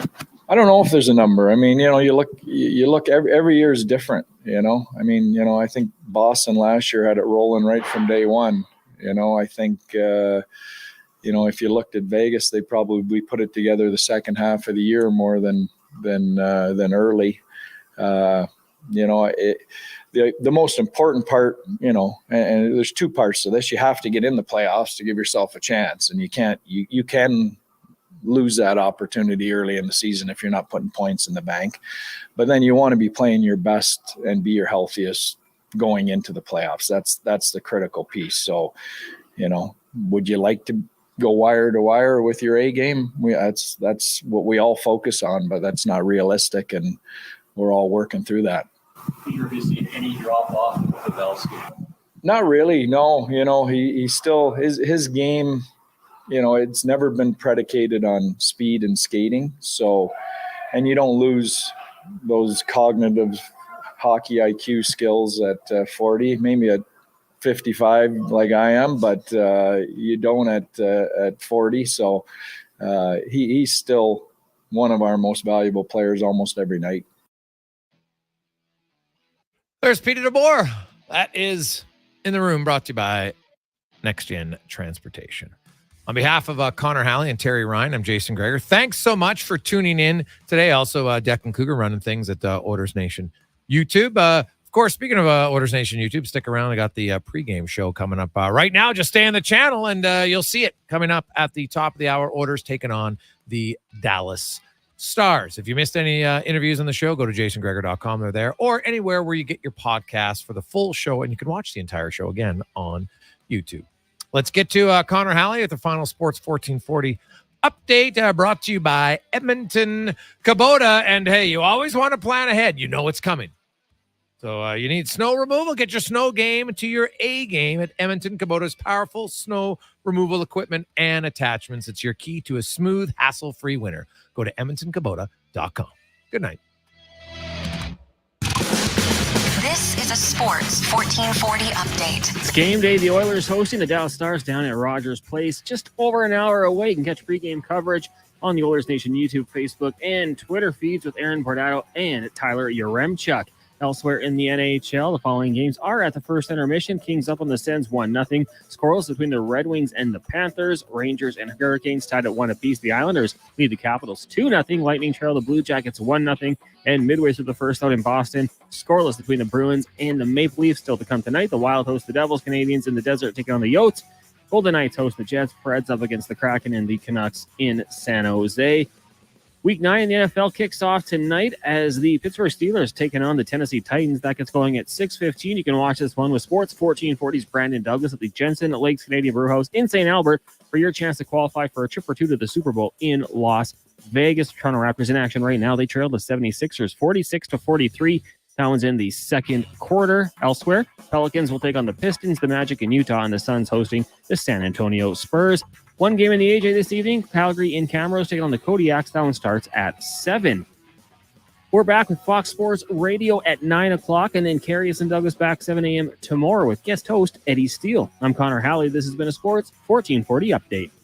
This is Sports 1440, a Stingray radio station broadcasting on Treaty 6 territory. Download the free iHeartRadio app and listen to CKJR wherever you go.